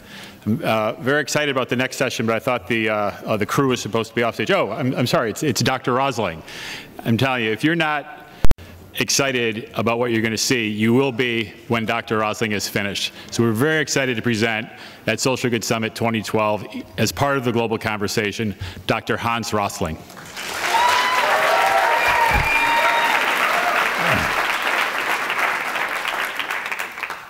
Thank you very much. I've been given a very serious task by UNICEF, indeed, to talk about the trends in child death in the world. It is indeed one of the most serious statistics we have, and at the same time the most motivating, because it's our full heart would like to save all the children in the world. And that's make my task even more difficult, because I'm just going to argue with hard facts. I'm just going to give the data, and I'm lucky because I have the new data. UNICEF and UN just published in Committing to Child Survival the updates for 2011 on child mortality in the world. And you need data because I meet so many myths when I talk about development. Three main myths are: the world is not getting any better. Oh, there's all these problems out there. Kids die, there's war, there's hunger. If you save all the poor children, you destroy the planet, because there will be too many people then, and they will just destroy the environment. It's a very, very common comment in high school and college kids all over the world. And finally, developing countries do not need aid. I sort of collected these as the three main. I'm going to prove them wrong. That's why I'm here. So let's start with demography. Father and mother, parents. In the old time, hundreds of years ago, on average, they got 6 children. Why didn't population grow? Because 1, 2, 3, 4 of them died before growing up to become children themselves. Sometimes we have forgotten what a horrible child mortality rate there was in the past. This is just 200 years ago in the world. This is just, if you go to remote places in the rainforest, just a decade ago. Then we came into modern time. And the population started to grow. Why? Because only one of the children died. They got a little less children. They got 5 there instead. Look here, I find a pointer here. 5 children, 1 died. This is 20%. It's still absolutely unacceptable because no family can be secure whether their children will survive or not. It's far from any security. And why do we want to know? We want to reach the new balance, where parents on average, by their own decision, get around 2 children and very few die. We cannot eradicate child mortality, but we can get it very low indeed. So this is the big change. So what has happened in the world?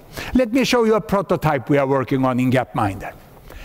We made sort of a chessboard. It's very simple. Women get 2, 3, 4, 5, or 6 children on average, and they lose 1, 2, 3, or 4 in dying before they grow up to become parents themselves. 1800 we were down here, the world. So now we are going to answer the question, has the world become a better place?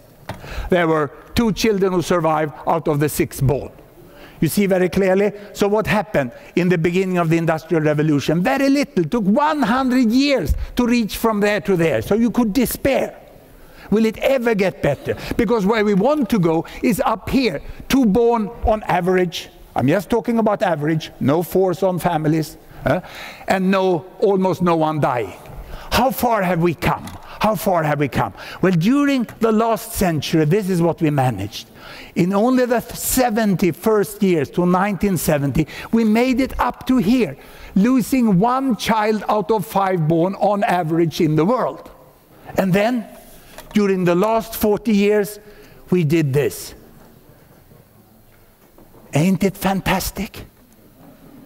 Has the world become a better place?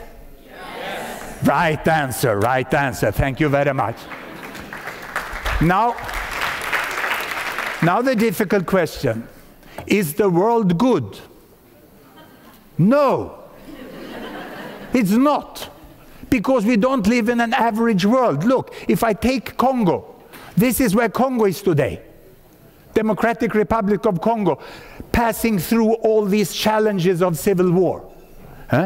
This is what compensated that many countries is on this side. This is the average of the world, but many people, even those which you may call developing world, live now here with 2 children and very few deaths, and some live down here. But it's amazing that the worst of countries in the world today correspond the average of the world 1970. So the world we have is unequal. That is the enormous challenge we have, that it's so unequal. So I can show you this more in detail. Let me go here. My favorite graph, where the bubbles are countries, the size of the bubbles here is population. This is China, this is India. Color is the continent where they are situated. 1961 the year. Here, number of babies per woman, large family, small family. Here, the child mortality, low child mortality, 100 per 1,000 dying, 300 per 1,000 dying. The world was indeed developed and developing countries. You can see it very clearly that there were 2 different sets of countries after the end of the colonial time and period. And most of the world, the rich world, was down here. These were the poor countries. Now, let me show you what has happened. Let me show you on detailed levels with all the countries. Here we go. Child mortality is falling indeed, and when it falls to a certain level, then family planning takes off and they get fewer children, and India is following down here. See the Arab world, see Latin America, see African countries coming, and the entire world moves down into this corner where we have 2 children and relatively low child mortality, an enormous change.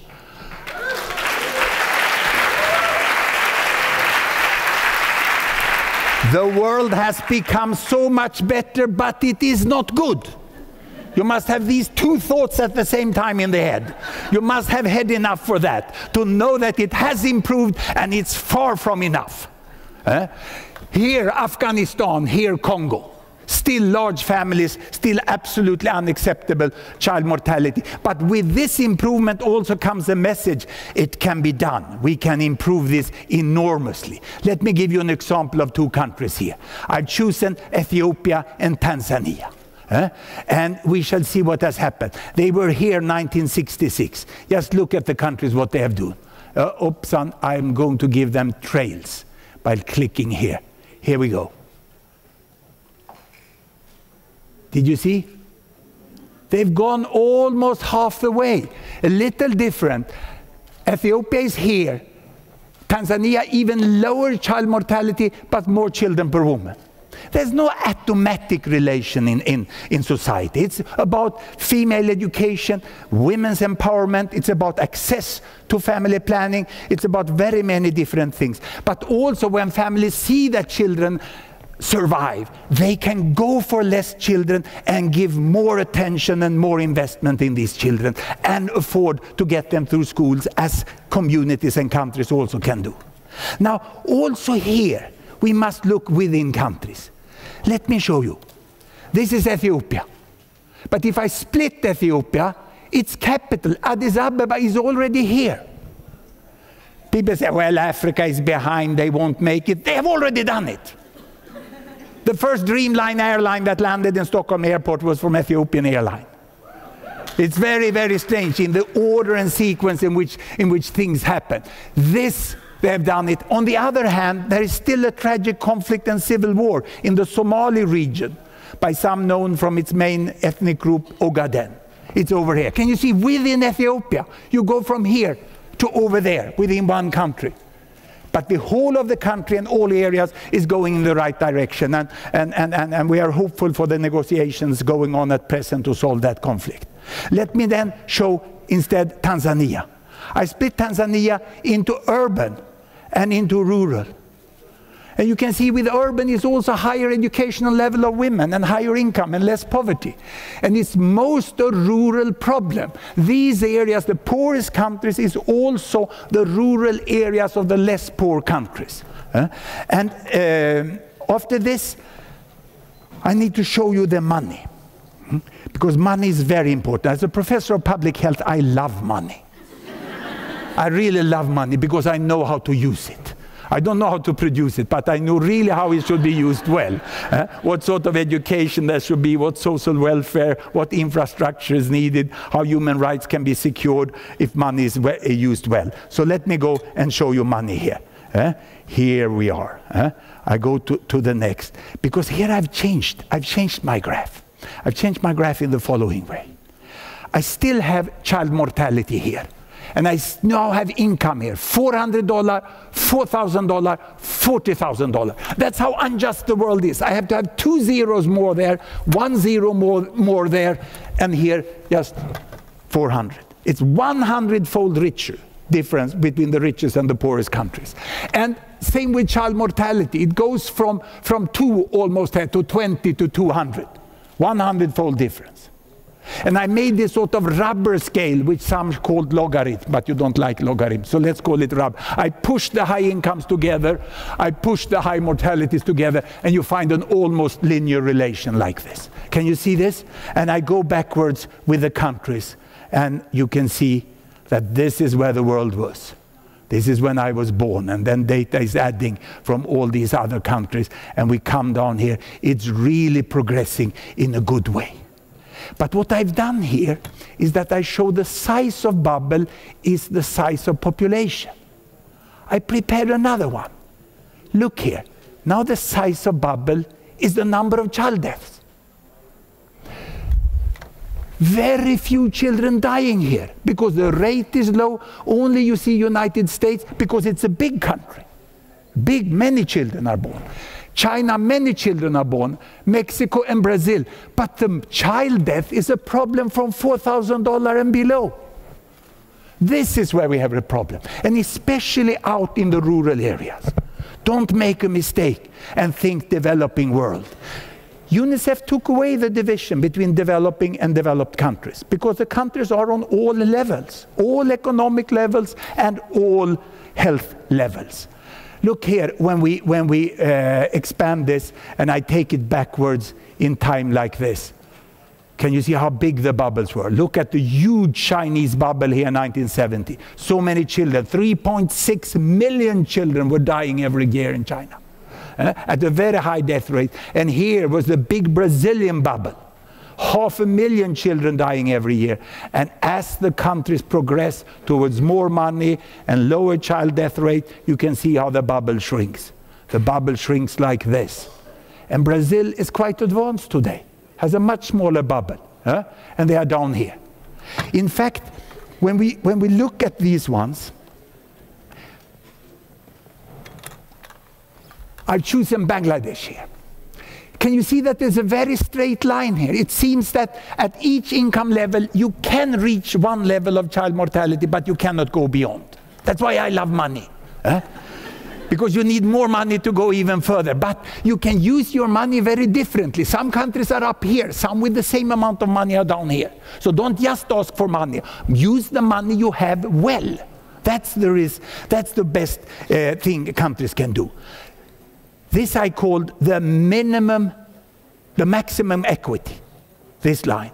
And this is the minimum equity.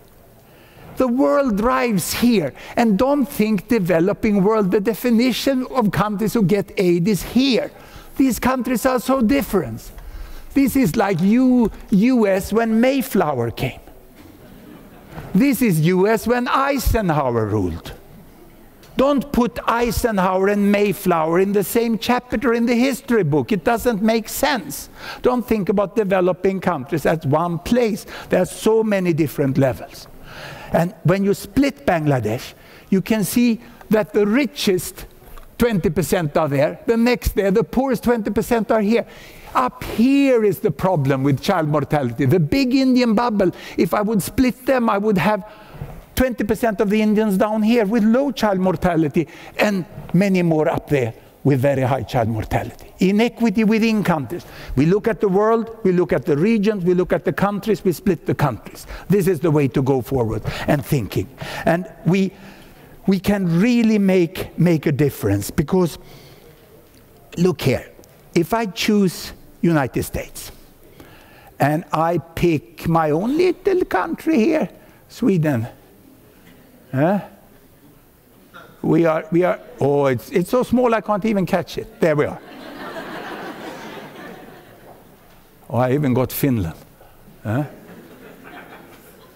it's too small. Okay, there's a second solution. I will hit it from here. There, no, not Syria. There's Sweden. And I take them backwards. The world stay where it is, and I'm going to go backward with Sweden and US until the year when we started development aid. 1961, US aid was formed, and United States started generously to offer development assistance throughout the world. Why give aid to countries which have a better situation today than US had when they started to give aid? They should join. Swedish government was clever last month. We wrote an agreement with Brazil to join hands and give aid to Africa together. Because Brazil is contributing money and they know much more of relevance for Africa than we do in Sweden. Brazil is a partner today. The line is moving between these countries. And you can see that when it comes to child mortality, the cutoff is really here. Is at $4,000. Those countries here, they don't need the aid money. They have inequity within their countries, but damn it, they can pay themselves. There are rich people in those countries. You can technically support, civil society can be there to argue, but they have resources themselves in their countries. And we know that these can be taken down, these enormous child deaths here, they can be taken down in about 25 years to decent level because it has already happened. So what do we, how can we know this for sure? Well, look at this myth. The world is not getting better. Yes, it is getting better. If you save the poor children, you destroy the planet. No, on the contrary, the sooner kids survive, the sooner we'll get a stable population in this world. The countries that grow fastest with their population today is Congo and Afghanistan. There is no such way as children's death stopping population growth. It's just wrong. So if you save the poor children, you save the planet. And developing countries do not need aid. Now, China doesn't need it, and Brazil doesn't need it, but the low-income countries need it. And we need to discuss what the levels should be. Now let me show you one person who grasped it. It's George W. Bush. And it's very rare that Swedish public health professors honor American Republican presidents. But I will do this. I will do this. I will do this. Because on the 15th of November 2008, Bush did something which was good. He lacked money. There was a financial crisis. He had no tax money. His pocket was empty. So he needed to borrow money. And his friend, the G7, they didn't have any money. He asked Brown, he asked Merkel, he asked Sarkozy. They didn't lend him any money. So he needed new friends. And that's why he invited the G20 to come with money. And you can imagine, he was very, very positive, very charming host. He put up all the continents, even too many here, you can see. And then you can know that the protocol, who decides who is going to stand where on this photo, is very important, isn't it? So you can see he's smiling here, and he's standing between the socialist and the communist and the Muslim. But I think, can you see he's tilting? He likes Lula most because Lula ran the democratic election in the same way as in US. It's a fully democratic country. Now what is strange to me when you zoom in here is knowing that Norway, which is an honorable country because they give the largest part of their economy in aid, and they do it well. They support UNICEF, they support child survival, but they have one strange habit, that the country that receives most money is Brazil. Norway gives Brazil every year $0.15 billion US. And that's strange, as Brazil, over the last 5 years, since this meeting, Brazil lends money to US. And how much do they lend? They lend $30 billion a year. It's quite the sum. Many don't know it. It's the same amount of money as US aid budget is every year. It's a substantial amount of money that Brazil is lending. It's a good donor country. No, they want the money back. That's the difference.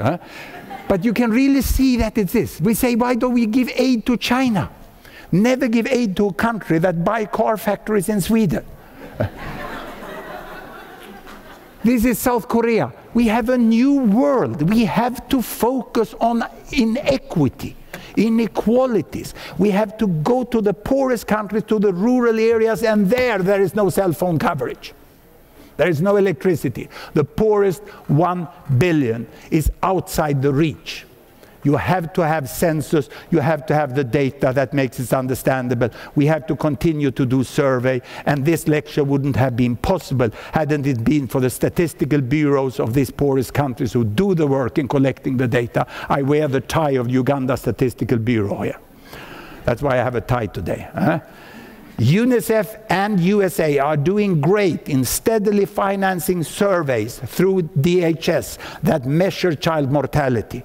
And they put it together into childmortality.org, the estimates, and then organizations like Gapminder can use it. This is a great gratitude that this is being done, so we can be fact-based at the same time as we mobilize our hearts and souls to do what we feel is right. We also must calculate so we do it most efficiently. Thank you very much.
Good afternoon, ladies and gentlemen, distinguished guests.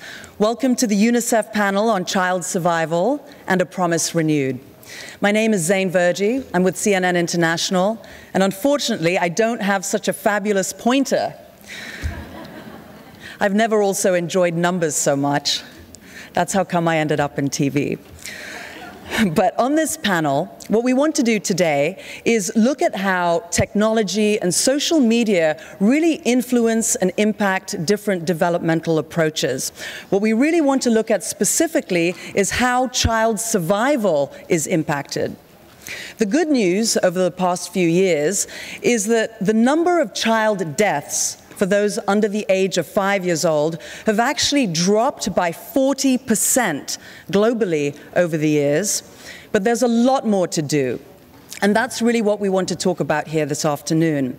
One interesting point to note as we continue this discussion today is that there's an average of 19,000 children every single day that die of a preventable disease. So think of a football stadium. You see it on TV all the time. You may go watch a game. The number of people in capacity in a stadium is equivalent to the number of children that die each day. As the discussion continues today, what we want to do is really hear from you online, on Twitter, on Facebook, on Tumblr. So any comments you have or any important questions that you really feel that you want to pose, I want you to go to #Promise4Children. That's promise, the number 4, and children, and #SGS Global, okay? So with that, I'd like to introduce a very distinguished panel that we have today. Anthony Lake, the Executive Director for UNICEF, Dr. Tedros, who is the Minister of Health of Ethiopia, Clay Shirky, who's a distinguished writer and educator, and Dr. Raj Shah, who's the administrator of USAID. Ladies and gentlemen, please give them a warm welcome and a great round of applause. We're very fortunate to have had all of them here at the same time today.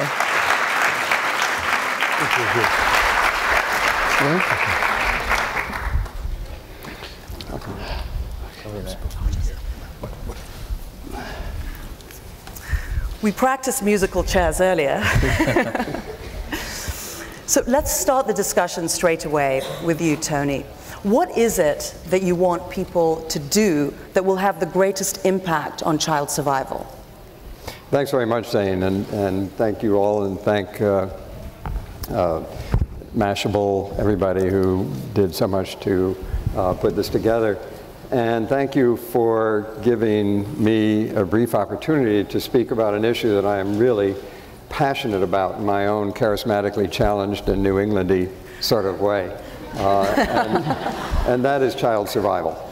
You heard from Hans, just now from Zain, on how much progress we're making, and a lot of that, and we'll be discussing this more, comes from our ability to use social media and ICT generally in the field. We're doing a lot of work with rapid SMS texting, so that we can be better in touch with community health workers. I could go on and on.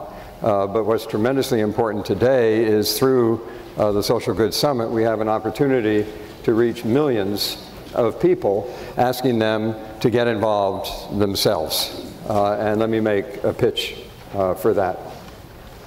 In fact, when I got interested in UNICEF many, many years ago, I mean many, many, many years ago, it was through trick-or-treating, which was a way that kids got involved in neighborhoods.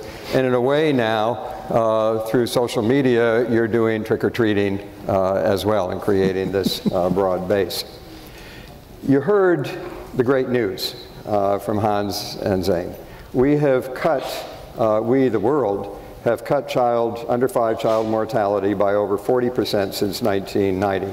Some countries like Ethiopia, Bangladesh, Cambodia, others have cut it by over 60%.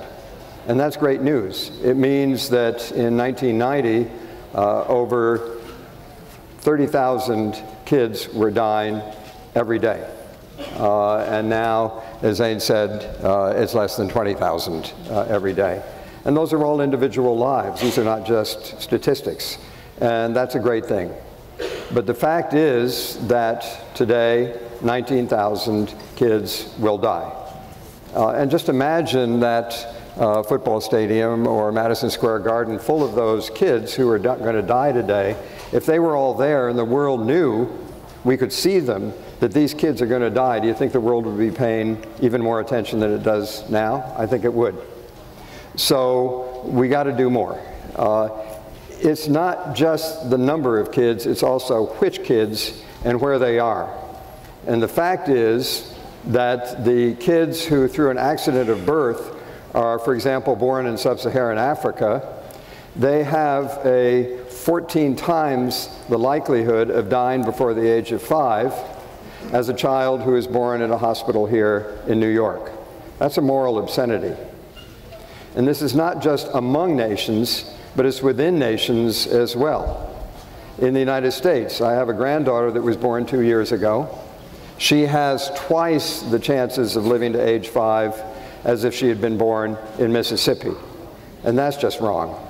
So in June, the governments of Ethiopia and the United States and India, with our collaboration, held a call to action in Washington, in which we brought together a large number, over 700 partners of various kinds, governments, civil society, the private sector, faith-based organizations, and others.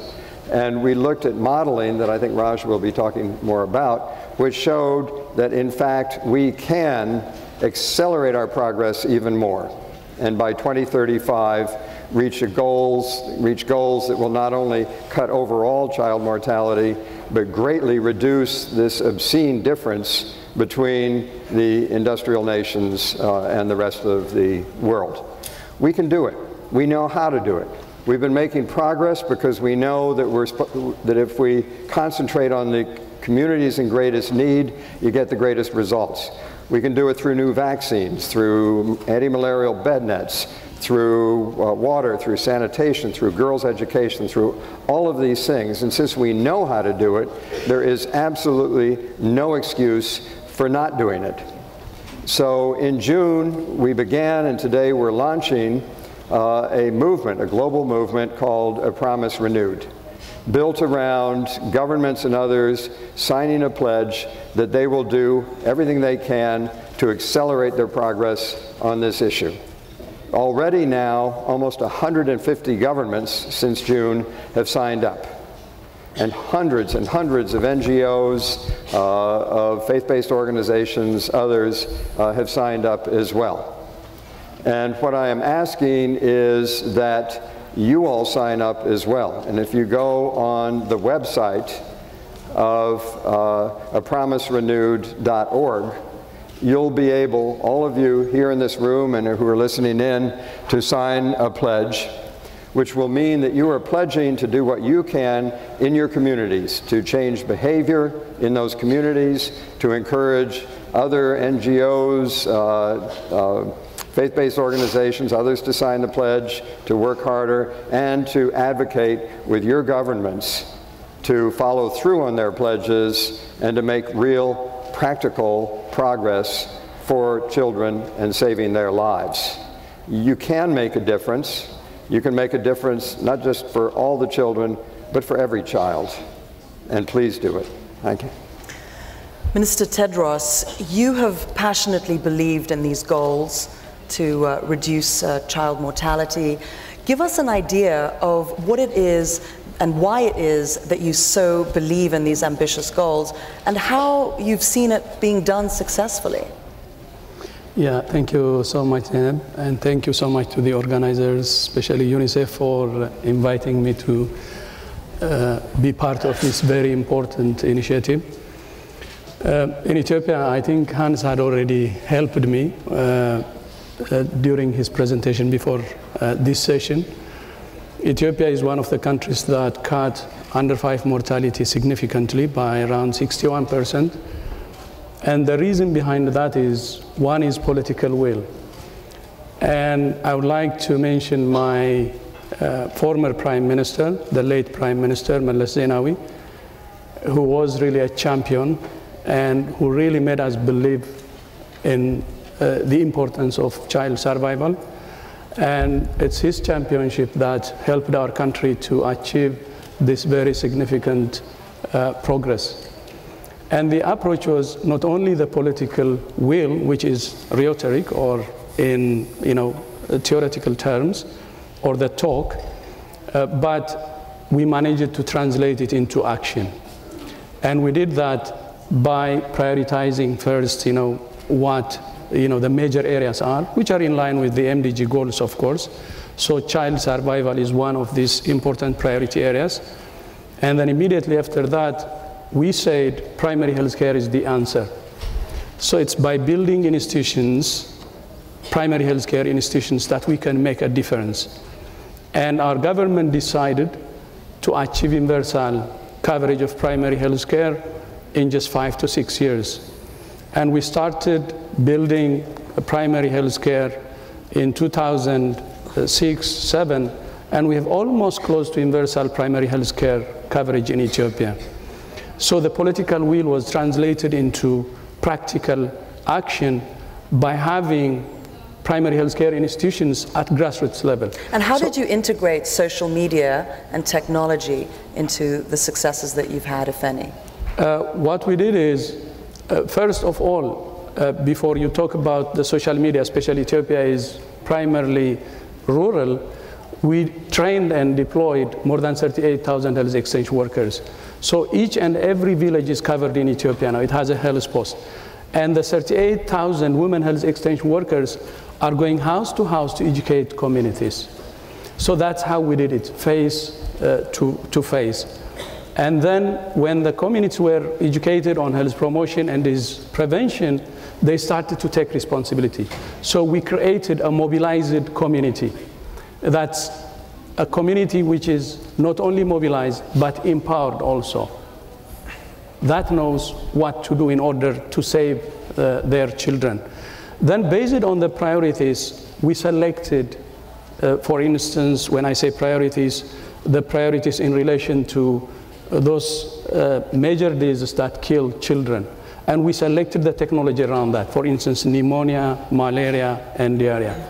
So we really committed, using the grassroots approach, the primary health care that goes house to house, to use this technology to the maximum. But within that, I think mobile services, for instance, helped, because many of our health exchange workers have mobile services, and that technology had given some leverage. But the social media now, especially developing countries mainly, especially Ethiopia, its impact is really small. Maybe in urban areas, yes, but in rural areas, it's face-to-face, educating communities, and mainly using the traditional media than social media, especially internet and so on. So it's the political will, selecting the priorities, and then the coverage, engaging the communities, that really made a significant progress in Ethiopia. And as what Tony said, the call to action, Ethiopia was one of the co-organizers, US, UNICEF, and our pledge is to achieve 20 by 35. But we can achieve 20 by 35 even ahead of schedule, because with community, empowered community, and mobilized community, you can achieve anything if you believe in communities. And we have good partnership with partners, with donors, who are helping us in the best way possible. And I think it's achievable even before 2035. Now, Claire's worked hands-on and has seen the tangible and achievable results. Talk to us a little bit about what you've done with UNICEF, some of the projects you've been involved with, and how social media and technology has impacted child survival. Yeah, so I want to pick up actually on something that Tony said, which is if the world knew that these children are dying. And the tragedy, of course, is that the world does know. Because when a child dies, someone knows. It's just that the information is so hopelessly distributed and opaque that information can't be aggregated, it can't be acted on, and it's always after the fact when it's surfaced at all. But why is it that way? It is that way because the people if you think of it as a communications network, effectively the least connected people have the least ability to report back, the least ability to characterize their own lives in public in a way that someone can see and act on. And so the challenge for social media, I think, to the points that Tony raised, is what if we could create a way for the world to know what the world knows? Everyone knows when a child dies, and yet there is no aggregate way to deal with that information. So Chris Fabian and Erica Kochi, two UNICEF employees, came to ITP, to the program where I teach at NYU, several years ago, and proposed a class for experimenting with these issues. And we found, I think, sort of over the broadest scale, really three things. One, other things being equal, every other actor in the situation being in place, better information leads to better outcomes. So we started to look for places where surfacing better information meant the same people in the same field, in the same situation with the same resources could do more. Two, that information has to have feedback loops. It can't just be we're measuring the people in the field and slurping it up into central headquarters and acting on it mysteriously. But if you tell the people in the field who've given you the information, if you talk back to them, if you start a dialogue, that improves outcomes. And the third, to this point about the internet and social media, is you have to go where the people are. Right, so there is the phrase social media often conjures up visions of, oh, well, when everyone in Sierra Leone gets an iPhone 5, then we can do X and Y and Z. And there is, in my tribe, in the tech tribe, a really bad habit of saying, well, when the technology gets there, then we'll do something. We've had two projects come out of NYU in partnership with UNICEF. One is called Water Canary, which is a low-cost water quality tester that networked the information. The other called Rapid FTR, which is just now undergoing trials in Uganda, which is for family tracing and reunification, reuniting children separated from their parents. And in both cases, UNICEF and the student teams working on them went to drive the information management costs as low as possible, mainly working with phones that had SMS capabilities and nothing more. And I think that understanding that the technology in the field has to be it has to be what people can get their hands on. It has to be low tech. Because in fact, the value of low tech connectivity is much greater than the value of high tech one-way information delivery. And that's I think the big underlying lesson of using social media. And this is now a source of really dramatic experimentation across UNICEF. The Uganda office, which is one of the leading offices, in fact, as I said, it's where Rapid FTR is being tested, has also developed a tool called UReport, which is a way of doing this, aggregating information cheaply from the people who have it, surfacing it to decision makers, and providing feedback loops. And that came out of the UNICEF Uganda office and is being tested right now. And I think, rather than talking about it more, I think we have a video to show that'll illustrate some of what's going on with UReport. Let's watch this for a moment.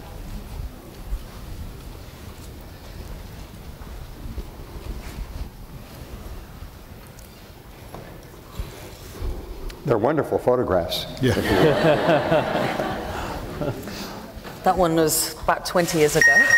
UReport is a free mobile SMS service designed to provide young Ugandans with a platform to voice their opinions and inspire change in their communities. To become a UReporter, users simply text JOIN to 8500. After becoming a UReporter, you become part of weekly discussions through polls that are sent out to UReporters discussing various issues that concern communities, whether education or health and different issues. The UReport data collected from various polls is then analyzed and shared with the media and policymakers to raise awareness and impact change at the government level.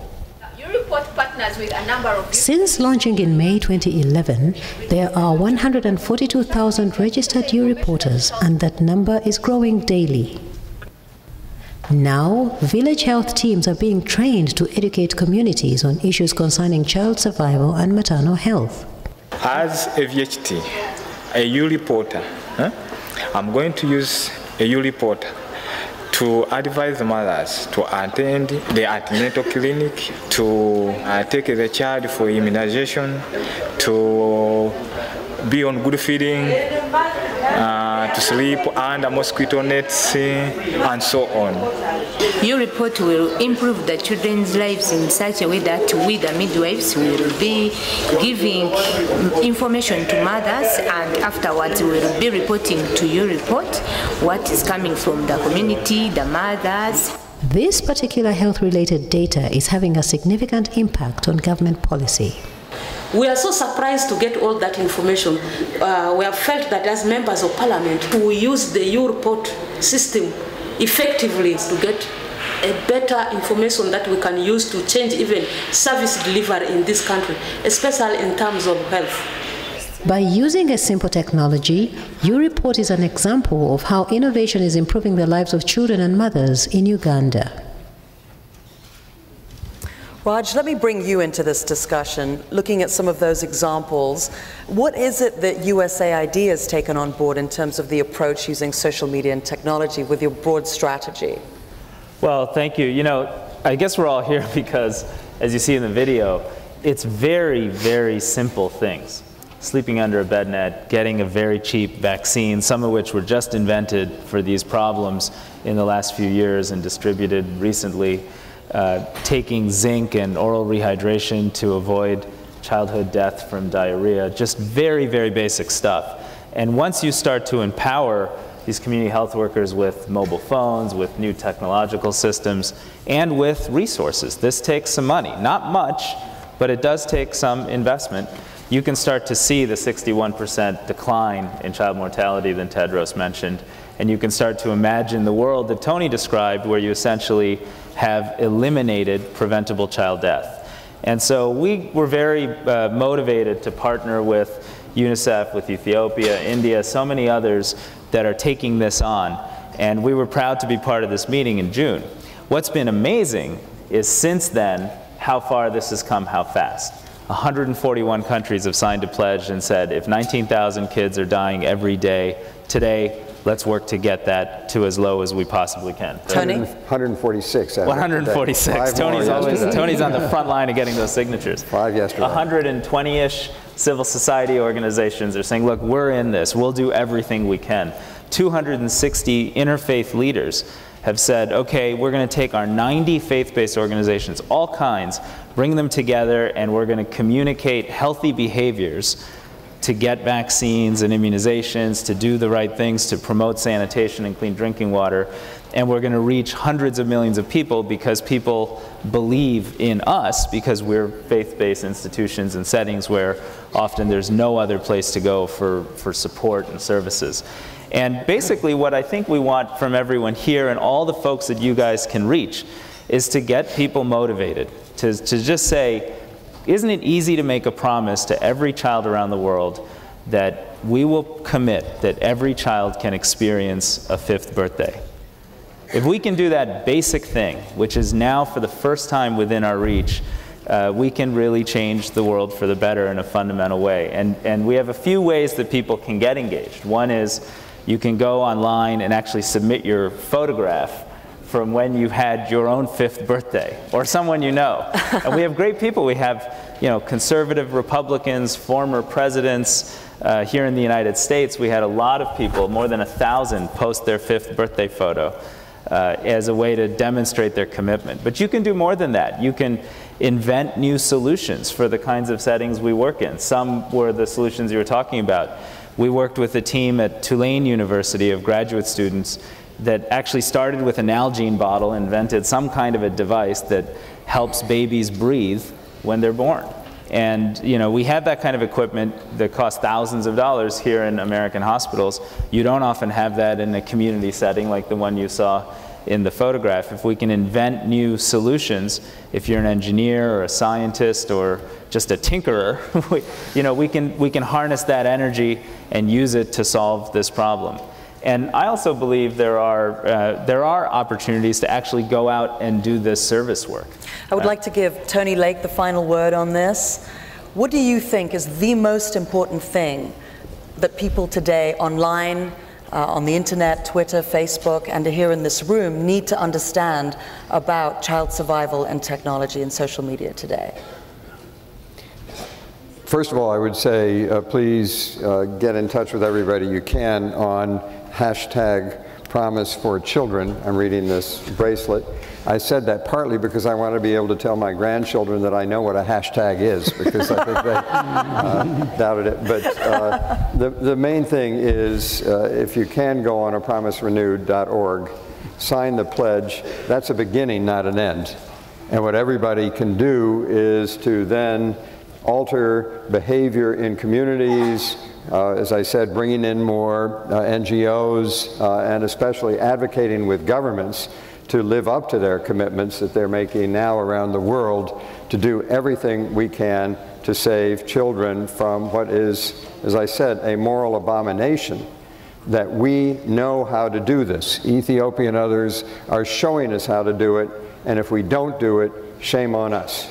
And if we do it, we can take the most tremendous satisfaction of anything we could possibly do in this movement. And one final word from myself to wrap up here. I think one of the critical things here when it comes to technology is one of the issues that came out was that when it comes to ideas, they need to be aggregated more in order for people to be able to deal with the information and the realities at stake, and that technology in the field and ultimately in any country that you're trying to have an impact on has to be low tech. So no iPhone 5s just yet. Thank you very much. Thank you very much.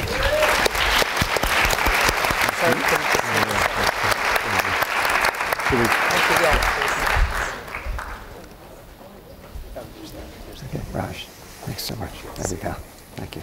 As you've been hearing and discussing here, it's the numbers that are always the most disturbing when we talk about that. But we feel that it's also really important to put a human touch to the numbers that we're talking about, a real face, the personal stories from someone who really knows very well and sees firsthand all the time about child survival and all the challenges involved in it, and what makes it work and successful and what projects don't. I'd like to introduce to you Angelique Kidjo. She's a United Nations Goodwill Ambassador and my very good friend, who I don't get to see so often, so this is a great treat for me. My pet name for her is Angelique La Fantastique. And here she is.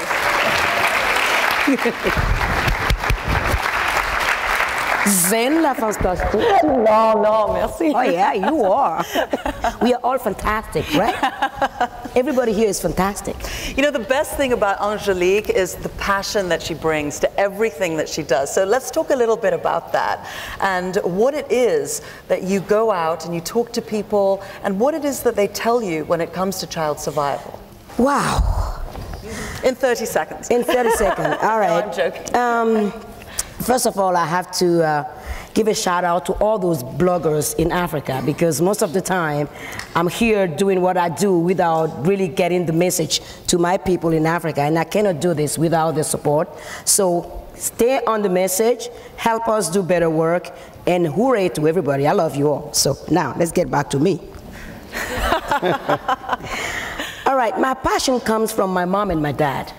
And I grew up with an educated mother and an educated father that always tell us your ultimate weapon is your brain. Use it and link it to your heart, and then you can go everywhere on this planet. That a human being is not a matter of color, it's just how we deal with one another. And my mom has vaccinated me more than any child I know when I was going to school. She was the spy of the UNICEF truck. How did she know this coming in? I don't know. So she'll be dragging me all my hideout. She find out and she'll bring me for vaccination. And the passion for education, sanitation, good nutrition, all those things come from my parents. So when I go to the field, I always have the image of my mom telling us, you have to wash your hand before you go sit on the table. You gotta do this, you gotta clean your room, and my brothers are the same. My brothers think they can cook. My brother still do my ham. I can't ham at all. Forget it. So the passion comes from there. And when I go to the fields with UNICEF, what I do is to reach out to the mothers. And sometimes I reach out to the fathers, and that is more funny because they are looking at me like, you can't be talking about that subject here. I'm like, yeah. If that subject means the survival of your child, if I don't talk to you about it, who's gonna talk to you about it? What are the kind of things you tell them? When it comes to female genital mutilation, I have an experience that I want to share with you guys. I was with UNICEF in Wajir in Kenya. And I was with somebody that you know, Deepa. She was working at UNICEF at that time. So we were coming to Kenya after the drought. and we have a problem. The problem we have was when it started raining, it rained on the carcasses. And the children were drinking the water, they were getting sick. And we start following the pastoral society, weighing the kid, giving them food, what we know how to do very well in UNICEF. So out of the blue, somebody came and said to the mayor of the city, there are a delegation of elderly men from Somalia that want to talk to the Goodwill Ambassador, Angelique Kidjo, because they wanted to do things with them. And Deepa said, you want to do this? I said, yes. Let me hear what they have to say, and I have a message for them. And Deepa said, what are you going to say, Angelique? You have to be politically correct. I said, I'm not. I'm never politically correct. You know that. So Deepa said, please tell me what you want to say. And I told Deepa, I want to talk to them about female genital mutilation. What is their take on it?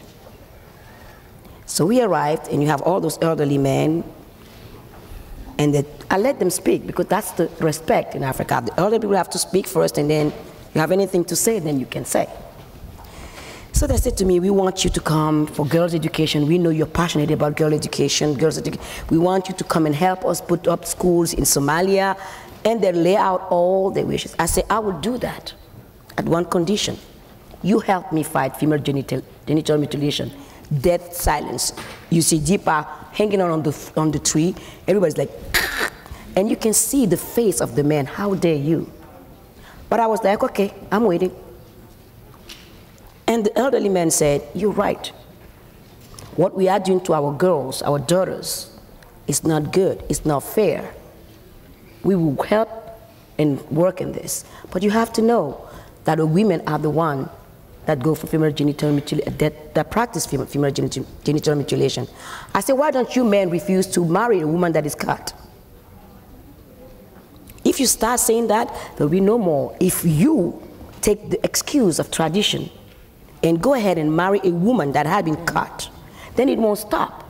You are the man. You came here to see me. I'm a woman, and I can't sit here and agree with you on the pain that those girls go through. You don't know what pain it is. You never experience it. So as far as I can breathe, if you don't give me proof of that, I'm not going to come to Somalia. That's what's amazing about having goodwill ambassadors like Angelique Kidjo. You can bring up topics and environments and situations that you don't necessarily ever have opportunities to do so, and have a real impact and send a message. Tony, give us a sense of how the Goodwill Ambassadors for UNICEF actually impact your work, and specifically how they impact child survival. Well, they don't do better than Angelique. and it's both the combination of the way people will listen to them, because they are celebrities and are well known, and because they learn and they understand the issues. And so they can send really powerful, very substantive messages. And by the way, I'm glad you used the example you did, because we've got to get to the men. We talk all the time about getting to the women and to the children, but if you don't change the men, if you don't, yeah, it's true. And I've been mortified in my time at UNICEF at how often men are a part of the problem and not of the solution. And we have to get across to men around the world that it's not being a man if you beat a woman. Excuse me. That's not being a man. And you're not being a man if you don't do what many of the elders in West Africa are doing in leading the campaign against mutilation like this. So anyway, Angelique is great at that. Let me give you one example of course, how they can also reach out using social media. In the Sahel, over recent months, 1 million children and more are at imminent risk of suffering from severe acute malnutrition, which means that you could die within days if you're not treated. And the world was paying very little attention. And a number of UNICEF Goodwill Ambassadors, Shakira, Selena Gomez, Mia Farrow, Lionel Messi, they started tweeting and reached millions of their followers on Facebook as well.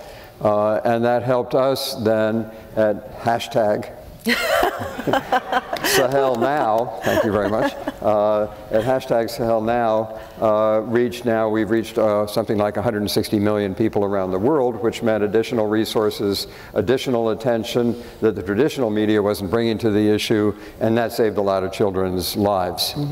So the combination of Goodwill Ambassadors and social media is a very powerful one. And one of the powerful things also that you've been involved in, Angelique, is using education and promoting girls and schools to deal with the issue of child survival. Just give us a sense of what that's been like and how it's worked.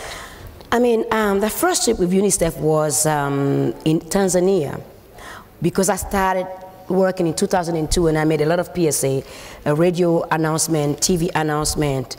And I went back a couple of years after in Tanzania, and a woman comes to me and said to me, well, we've listened to you, we followed your advice, we've put our girls to school. Now they are reaching secondary education, and you know very well the problem. If they don't go to school and they are on the radar of their father, they end up in early marriage, which we don't want for our daughters. So I started brainstorming, and right at the same time, Wangari Maathai received the Nobel Peace Prize. And I said, hooray, that's what I want for the girls in Africa. I want them to really achieve their potential. So I put a foundation together called Batonga, where I give them secondary education, and if you tap into their brain, you're amazed what they come up with. Because the social media, the telephone is everywhere, even in the family where they are really poor, because that's the only way to connect to families in distances. Because the transportation system is still a problem. It's one of my concerns. To get things go around, we have to have a good, very good transportation service. So the thing that is important for us to understand in the social media is the message that we send and how we send it. Internet is a great tool, but internet also can become a danger when the message is not really carved well for the people to understand what is going on. What is the message you want to send on social media? The message I want to send is that we need fathers, men and women together to educate the next generation. In 2050, we're going to be 2 billion. So how do we make the life and the future of those children very productive for them to play a great role and not having to face a war on lack of job? Education is important, jobs are important. Tony, while that's the case, there is something important too that you want to add to how that could impact child survival. Yeah, I see a red light. So 30 seconds. Let me do 30 seconds. Let me just put a question to all of you, because I think one of the great underrated challenges and opportunities we have is in the field of nutrition. Very cost-effective interventions can save millions of lives and improve the quality of those lives. So I want to ask all of you if you've ever heard of something called stunting. Stunting, and I don't mean stunts on bicycles or stunts that cheerleaders do, but stunting. It is an affliction that affects over 160 million children around the world. And it is basically that if you don't get the proper nutrition by the time you're 2 years old, your cognitive capacity your brain will never form fully, at a great cost to your ability to learn and then to earn, and a great cost to your societies. And stunting and undernutrition is not the same as getting enough food. So look it up, go on the internet, learn more about stunting. It's a great opportunity, and it doesn't cost much to save children from this terrible affliction. And 2 points to wrap up this session. Please sign the pledge. If there's one thing you do, please do that today, right now or when you leave, to www.apromiserenewed.org. The last item is a little bit of singing, right? Tony's been practicing very hard over the past few weeks with his air guitar. I've been practicing my air guitar. Well, I want that guitar too. So Angelique Kidjo, it's our pleasure to listen to your amazing voice. Well, it's just a thanking song for you all behind your computer, wherever you are in the world, and to those that make it here. I thank you for caring for the future generation of my continent, and everything I can do to support everyone in doing so will be really greatly appreciated. So the song comes like this. Blewe, blewe, blewe mi anda pelo. bleu. Gaga ga koma nyona sonlio, bleu bleu koma nyona sonlio, la doa sikwe da tata, bleu. Ma use gomiere ya kwena mya gomenya, tikbe sine miere ya kwena mya gomenya. Mina unjo, mi dogbera, mina unjo, mi dogbera. Bueno kaka mia poase kwebenyo, bueno kaka mia poase kwebenyo. Mle uye mianda kwelo, mle uye mianda kwelo,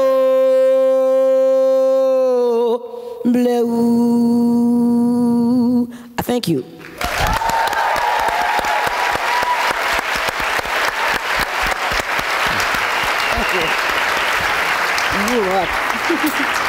UNICEF needs more goodwill ambassadors like Angelique Kidjo, right? Thank you. Ladies and gentlemen, you have thank no you so idea much. how lucky you are that I didn't sing. You should have tried. Thank you, sir. Thank you. Thank you. You should have tried. Thanks.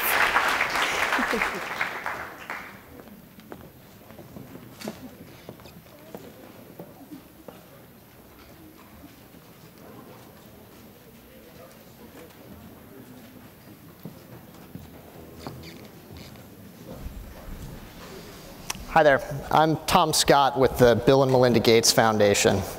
Actually, that sound you just heard was me falling over at having to follow Angelique, so my apologies that you're going to get me.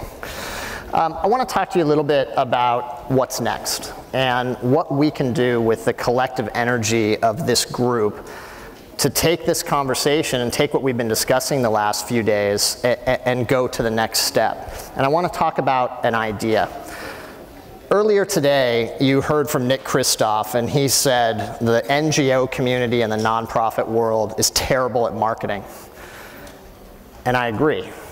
And one of the challenges we have is how do we communicate and talk about some of the big challenges that we're all facing and some of the really difficult issues that we've been discussing over the last few days and that we continue to think about. And at the Bill and Melinda Gates Foundation, we have an issue that is really important, even separate from many of the programmatic areas that we work on. And it's the idea of aid and aid effectiveness. And we've heard a bit about that over the last few days. And one of the things we know is that people generally support aid. They feel like it's a moral concern and one that they feel strongly about. But they think it's wasted, and they think it goes to bureaucracy. And the story of the successes, many of the stories that we've heard here over the last 3 days, and we've heard around the world, are just not getting communicated. So we have a program called Grand Challenges Explorations, and I think this is the coolest thing that we work on. It's a program to find innovative ideas, to really find those initiatives on certain subject areas that really can change the world and can really stretch ideas and stretch thinking. And 2 weeks ago, we put a challenge out as part of Grand Challenges Explorations, where we've asked the world to come up with new and innovative ideas around aid and aid effectiveness. And here's how the program works. It's really simple. You fill out your idea, front and back, sheet of paper. It's anonymous. And if your idea is good and your idea can have traction, we'll fund it at $100,000. And you can then come back to us if you happen to have one of those ideas and and have the ability to then get $1 million in funding. So we're talking about ideas that can really have an impact and can really change the way we think about these things. And there's 2 areas that are part of this that are really exciting to us. One is we're looking at mobile. I mean, we've been discussing mobile nonstop for the last few days. What are those new, really interesting ways to look at this issue and to push it to new heights using mobile? Another is, how do we communicate with young people? We've seen some young people up on this stage and young people around the world who are engaging and who are absolutely focused on these issues, but we need to find a way to reach them in new and different ways. And another area that's part of this challenge is around data. We've got tons and tons of data. How do we make that open, and how do we access that and really push it and get these conversations out there? So I encourage you all to apply for this. This is what's next. This is how we can continue to move this conversation beyond today. And let's take a look at a video.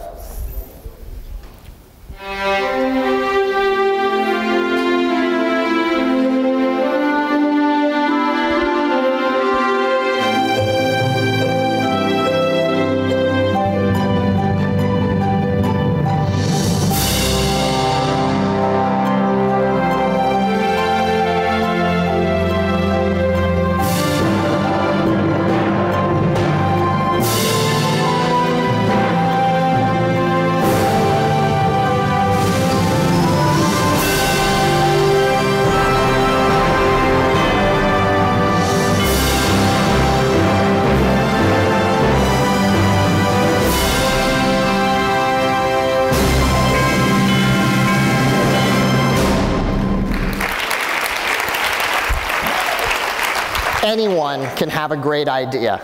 All of you can have a great idea. So go to grandchallenges.org and check it out. As you're sitting here today and you're thinking about how you can make a difference, this is a way. So please submit your ideas. Thank you.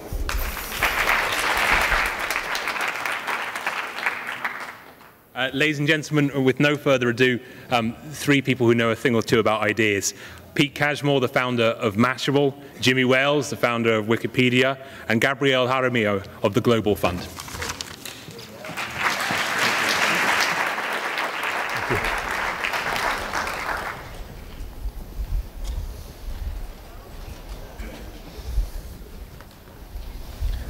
Well, thanks so much, Gabrielle and Jimmy, for joining us.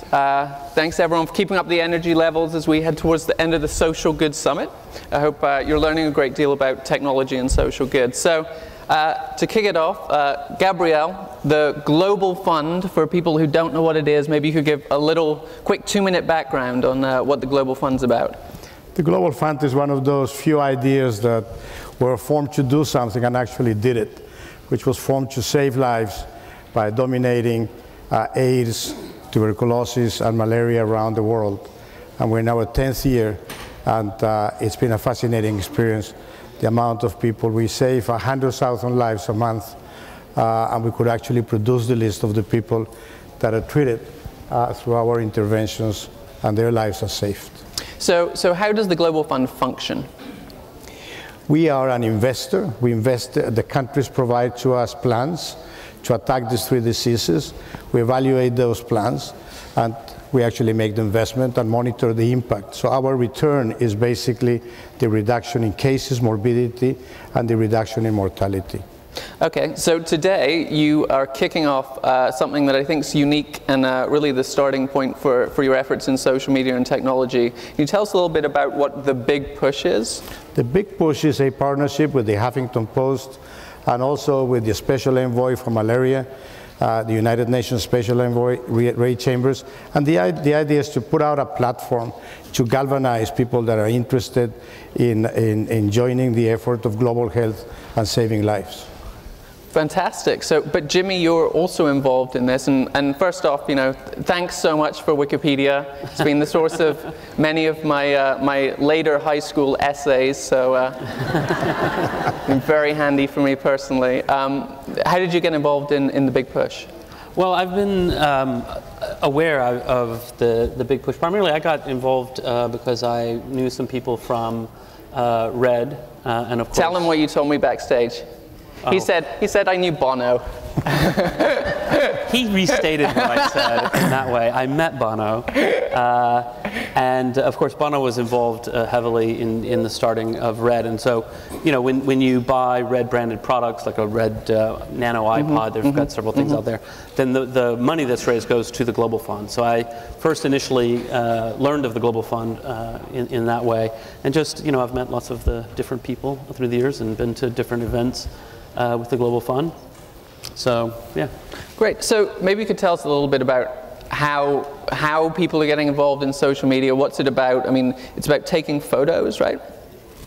Yeah, part of the campaign is taking photos and making a statement about an AIDS-free generation and mother-to-child transmission of AIDS, or bed nets to save children from being bitten by malaria mosquitoes.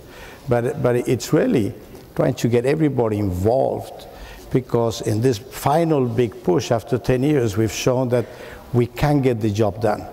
That is, we can save the millions of people that are dying from these diseases. 10 years ago, it was a vision. 10 years ago, it was something that we all wanted to do. Today, we know that it's about the money, because the countries are getting good at the fight. The transfer of knowledge has gone from the north to the south. They know how to do it. Now we have to invest. And with the financial problems, if we can get everybody involved at any level, you can have an impact. So if you can follow what your local politicians are doing in terms of these things, how they're voting, and so on and so forth, you're actually advocating for the cause. So it's a platform. We'll see how it develops, but it's just about getting involved, truly involved. So I understand there's a couple of ways for people in our audience to get involved. They can go to a URL and print out a image, right, and take a photo of themselves and put that on social media. We also have a booth, is that right, out the front? We have a booth, and you can take your physical photograph there with one of these signs where you're making a statement for bed nets. What kind of things do the signs say? They say, for example, well, you have some here. Keep youth safe from HIV, innovation to defeat diseases. Can't quite see that one. That's your friend, Jimmy. Can you, here we go. Can't see what you're saying. I think it says red or dead. Red or dead, yeah. Yeah. Okay, so people can go out the front and print out a sign and get their photo taken, or they can go on the web, and the hashtag is #BigPush. We're also seeing you've got a lot of big celebrity involved. Post on the Huffington Post. We also have Charlize Theron tweeting about it. How did that come about?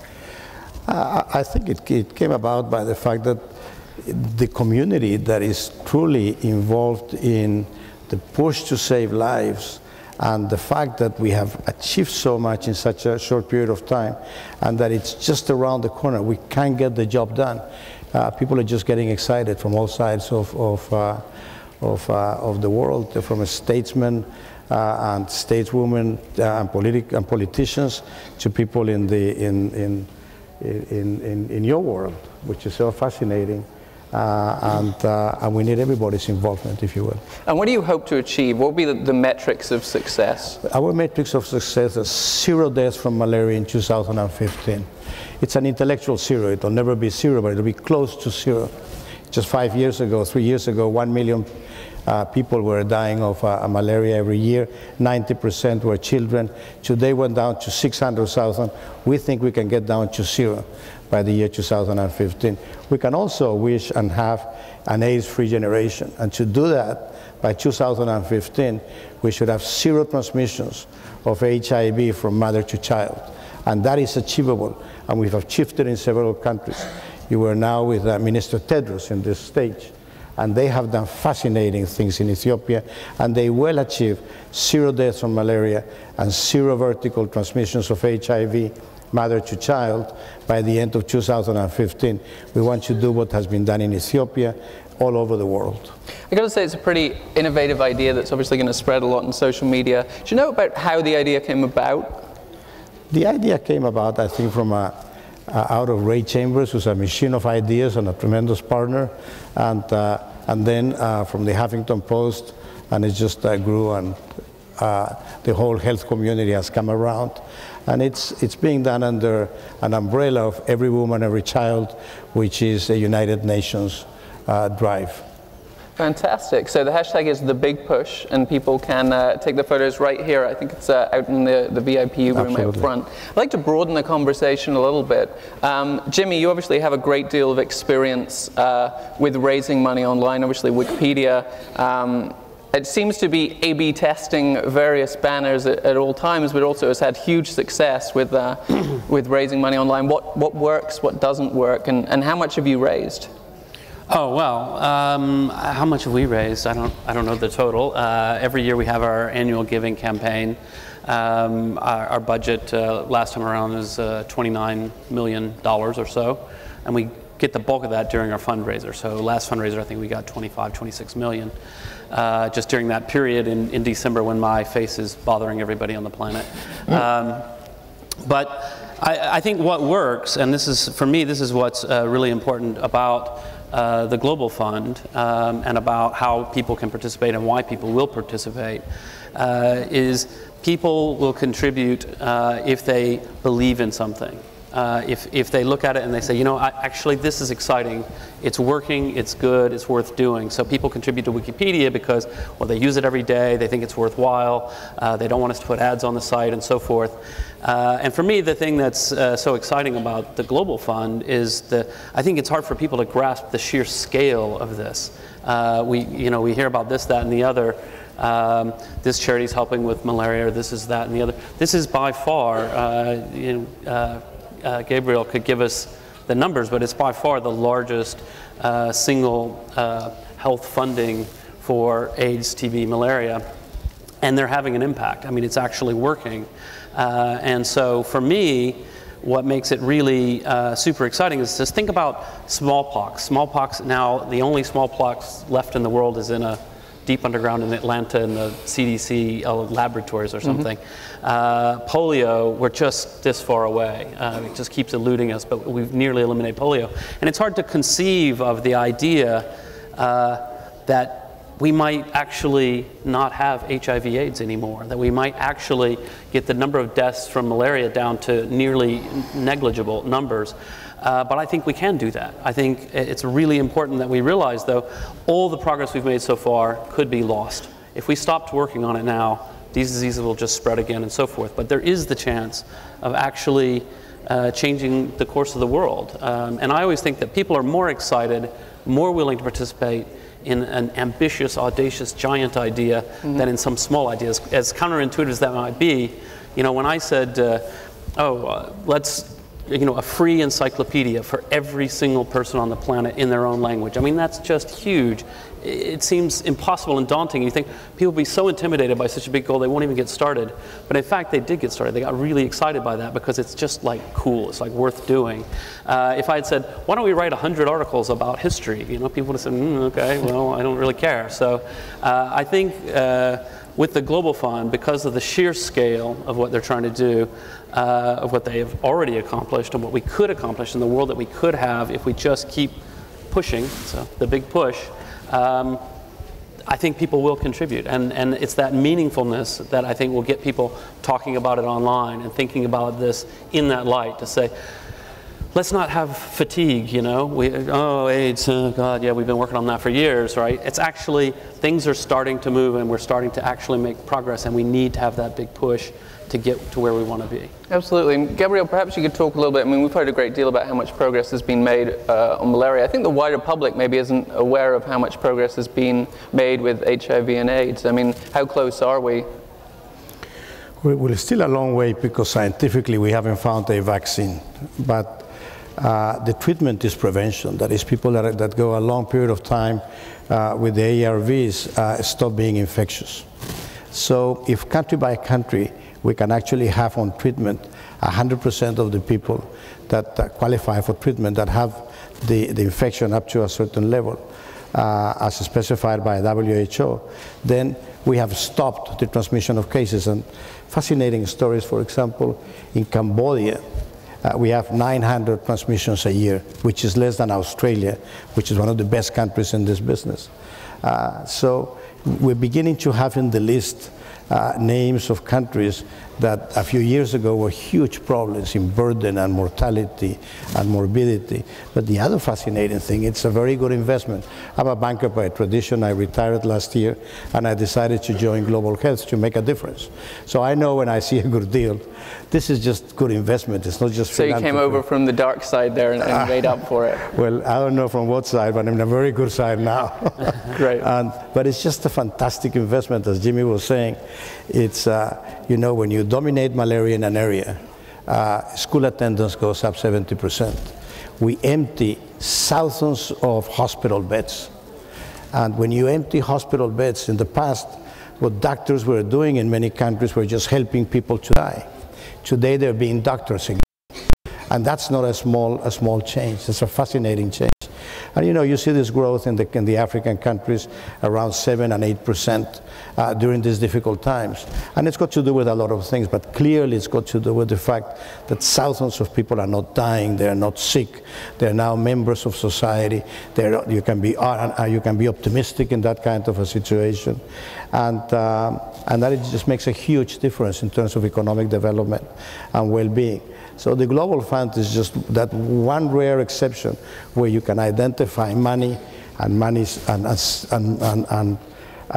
lives saved directly. It's a direct line. It's not very complicated.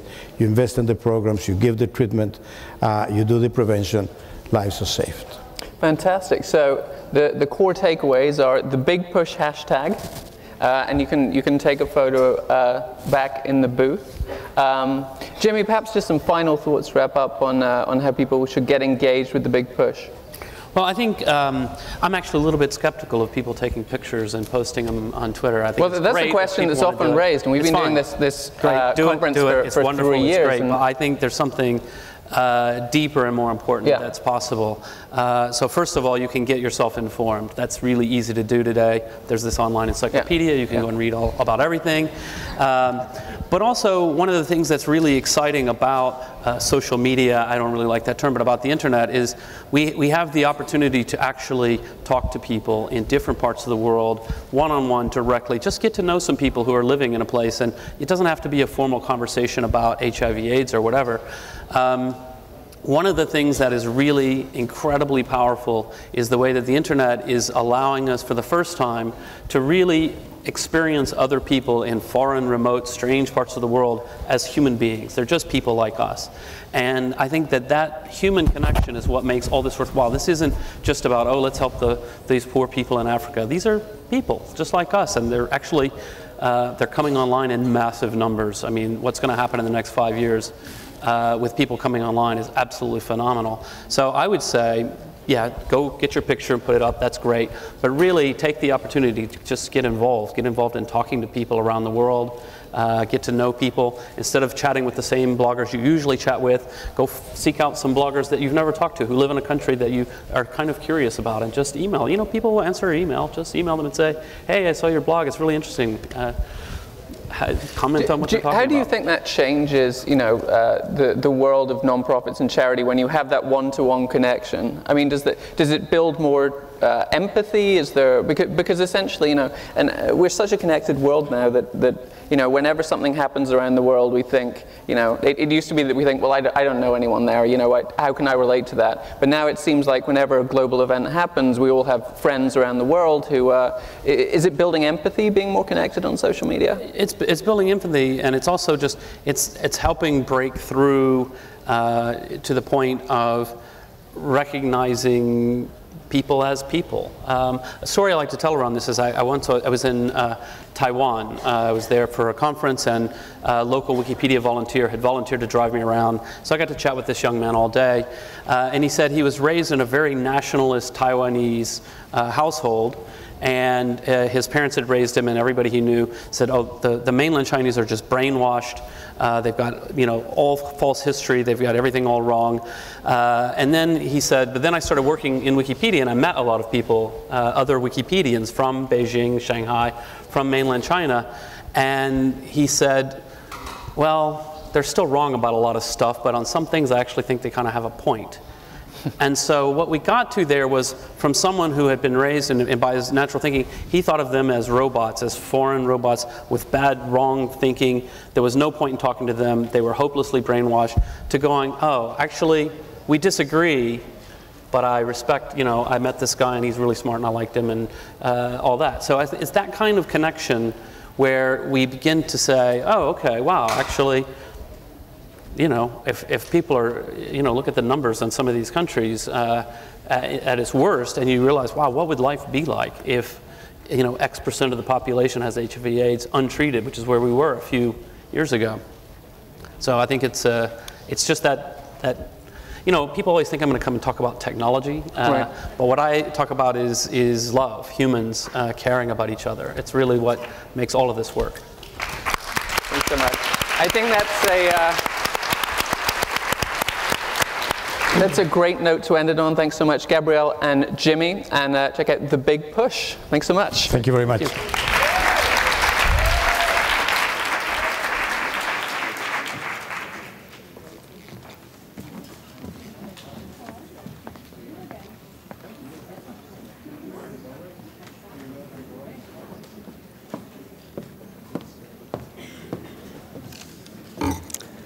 Hi again, I'm Elaine Weidman from Ericsson, head of the Sustainability Program. According to UNHCR, there are 43 million refugees in the world. In 2006, we started working with providing some basic connectivity to camps in northern Uganda. We saw such potential with the technology, but at that time, in 2006, mobile communication was not where it is today. In 2010, we met two brothers, Christopher and David Mickelson. They had just about the most incredible social entrepreneurial idea that I had heard. They had developed a search engine to help refugees reconnect and find each other when they had been separated. Also at that time, according to UNHCR, the average number of years that a person would spend in a refugee camp in Africa was 8 to 12 years. This just felt so wrong, and we knew that the technology could do so much more. So we began working with Refugees United in order to build a mobile platform to help them take their search engine to a much broader population.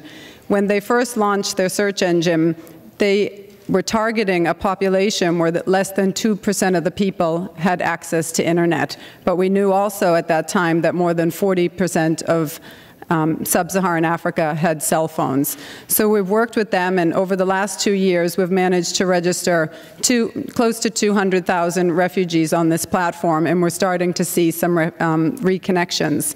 So today we're launching a joint goal together to help bring this search engine and this reconnection tool to 1 million refugees around the world.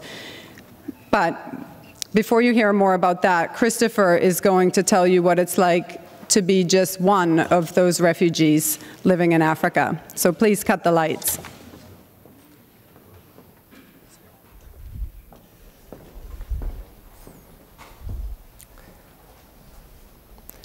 It's all dark outside, and you hear screams from outside your hut. Things are smashing, shots are fired, and you now know what this is. Your heart starts pounding, and fear's in the pit of your stomach. And this is when your door is kicked in and a soldier charges through. Your father, who is no longer young, tries to get up, but the soldier cuts him with his machete. And your mother screams, and there's terror in the eyes of the young ones. And at this time, another soldier sets your thatched roof on fire. You grab the hand of your younger sister and you start to run. But you feel her being ripped away from you. And in that moment, your knees buckle. But you know there's just one thing to do, and that's to run or die. You break for it and reach the edge of the forest, where you stop, you pant, you're exhausted, the adrenaline kicks in, you nearly throw up from the experience, but you have to continue. Once you get further into the forest, it starts to block out the screams, and the hues of the flames can no longer be seen. And as you look around you, you see other villagers that are scurrying into the jungle, trying to find a little bit of solace. And then it turns quiet, and you stop, and you think about your family, and you think if you should turn back and try to help them, and you realize there is no choice. You have to go, and you have to go it alone. Estelle was a Congolese refugee who escaped and made it to Kenya, where she found relative safety. As she came there, she began picking up the pieces of a life that was no more.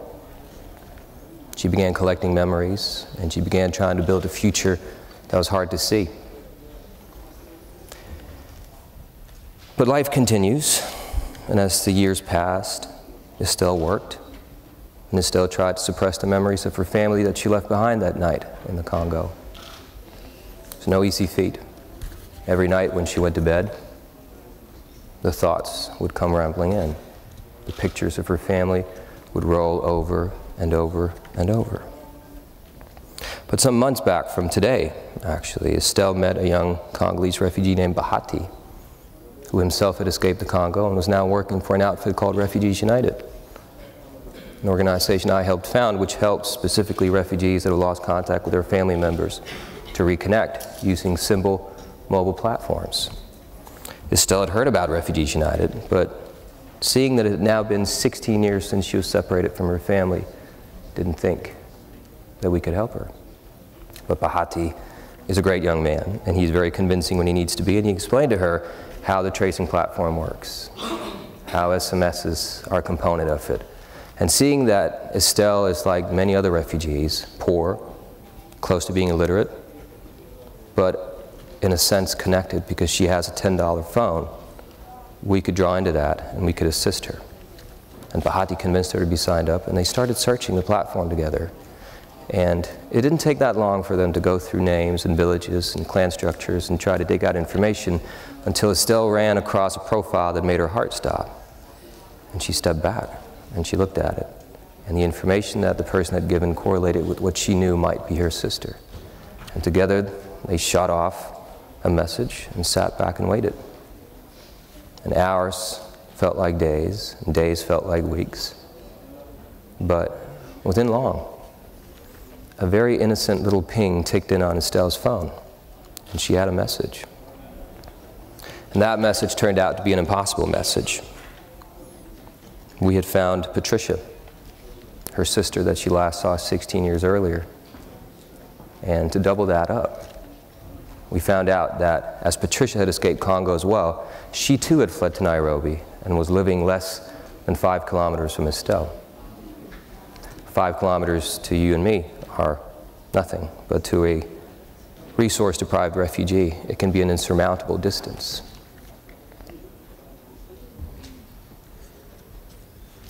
This is Estelle being signed up, Bahati helping her here, and what you see here is Estelle and Patricia, reunited after 16 years in Nairobi, a moment of a connection and a joy that I can hardly find the words to really explain. But what's important for me to tell you about is that this is one story out of about 175,000 that we're currently helping. That, as Elaine just told you, we're hoping to amplify to becoming 1 million over the course of the next couple of years. And I'm here today to tell you a bit about these refugees because we find it's imperative that it gets on the global agenda, that right now, as we're all connected, we're looking at hundreds of thousands of families that are disconnected and unable to find each other, and there's something we can do about it.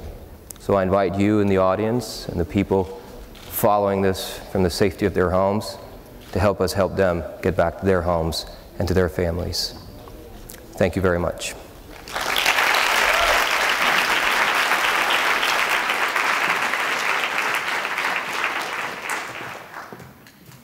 Please welcome Dr. Deepak Chopra, New York Times best-selling author, founder of the Chopra Foundation, author of God, A Story of Revelation, Dr. Chopra will speak for a few minutes on spirituality, social networks, and the global brain, and then he'll sit down with our own Rabbi Dan Ain from 92Y Tribeca.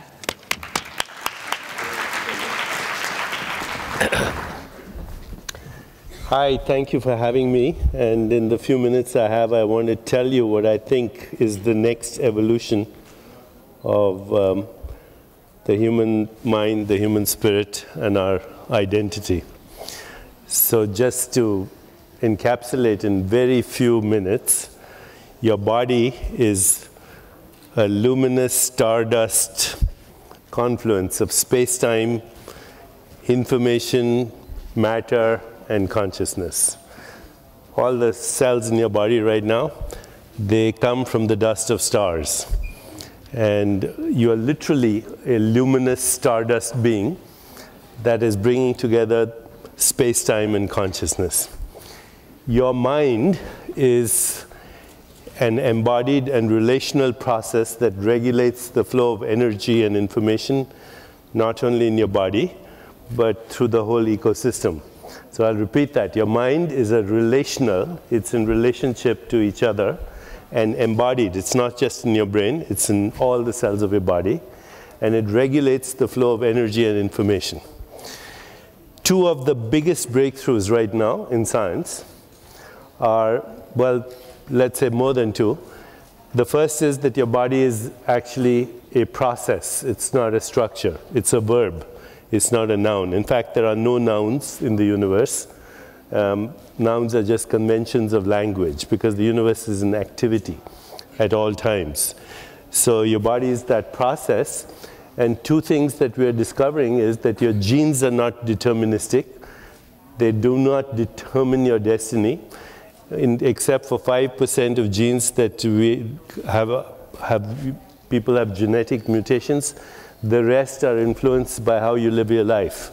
That includes, of course, eating, breathing, digestion, metabolism, but more important, how your mind works, your emotions work, your social relationships, your personal interactions, and how you feel more than anything else. So you've heard the word memes, right? The next revolution is not memes, but themes, feelings that propagate through space-time, through social networks. So that brings me exactly to what social networks are. Social networks are the extensions of our mind that regulate the flow of energy and information across the planet right now. And if you see how the mind works is, as I'm speaking to you right now, I'm influencing your cortical brain, which is the front part of your brain here. And as you're taking in this information, neurons are being activated, genes are being activated, and neural networks are being activated. There's nothing fixed about that. If you were having an emotional conversation, then your limbic brain, which regulates the flow of energy through emotions, would be activated. If this was a scary conversation or a humiliating conversation, as we saw in the video released a few weeks ago, then your reptilian brain would get activated, then you'd go into rage. And this is all science. You would activate genes, turn on genes, turn off genes, because genes are not structures, they're also activities, as are neural networks. So given that, what we're seeing in social networks is the evolution of the human identity, which goes beyond religious identity, ethnic identity, racial identity, even national identity, into a global identity. It's happening as we speak. And it's happening not only through invisible neural networks, through cyberspace, but it's actually influencing the neural networks in the brains of people across the planet. So, you know, a lot of people say, is this good, is this bad? The fact is, it doesn't matter whether you think it's good or bad, it's inevitable. You cannot stop it. It's because it's the next phase of the evolution of the human species. And so you cannot stop the progress of technology. The internet is since 1995. We're not even 15 years plus since the internet came into existence. In 10 years, the capacity of our technology will be 1,000,000 times more, so it's unimaginable. In 20 years, it'll be 1,000,000,000 times more. So we can't stop it. What are we going to do with it? As I said, technology is neutral. The same technology can be used to cut off electricity in a city, to create biological warfare, interfere with nuclear plants across the planet, poison the food chain. All those capacities exist. But the same technology can also create a critical mass of human consciousness that can move us in the direction of a more peaceful, just, sustainable, healthier, and happier world. It depends on us. And we are at that very interesting crossroads in our civilization as a human race where we have to make that choice. And the choice to create dynamic networks that self-organize themselves in the direction of love, kindness, joy, equanimity, creativity, insight, intuition, inspiration, and conscious choice making can actually create a planetary civilization. So I know this sounds very pompous, it sounds very grand, but I'm telling you it's the most practical thing that we could do with our social networks. We could rewire the human brain so that we become truly deserving of who we are, luminous stardust beings that are self-aware with a brain that is the activity of the universe that has chosen to become conscious of itself. We are the eyes of the universe looking at itself. We are the perceptual apparatus of the universe looking at itself. And we are today the creative mind that says, been there, done that. Let's get rid of war, terrorism, climate change, global warming, eco-destruction, extinction of species. We have the knowledge. We now need to take that knowledge and convert it into action. Because love without action is meaningless, and action without love is irrelevant. But if we combine love with action, through the technology we have, we can really, as I said, move into the next phase of our civilization. So one of my favorite quotes is, just when the caterpillar thought the world was coming to an end, it turned into a butterfly. We're right at that stage this moment. Thank you.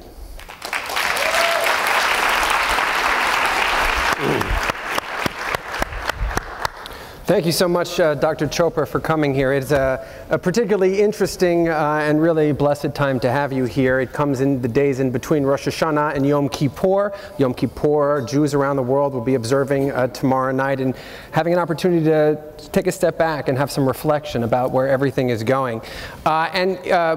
I think a lot of people that I deal with in downtown New York are grappling with that pull of technology, that sense that we are a part, we are laying a foundation for a global brain, but we're not able to disconnect from it in the ways that we want. And I see a lot of people struggle with their attachment to their computers and perhaps in a neglect to some of their more important personal relationships. What advice might you have for them? What we know about the human brain, the cortical brain, which is this front part of our brain, which is the most recent evolutionary development, it cannot multitask. Your reptilian brain, your autonomic brain can. It's right now taking care of your blood pressure, your heart rate, your immune system, and so on. So let it do its multitasking. But your cortical brain cannot do that. So if you're checking your BlackBerry or iPhone and speaking to me at the same time, you're doing neither. Okay. You should parcel your time, which I've learned to do over the years. So there's sleep time, there's relationship time, there's exercise time, there's focused work time, there is cyberspace time, there's recreation time, and there is playtime. And if you just think that you can do that every day, then you're all set. Now, one of the things, one of the claims that you make is easier said than done. One of the claims that you make is that technology is, in and of itself, neutral. It's neutral, yes. But doesn't it want to be in everything? I mean, isn't that sort of, I know Kevin Kelly wrote about this in terms of what technology wants. It's like that technology wants to be where you are. It wants to be present at all moments. And it requires almost a building up of a wall that we don't quite have the, I guess, wherewithal to figure out how to do. Listen, the whole universe is a nanotechnology workshop in the mind of God. Okay, so our technology is actually moving us into cosmic identity. And as I said, you can't stop it. Use it wisely. Use it creatively. Use it to inspire people. We know from Gallup data right now that if you have a happy friend, your happiness goes up by 15%. But if your happy friend has a happy friend whom you don't know, it goes up another 10%. And ultimately, the best way to get rid of your enemy is increase their capacity for happiness and well-being. And we have that technology to do that. How do we do, so how do you do that? What the drones can't do, what the armies can't do, what the weapons can't do, what weapons of mass destruction can't do, what biological warfare cannot do, we can do through technology to heal the world. How? Create social networks of well-being and happiness. And well-being in the following categories: social well-being, community well-being, career well-being. Like LinkedIn, for example, is about career well-being, financial well-being, physical well-being, emotional well-being, and spiritual well-being. Consult me and I'll help you do it for free.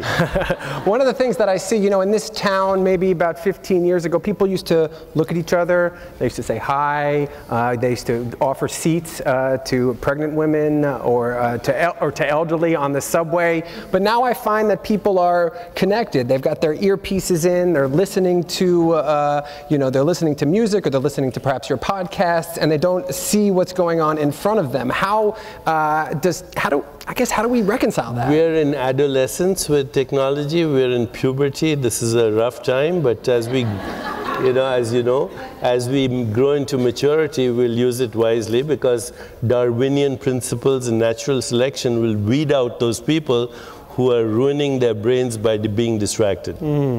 Wow. And what about the people, speaking of weeding out, what about the people who want to remain distinct from it? What about those folks who say, you know, there's this global brain going on, but I like my community the way it is. I like to... It's all right, but they're frozen in an obsolete worldview. You can't stop it. You see, I think here's what we need to realize. Technology is our creation, right? We were not created by technology. We created it.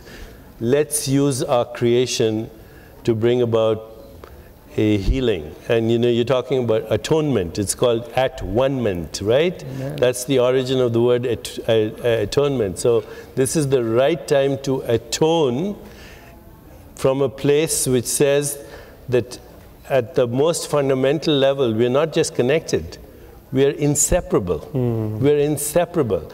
Well-being is the #1 trend in the world, and today, we have data that well-being of individuals, communities, societies, and nations correlates with things like social unrest, quality of leadership, conflict, hospital admissions, and finally even GDP. So before Tunisia and Egypt fell, at Gallup we were monitoring the data and we knew it was going to happen. So we know right now what's going to happen in Syria.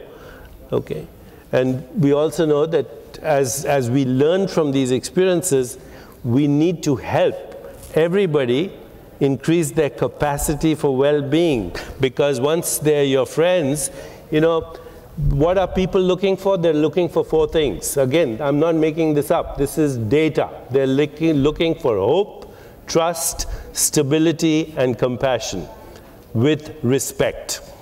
It's not rocket science, and yet it's achievable.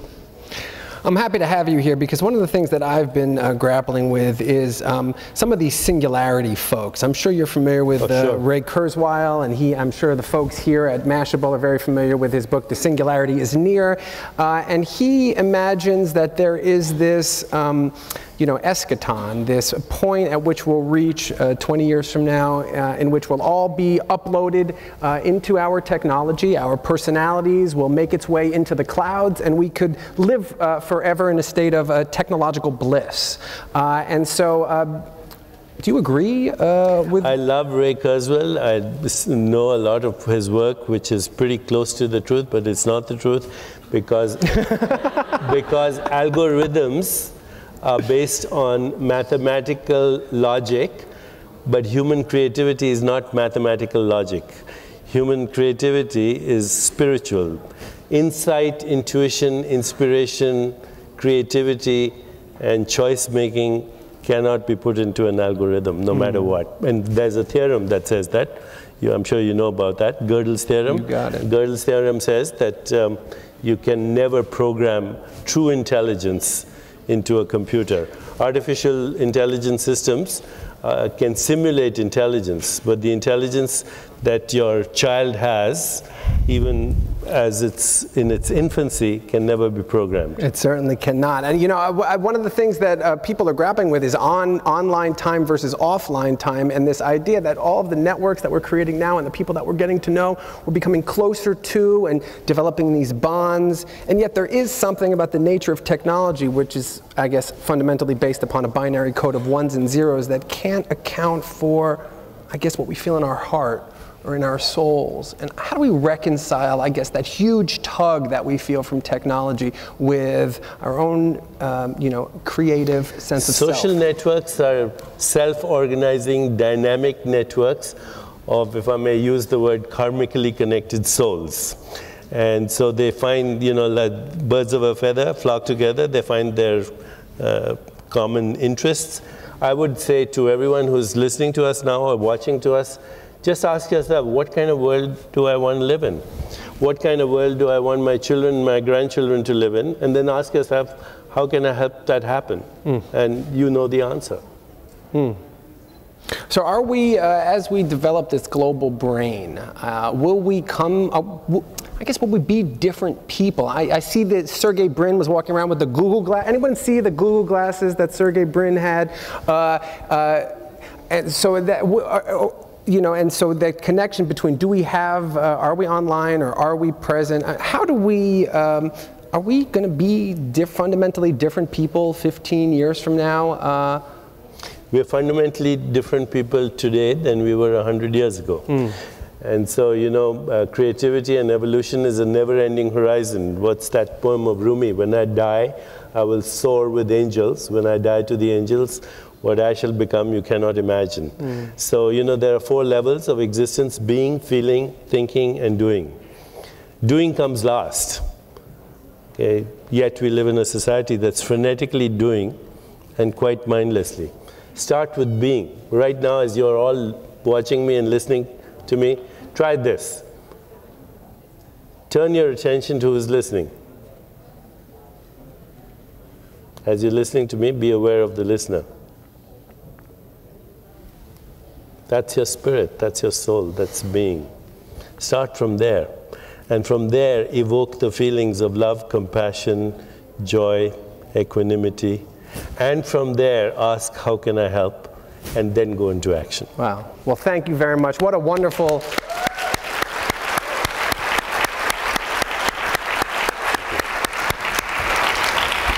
Thank you so much for coming. What a wonderful conversation. Good same conversation. Thank you.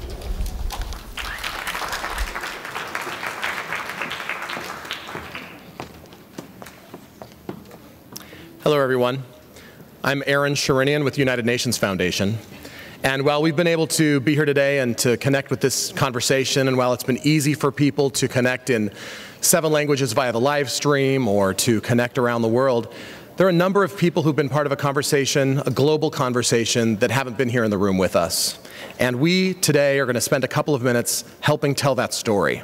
And we're going to start by bringing into the room a little bit of that global conversation coming from a place that you know and I know as Myanmar.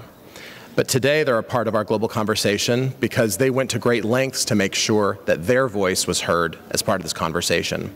And so in a place that didn't have enough broadband at the moment to take their story to you, after couriering something to Thailand, making sure that their voices were part of this chorus, we have a little glimpse of how the Social Good Summit and the global conversation is a reality in a place called Myanmar, and now in a reality here at the 92nd Street Y. So let's watch.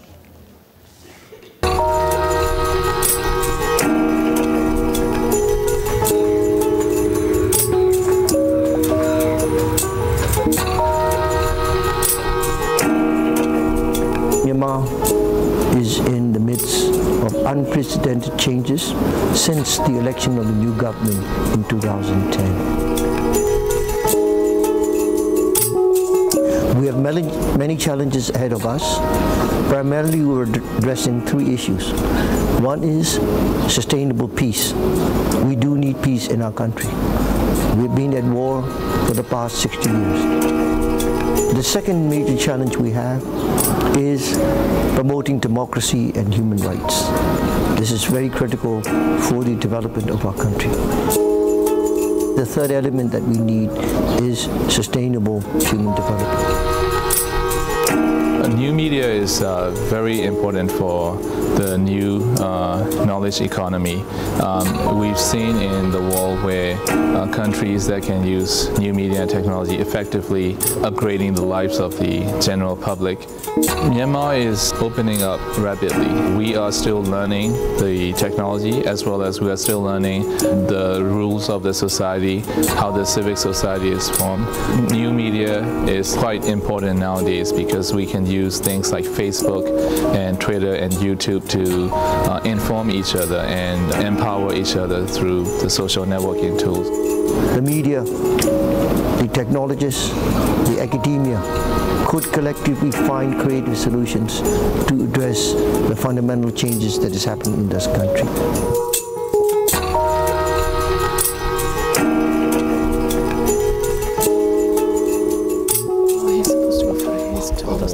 Folks, help me welcome to the stage Helena Norman from Ericsson, Boaz Paldi of UNDP, Tom Scott of the Bill and Melinda Gates Foundation, and Brandon Littman of One Day on Earth. We're going to have a conversation with you right now to tell the story about how a conversation around the world takes place. It needs different people, different partners. It's a complicated recipe, but at the end of the day, it's something that connected me with people in Myanmar who were having the same conversation that we were having here. So what I'd like to do is, as the world went to sleep here in New York last night, something was waking up, and it was the global conversation.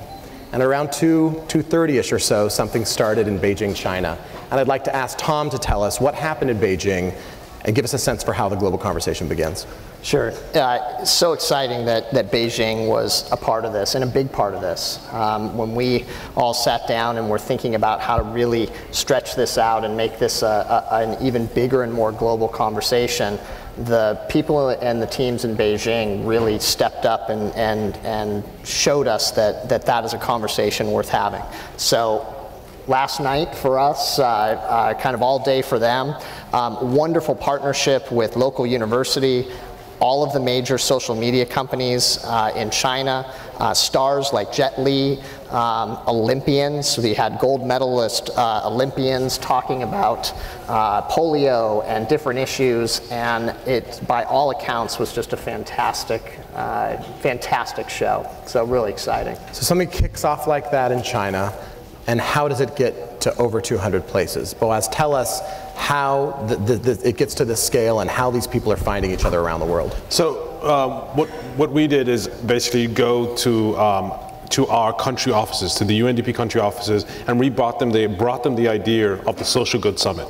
And then they took it on and they went with it to places that were beyond us. It's almost like they took it on themselves and they ran with it.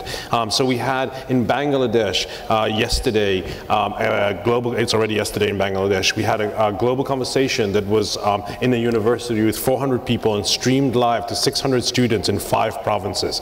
In 6 a.m. this morning, morning in New York time. We were in Mogadishu and we were going live by live stream. Anyone who was awake, I know you all were, saw it. And then we went to Nairobi. Nairobi was live streamed as well. But except for the live streams, we also had all these meetings, all these conversations happening all the time. And what that really means is that in these places where it's not where there is broadband, like Myanmar, it's where there isn't broadband. We're bringing the conversation beyond the digital divide. To the people who didn't have a voice in this type of conversation before, I feel like we gave them the opportunity in the last 24 hours to voice their voice. And they voiced it very loudly and very clearly. And it's been a tremendous thing to watch in the last hours. So Helena, talk to us as someone who this is what you concentrate on every day at Ericsson. Talk to us about the significance of that divide and helping to overcome it. I have to say I'm extremely happy and proud to be part of this today. I mean, we're more than 100,000 people around the world, and we come to work every morning, and we work with our customers, and we work in our labs, and we play Office. That's what you do in companies. And then you realize that what we're doing is actually extremely important. And I mean, just imagine 5 years out from now, there will be 5 billion mobile broadband users in the world. And that means that 3 times more people will have access to internet. So 3 times more people than today will be able to join the kind of conversation that we just had, this global conversation. I think it makes it very concrete, and it also makes it very, very important. So as the globe was turning, when we all went to sleep here and Beijing woke up and the global conversation began, and from Beijing to Nairobi, and we all were part of that connection, there have been stories. And we saw a story that was hard fought to get because people had to overcome obstacles to get it to us. Brandon, you've been telling these stories. Explain to us what the significance is of a global conversation from your eyes as a storyteller. Well, I think that this is all related to community. It's related to people coming together.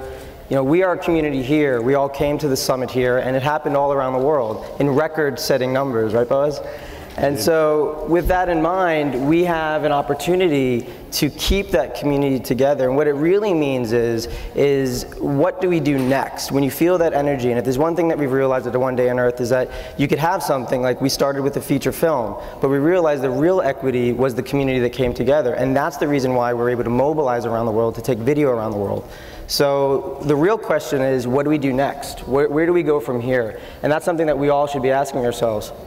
So I'm gonna throw the question around, since we're in a situation where social media and technology have supposedly brought down these barriers and are helping to bridge that global divide. Can you tell me in 140 characters or less, what is it that should be coming next? I'm gonna start with you, Brandon. What should happen next? Conversation, leadership, and thoughtful empathy for the things that we learned here at the Social Good Summit. Tom. Commit to doing one thing.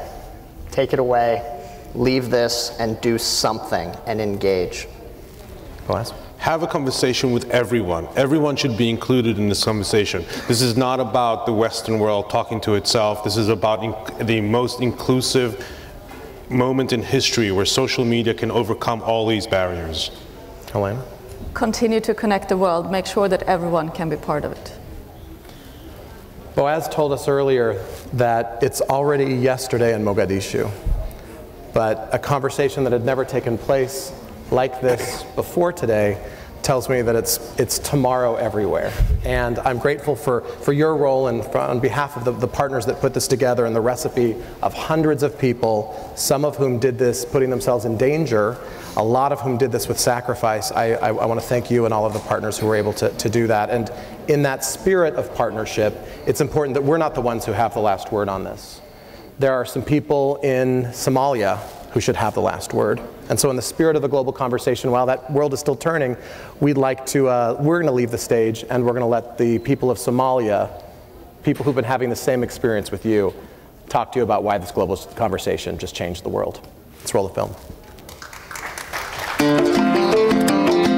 Because we were in civil war for the last 25 years, so we'll start where technology, where it stands right now. I think technology can help people, help especially youth, reintegrate and fit into this new chapter of recovery. The idea of social media, this is what really legitimizes the whole process. And people, even though they are not there, they now feel that the president belongs to them. because of social media.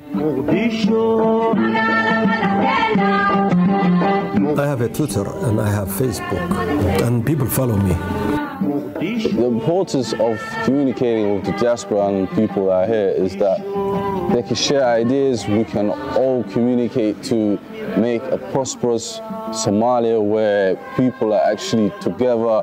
The most important thing I would suggest, get aware of all the technology that's available to us and become more technological enthusiasts so that we have a better communication between the government, between the people that live in the country, or between the international community. I am optimistic about the creativity of Somalis, that they can change a lot.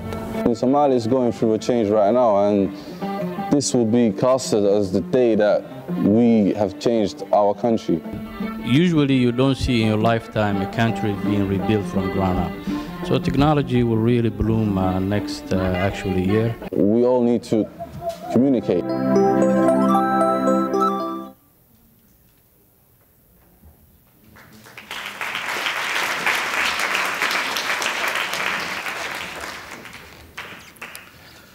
Hello. My name is Corey Henderson, and I am one of the founders of RecordSetter. We are an open, community-driven site for world records. We're trying to do for world records what Wikipedia did for the encyclopedia, if you get that analogy. We have 20,000 records at this point from over 70 countries, and I have the great pleasure today of presenting a brand new world record for the largest conversation about a single topic in one day, with 220 meetups all around the world.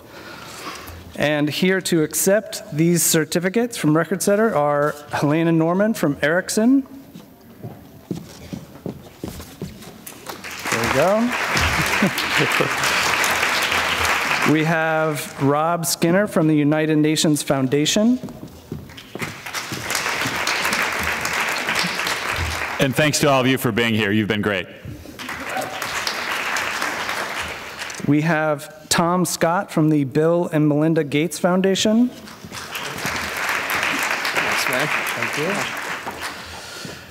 Boaz Paldi from the United Nations Development Program.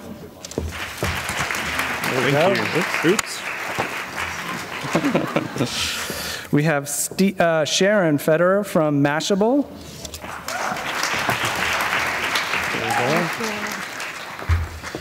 And last, we have Asha Curran from the 92nd Street Y.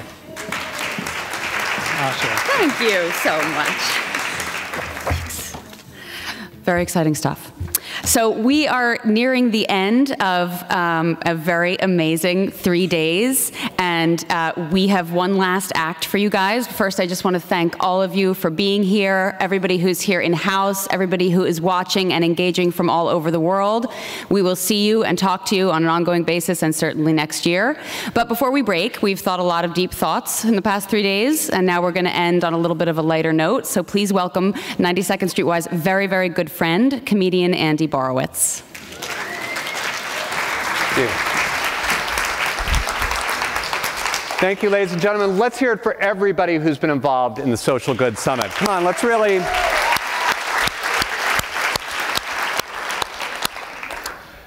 You know, it's such an honor to be here, and actually when the Social Good people asked me to close out the show, I was like, I would be so honored I would do it for free. And it turns out they had the exact same idea. So it's so awesome when you're on the same page like that. It just makes things go so well. So I wanted to find a little bit more about the event. So I went to this amazing website. Maybe you've checked it out, mashable.com/SGS. It is so exciting, such an amazing destination. I've actually made this my homepage. I start every day at mashable.com/SGS. And I went through and I saw the amazing list of people they had, Al Gore and Nick Kristof and all these speakers. And I kind of freaked out a little bit. And I went to the organizers and I said, you know, there's an old saying in show business, which is never go on after Deepak. Just never do it. Because he is hilarious, and you just don't want to follow him. And they said, that's cool. We don't have to do that. is there anything you would prefer before your comedy act? And I said, do you have a Somalia video? So we think we can hook you up with that. And they said, are you sure that's like going to set the right mood for comedy? And I said, well, maybe if you could bring out a guy in a bright yellow jacket before, that would be cool. So I'm so glad it's worked like clockwork, everything I wanted. Deepak, Somalia, bright yellow jacket, and now here I am. Well, ladies and gentlemen, for the last few days, you've seen just an incredible list of inspirational speakers, talking about how they've used social media for good. So you're probably wondering what I'm doing here, and I think it's a fair question because I use social media quite a bit, but I can't say that I've done anything that would be considered, what's the word I'm looking for? Good, I guess. Good. I haven't really contributed anything to the world through social media. I mean, I feel a little bit unworthy being in this company because we have all these people here who, when they log onto Twitter, they're spreading democracy or women's rights or Kony 2012 or something like that. And I'm retweeting dick jokes. That's really what I do most of the time. So I was just trying to think if I've done anything positive at all on social media that I could share with you. And then I thought of one thing I use social media for that is kind of positive, and that's crowdsourcing. We have a lot of comedians on Twitter, for example. You've got everybody, Sarah Silverman, Paul Ryan. Everybody is trying out their funniest stuff. And I like to sometimes just put ideas out there and see what comes back. And this is a true story, if I can share this with you. A couple years ago, I had an idea that I would write a novel. And I told my agent that I wanted to write a novel, and he said, that's a great idea. He said, just one thing you have to do when you write this book. And I said, what's that? I said, make sure that the first line of your novel really grabs the reader, because if you don't grab the reader with the first line of your novel, you've lost them, you're dead. And this was like really powerful advice, because this sent me into a spiraling case of writer's block that has lasted the last 5 years. And I just keep rewriting and rewriting that first line. I've written like 10,000 first lines. I just can't make up my mind. And I realized here today we've got the perfect opportunity for crowdsourcing, because we have the biggest conversation in the world ever. And each one of these lines is almost like a tweet. I thought maybe I could share with you like 9 or 10 lines from this novel, and you could help me crowdsource and come up with the answer. Would you help me with that? Would you? Okay. Well, we got sort of a smattering of approval for that suggestion, so that's good. And maybe in Mogadishu they're more excited about it, I don't know. Okay, well, there are not many. There are about nine lines. This is, remember, you've got one line in a novel to really grab them. So let me know what you think of some of these. Okay, here's the first one. They were better times. They were worser times. Okay, we got something there. No? You don't like that? Okay. I like that. The internet is very blunt. It says no. Okay, here's another one. Then we're in agreement, gentlemen, he said, his eyes darting from one conspirator to another. Betsy Ross must die. Possibility? Okay, that's good. No, you're shaking your head. Okay. Well, we'll see. Crowdsourcing. Okay, here's one. She walked across the room towards him, letting her red satin dress fall to the floor. And suddenly, there they were, her boobies.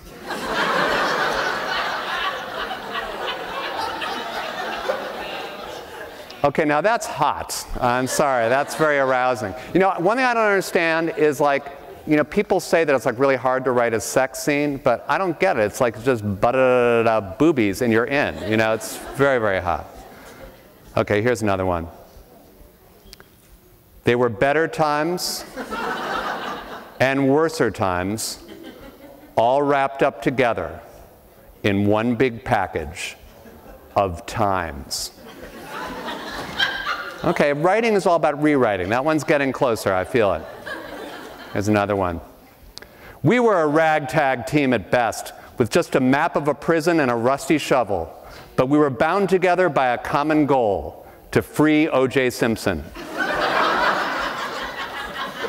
Okay, possible, possible. Here's another one.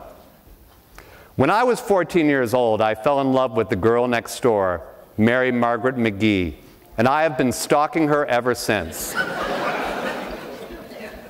Okay? Just 3 more. We're almost done with this. Better and worser. That's what they were, times-wise. All right, that is getting very close. I can feel it. Okay. I've often been asked what it's like having the world's longest penis. Now, I just put that in to show that I could write for women. Okay, and here's the last one. I've saved this for last because I think it's the most promising. I'm sure you've heard stories about bad dogs and very bad dogs, but my dog Charlie was a fucking asshole. What do you think? Do we have a winner? All right. Thank you very much. Look, ladies and gentlemen, this is an example of what social media should not be used for. But we've had 3 days to show all the good things that social media can be used for. And I want to, at this point, bring out all the people who made this incredible summit come together. So let's have a nice round of applause for everybody. Come on out here.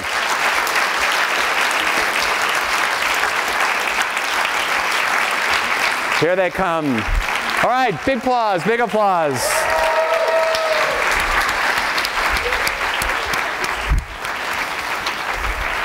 Thank you, Annie. So we are about to wrap up, but before we do that, I just want to share some stats that all of you did in this room and everyone who's watching did over the last 3 days. You know, we heard from a variety of speakers who are all doing great things. There was inspiration, there were case studies, there were calls to action, there were ways that we could get involved. We talked about where we are in achieving the Millennium Development Goals and where we need to go.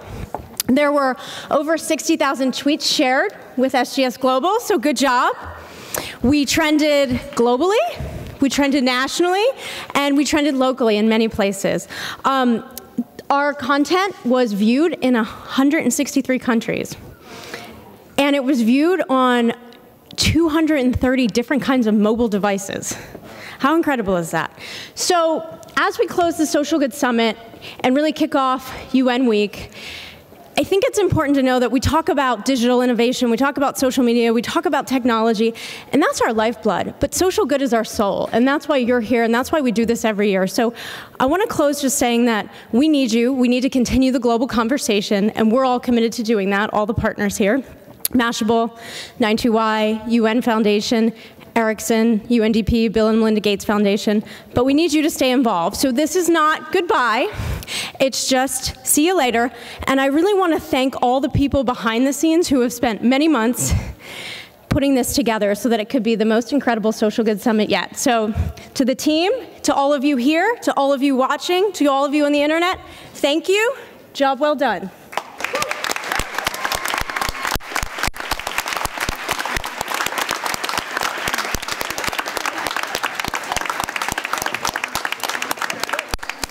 And let's toast out there in the reception.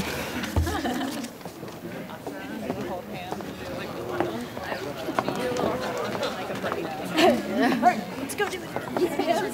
And I quit my job. And now the safe keeper comes.